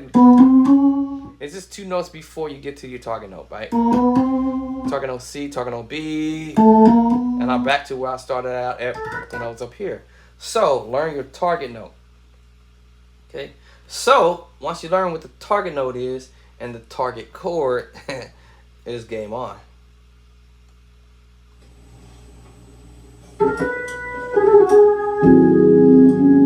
Three, 1, 2, 3. And E. 1, 2, 3. What's the target note? B, technically. A flat. And F sharp is the target note.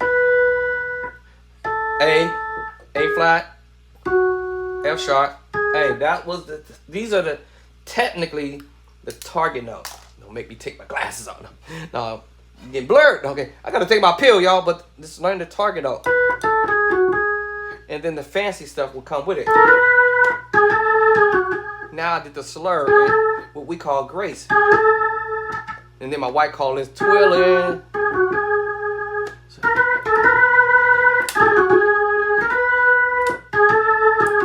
Right, that's all he really did, right? In slow motion, right?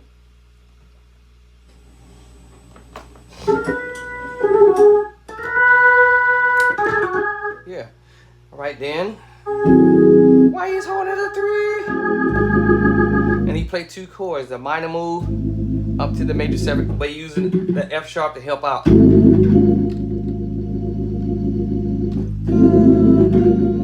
Why you holding that 3? 3.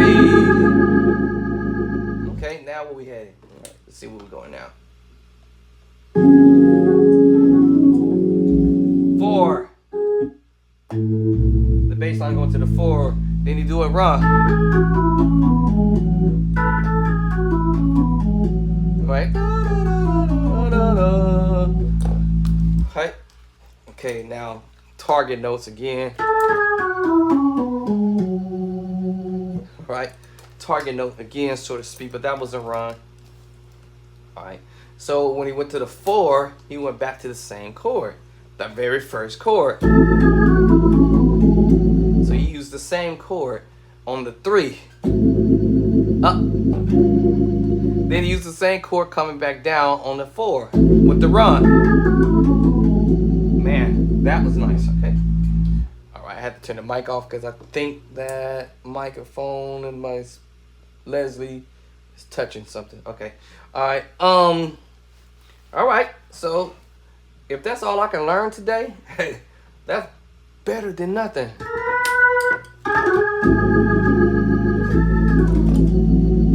Once he did that a lot faster, the slower I do it, the better I can remember it.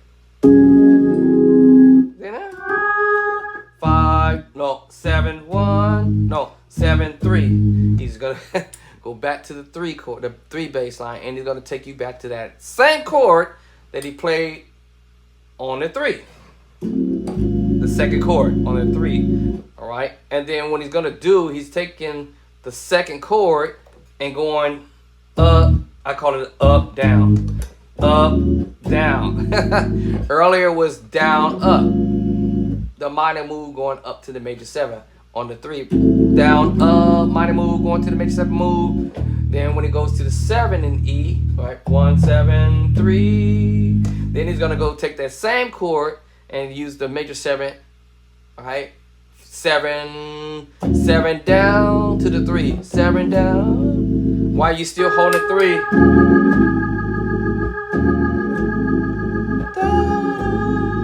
Da, da, da.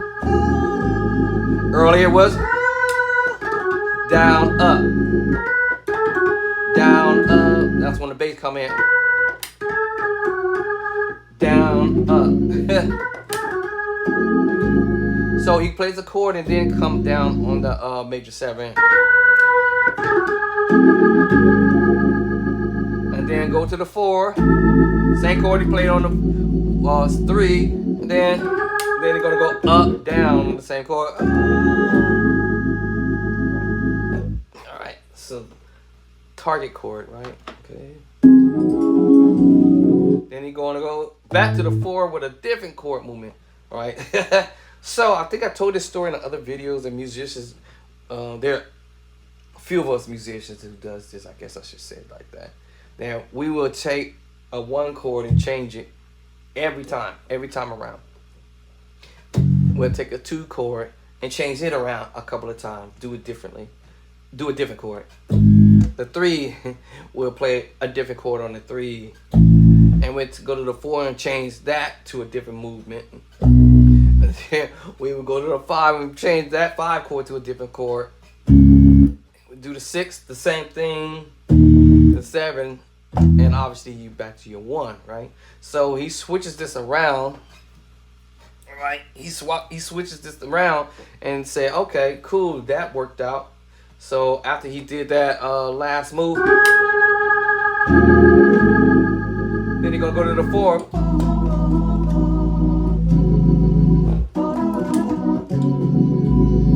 You notice the voicing up top.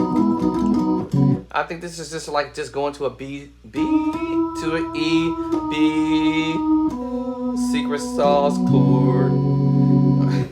All right, people, learn your sus2s. The secret sauce chord, which is just inversion.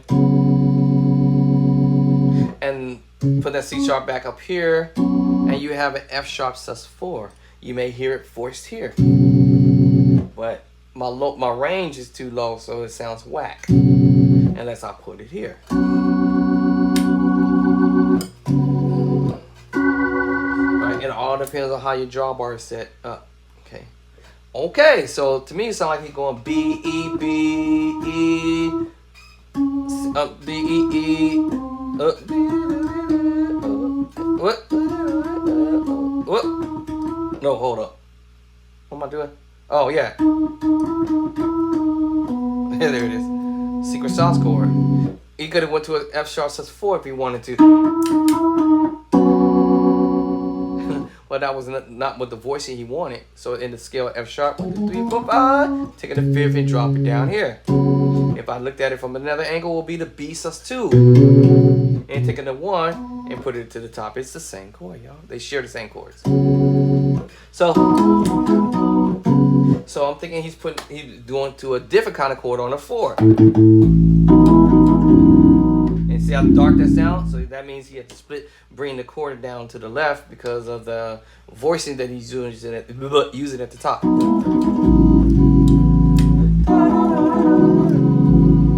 Okay, so that's where we're right there.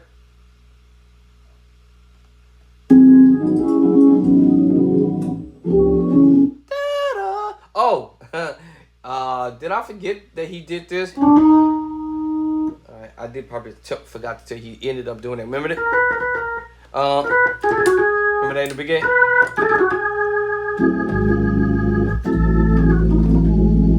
He used it here. I'm sorry.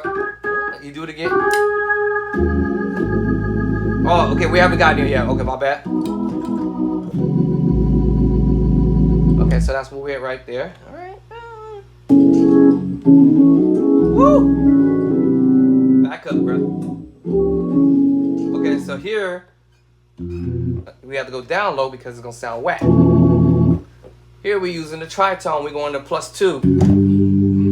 We might use the word sharp 2, using the tritone over A major. And then he's gonna take it to a different chord on the 2.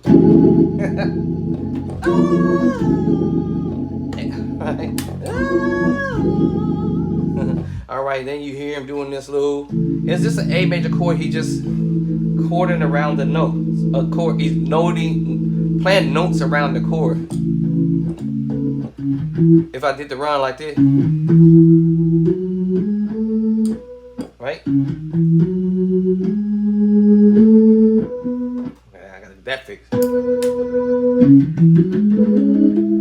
Right? So he's just chording around that A major chord. And now what he's doing is using the 2 runs, I should say it like that, splitting the 2 runs with 2 hands. Let's do it up here. Splitting up the 2 runs at the same time with 2 hands.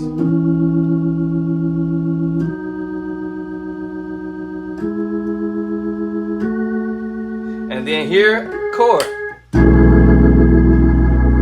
So here he's doing this. You have the drawbar pushed in like this, maybe. I try to match the sound best I can. Yeah. And then I hear him pulling some drawbars out. Then he's gonna do the walk up. Now, if I can't get the this chord held down. If I can't hold down the A major chord while I'm doing this, then I'll cheat it out. Like that, right? You see what I'm saying? If I can't figure out how to hold that chord down, yeah, then I'll go with the, you know, splitting the run here to get to my 5. Y'all feel what I'm saying? So let's see, go. Pull out the drop, sorry, drop it. Yeah, if I can't figure out how to hold down that A major chord, because that's A major. A major chord, right? So I'm splitting it with 2 hands in order to do the little walk up, or whatever you want to call it, the walk up of the run.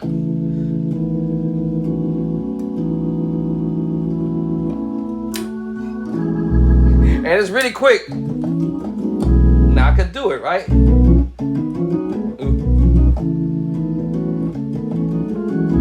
See, I can do it. Now, either do it or don't do it. It's notable. That's notable because I'm doing a run. Now I'm gonna try to hold down the chord. That's a big difference.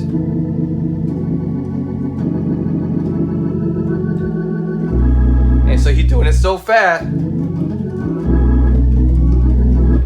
So that's what he's doing there. Alright, chord before that. So yeah. Remember that chord earlier? Secret sauce chord? This time he's using the tritone. On the 4. A different chord on the 4. We're on the 4. 3, 4. Because we was on 2. Then we can play that same chord on the 5. So he rolls up to get to it. He rolls up to it. Draws out. Then he rolls up to it. To get to the 5. But roll back to the 4. Now this time he's using the tritone with the secret sauce. The same chord I just played when I played down low on the 4. I played a major chord on the 4. E major chord on the 4. Alright. This is really an E major chord, by the way, y'all. If you know your scale. Right? Alright, and this is a part of the E scale. Right? E. 6, what? 2, 5. And my left hand is playing 1, 2, 3, 5. That's why you got that voice. That's why it works. I could have went to the B sus2. B sus2. Right? And if I was thinking of B and E share some of the same notes. What? Yes, they share some of the same notes. That's why this works. Now I'll take the secret sauce chord, or the note, and put it at the top. Is this an inversion of the B sus2? If you wanted to, you could have went to F sharp, sus4.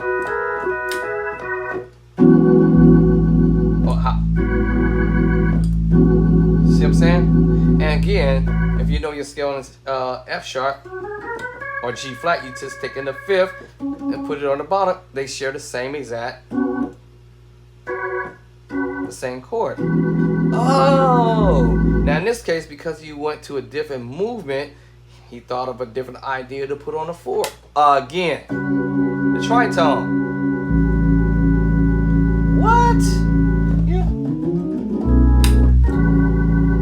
All right. Now I taught you guys in other videos about the major move, minor move, augmented move, and 7. This is coming up. What? Right. And your tritones. I said major, minor, augment, and 7. Diminished, dominant chord, major 7, sus2, the secret sauce chord, I'll call it, the sus4. Let's go back to the C sus2 and the secret sauce chord. Now let's go and do the C sus2, taking the 5th out of the C scale, and you have a G sus4, and those two share 1, 2, 3, 4, 5 the same exact secret sauce chord. Oh, now you probably see me doing it like this, the C sus2 secret sauce, and you see me going to the C sus4, right? In the F sus2, doesn't matter where it's voiced at, and its secret sauce.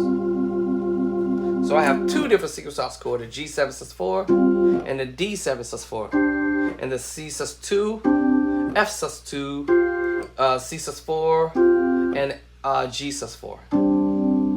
You see how I can use those ideas? That's transposing. All right.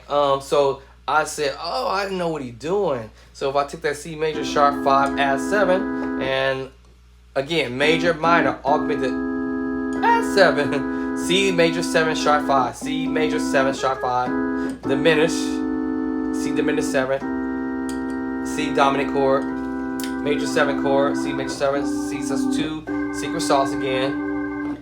Either I go to the C sus4, you already know the story about that, the F sus2 secret sauce, right? Or the C sus2 and the G sus4, y'all know they both share the same secret sauce. And the tritone.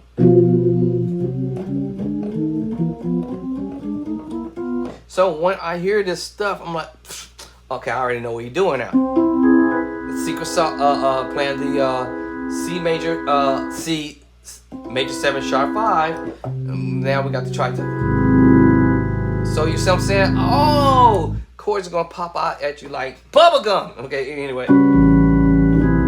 However, let's back that up just a hair. Now, you also can flatify.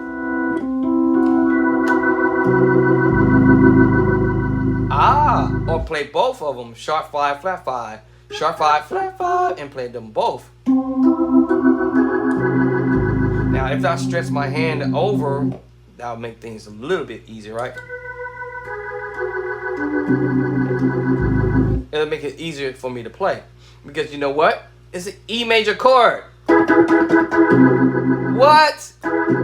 So think of E major for a split second. Because of the C augmented, y'all. So you see augmented, and then you have the E major chord.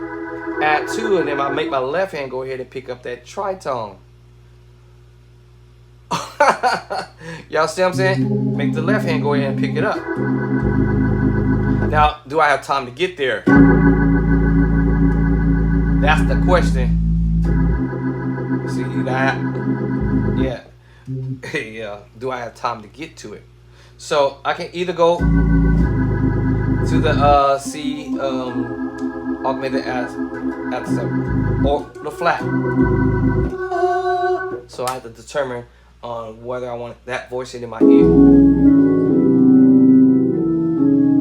Oh, a little ahead of myself.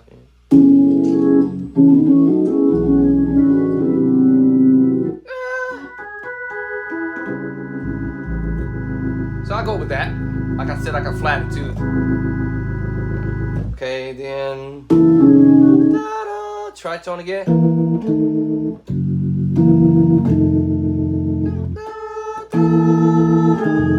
I hear that. Now what he did in the right hand, let me see.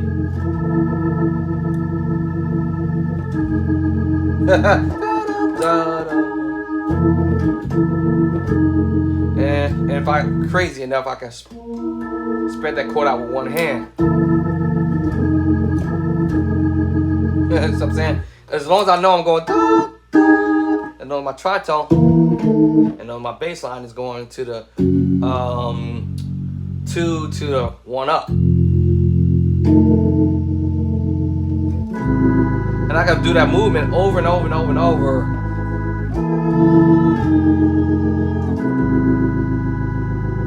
You know what I'm saying?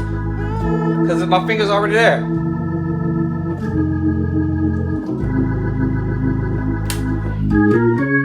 Can I get it where it is?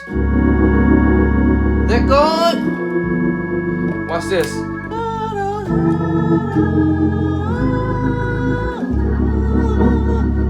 That gave me an idea. Thank you, Elder DW. That gave me an idea for preaching chord, right? Can I get it with that God is good? And normally you have the minor move here, and then you want to go diminished, right? So I'm like, okay, that's another idea. God said, let it be light.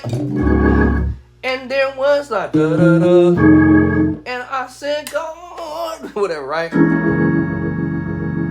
what I'm saying? God, da da. Da. Ba da da. Ba da ba. Here I move up.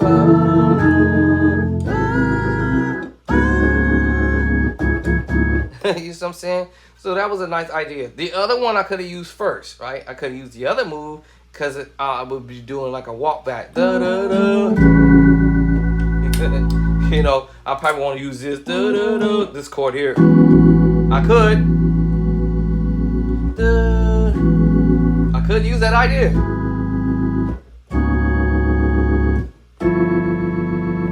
The walk back. Da, da, da. That move again. Remember this chord? I'm back to this chord, but now I'm on a what? A B bass. Maybe the tritone is C sharp. Pass that back. Keep that same chord. See? You see the idea? Can I get a weirdness? Y'all see what I'm saying?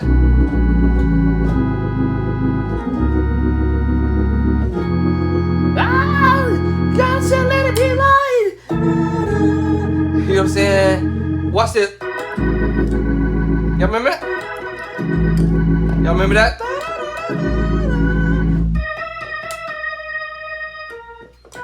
Only reason why it sounds different because I changed the drawbar settings. And this time I'm playing the minor chord in the left hand, but if I go to the major, it's not gonna make the major chord is not gonna make that much of a big, huge difference. Not that much. Even if because it's E, but E notes share the same thing as C sharp notes. Some of them. That's why it works.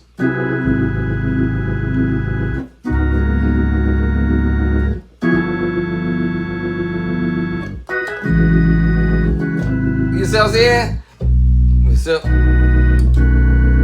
Ba ba ba ba. That's why I can use them. Da da da da. Right? I can go back up to this one. You know what I'm saying? Da da da. To the 4, or actually, I'm thinking of E. I'm sorry. I'm thinking of E. I'm thinking of saying 4 to the 3, right? To the 6, because C sharp uses the same chord movement, so it will be yeah, fun to do this. So think of this as my 5 up plus 5. If I go to the 6, it will be plus 6 to the 5 plus 5. Oh, I'm sorry. Sharp 6. Walk back to the sharp 5. Stay on the 5 to the 1. And as I'm going along, you start noticing some moves of 4 3 4 3 4 3 to the 5 to the 1. I'm trying to get you somewhere to the 4, up to the 5, sharp 6, sharp 5. I can play whatever I want to put there, which I'm thinking of the E, in key of E, the 4.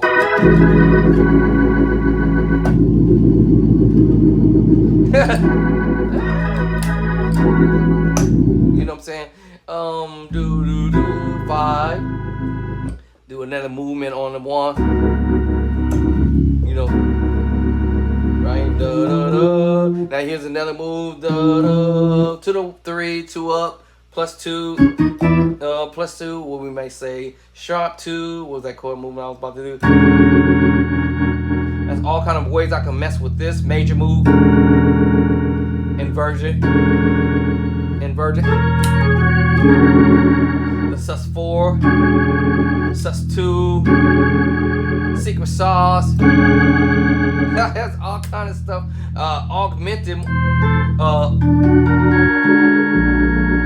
Yes, all kind of ways I could do this, right?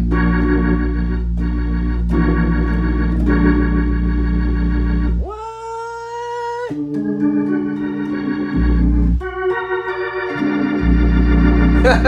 There's all kind of ways you could pull this off. Ba-da-da. Secret sauce chord. Oh. What is that? Let's see. This is just an E major chord, coloring it with the C sharp, and that's where you get that screen. And you just rubbing the G sharp into your A sharp. You know, E major chord root, first inverted, and using a C sharp and the B flat, if you will, and you just doing this. And if I was doing that in this key, then I will probably have my foot pedals all the way up on that F sharp. And with that tritone,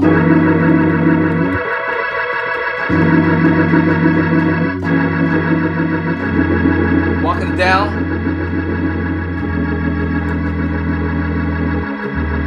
Walking. Whoa, Lord, right? You know me. Up. I'm holding that chord the whole time. Walking the pedals down. F sharp to G to D. Going at the E flat. Walk up, back up to A. Now walk the pedal. No. I'm going to actually I walk the pedals from E to F. F sharp and back up. I think that's how I'm doing. No. Yes, I think I was going.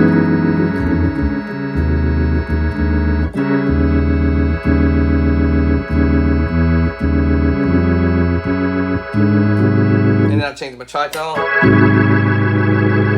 Oh Lord, and then I'll probably bring it here or back up here, because I was already screaming already. Up. Oh, D. You can walk it down F sharp, F, E flat to D, I think, because I can substitute that for the A flat.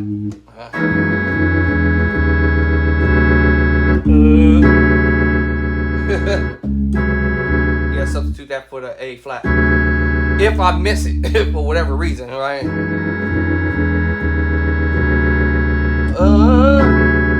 For the A flat, I'm supposed to make it to the A flat, right? A flat. So I substitute that bass line, or sacrificed, for getting to A flat and use the D. To the because I'm already right by the 1, which I call it sharp 1 to the 1. So and sometimes my other scream is this. The A major 7, coloring it with the B.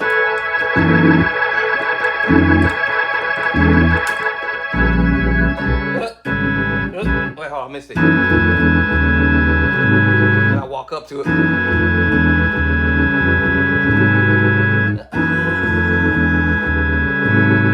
I haven't did this in so long, I forgot how to do it. I went down low on the pedals that time. Walk up.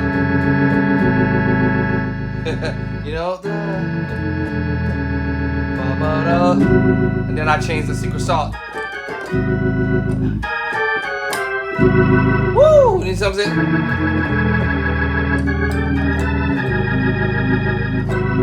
Here's our walk. Jump. back up to the 1. Now that's how I used to do it. I've kind of forgotten how to do stuff. Gotta get it with. Walk up while I'm still holding the chord.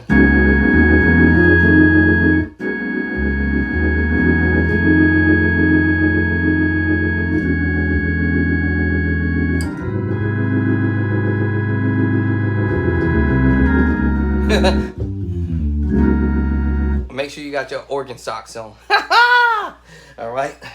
You won't be doing that slide up and slide down with no shoes on, because it's really hard, because your shoe surface is gonna rub. You're gonna scrape all the black rubber sole off of the bottom of your shoe.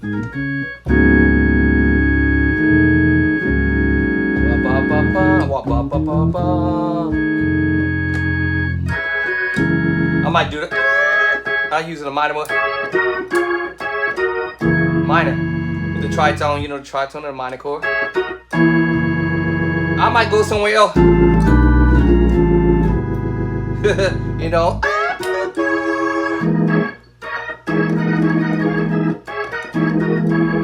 I might want to go somewhere else crazier. You know, even 5. Sharp 2. 1. You know, I might want to go. You know what I'm saying? You know, or.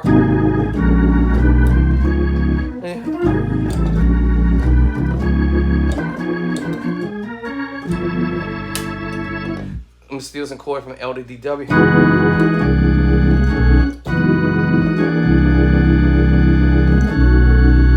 So you just major 7, augmented, minor move.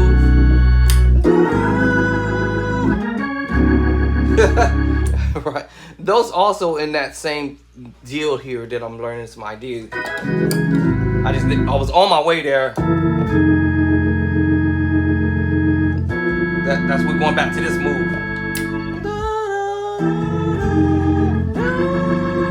Now, he's not gonna actually go to this chord. He's gonna change the movement, the voicing, and hit you with this. That's dope. Not this move no more. And he gonna hit you with this one next. Let me see. This. That's where he gonna hit you with this time. This chord. +2, and now we're talking E now. Sharp 2 to the 2. Right? So that's where you're gonna hit you now with that voicing.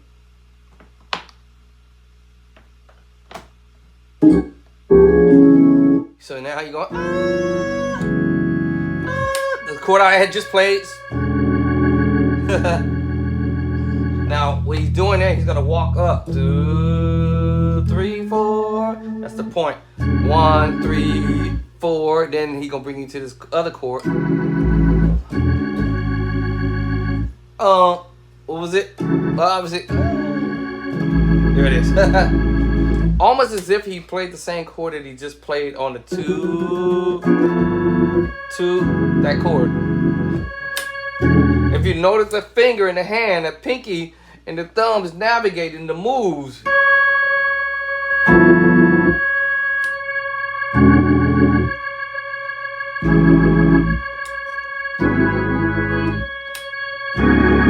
Gotta get away this. The God. Say yeah. Yeah. Yeah. Yeah. You know what I'm saying? The pinky's navigating, right? You know, if I'm holding that note.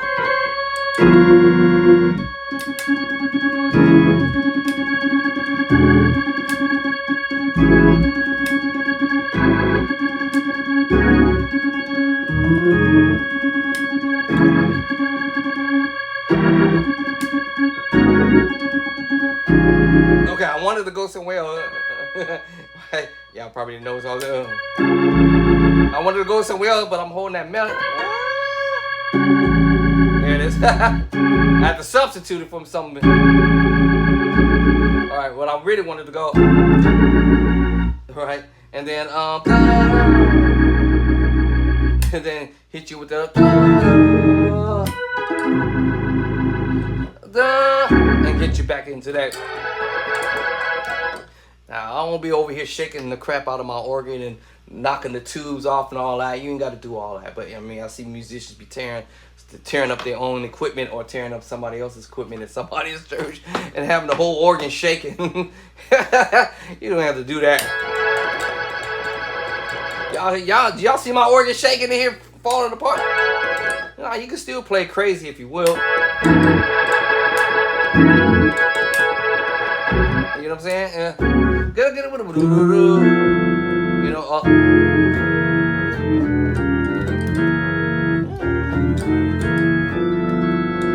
take you to that Devon mood.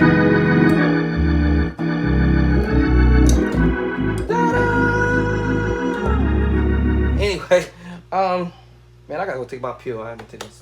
Listen, y'all, this is the Bold Bishop Tracy. If I don't shut this thing down, I won't shut it down. But I haven't been on the organ for quite some time. So I just wanted to come on here and touch the ivories. And my wife said, "You in here plucking on the ivories?"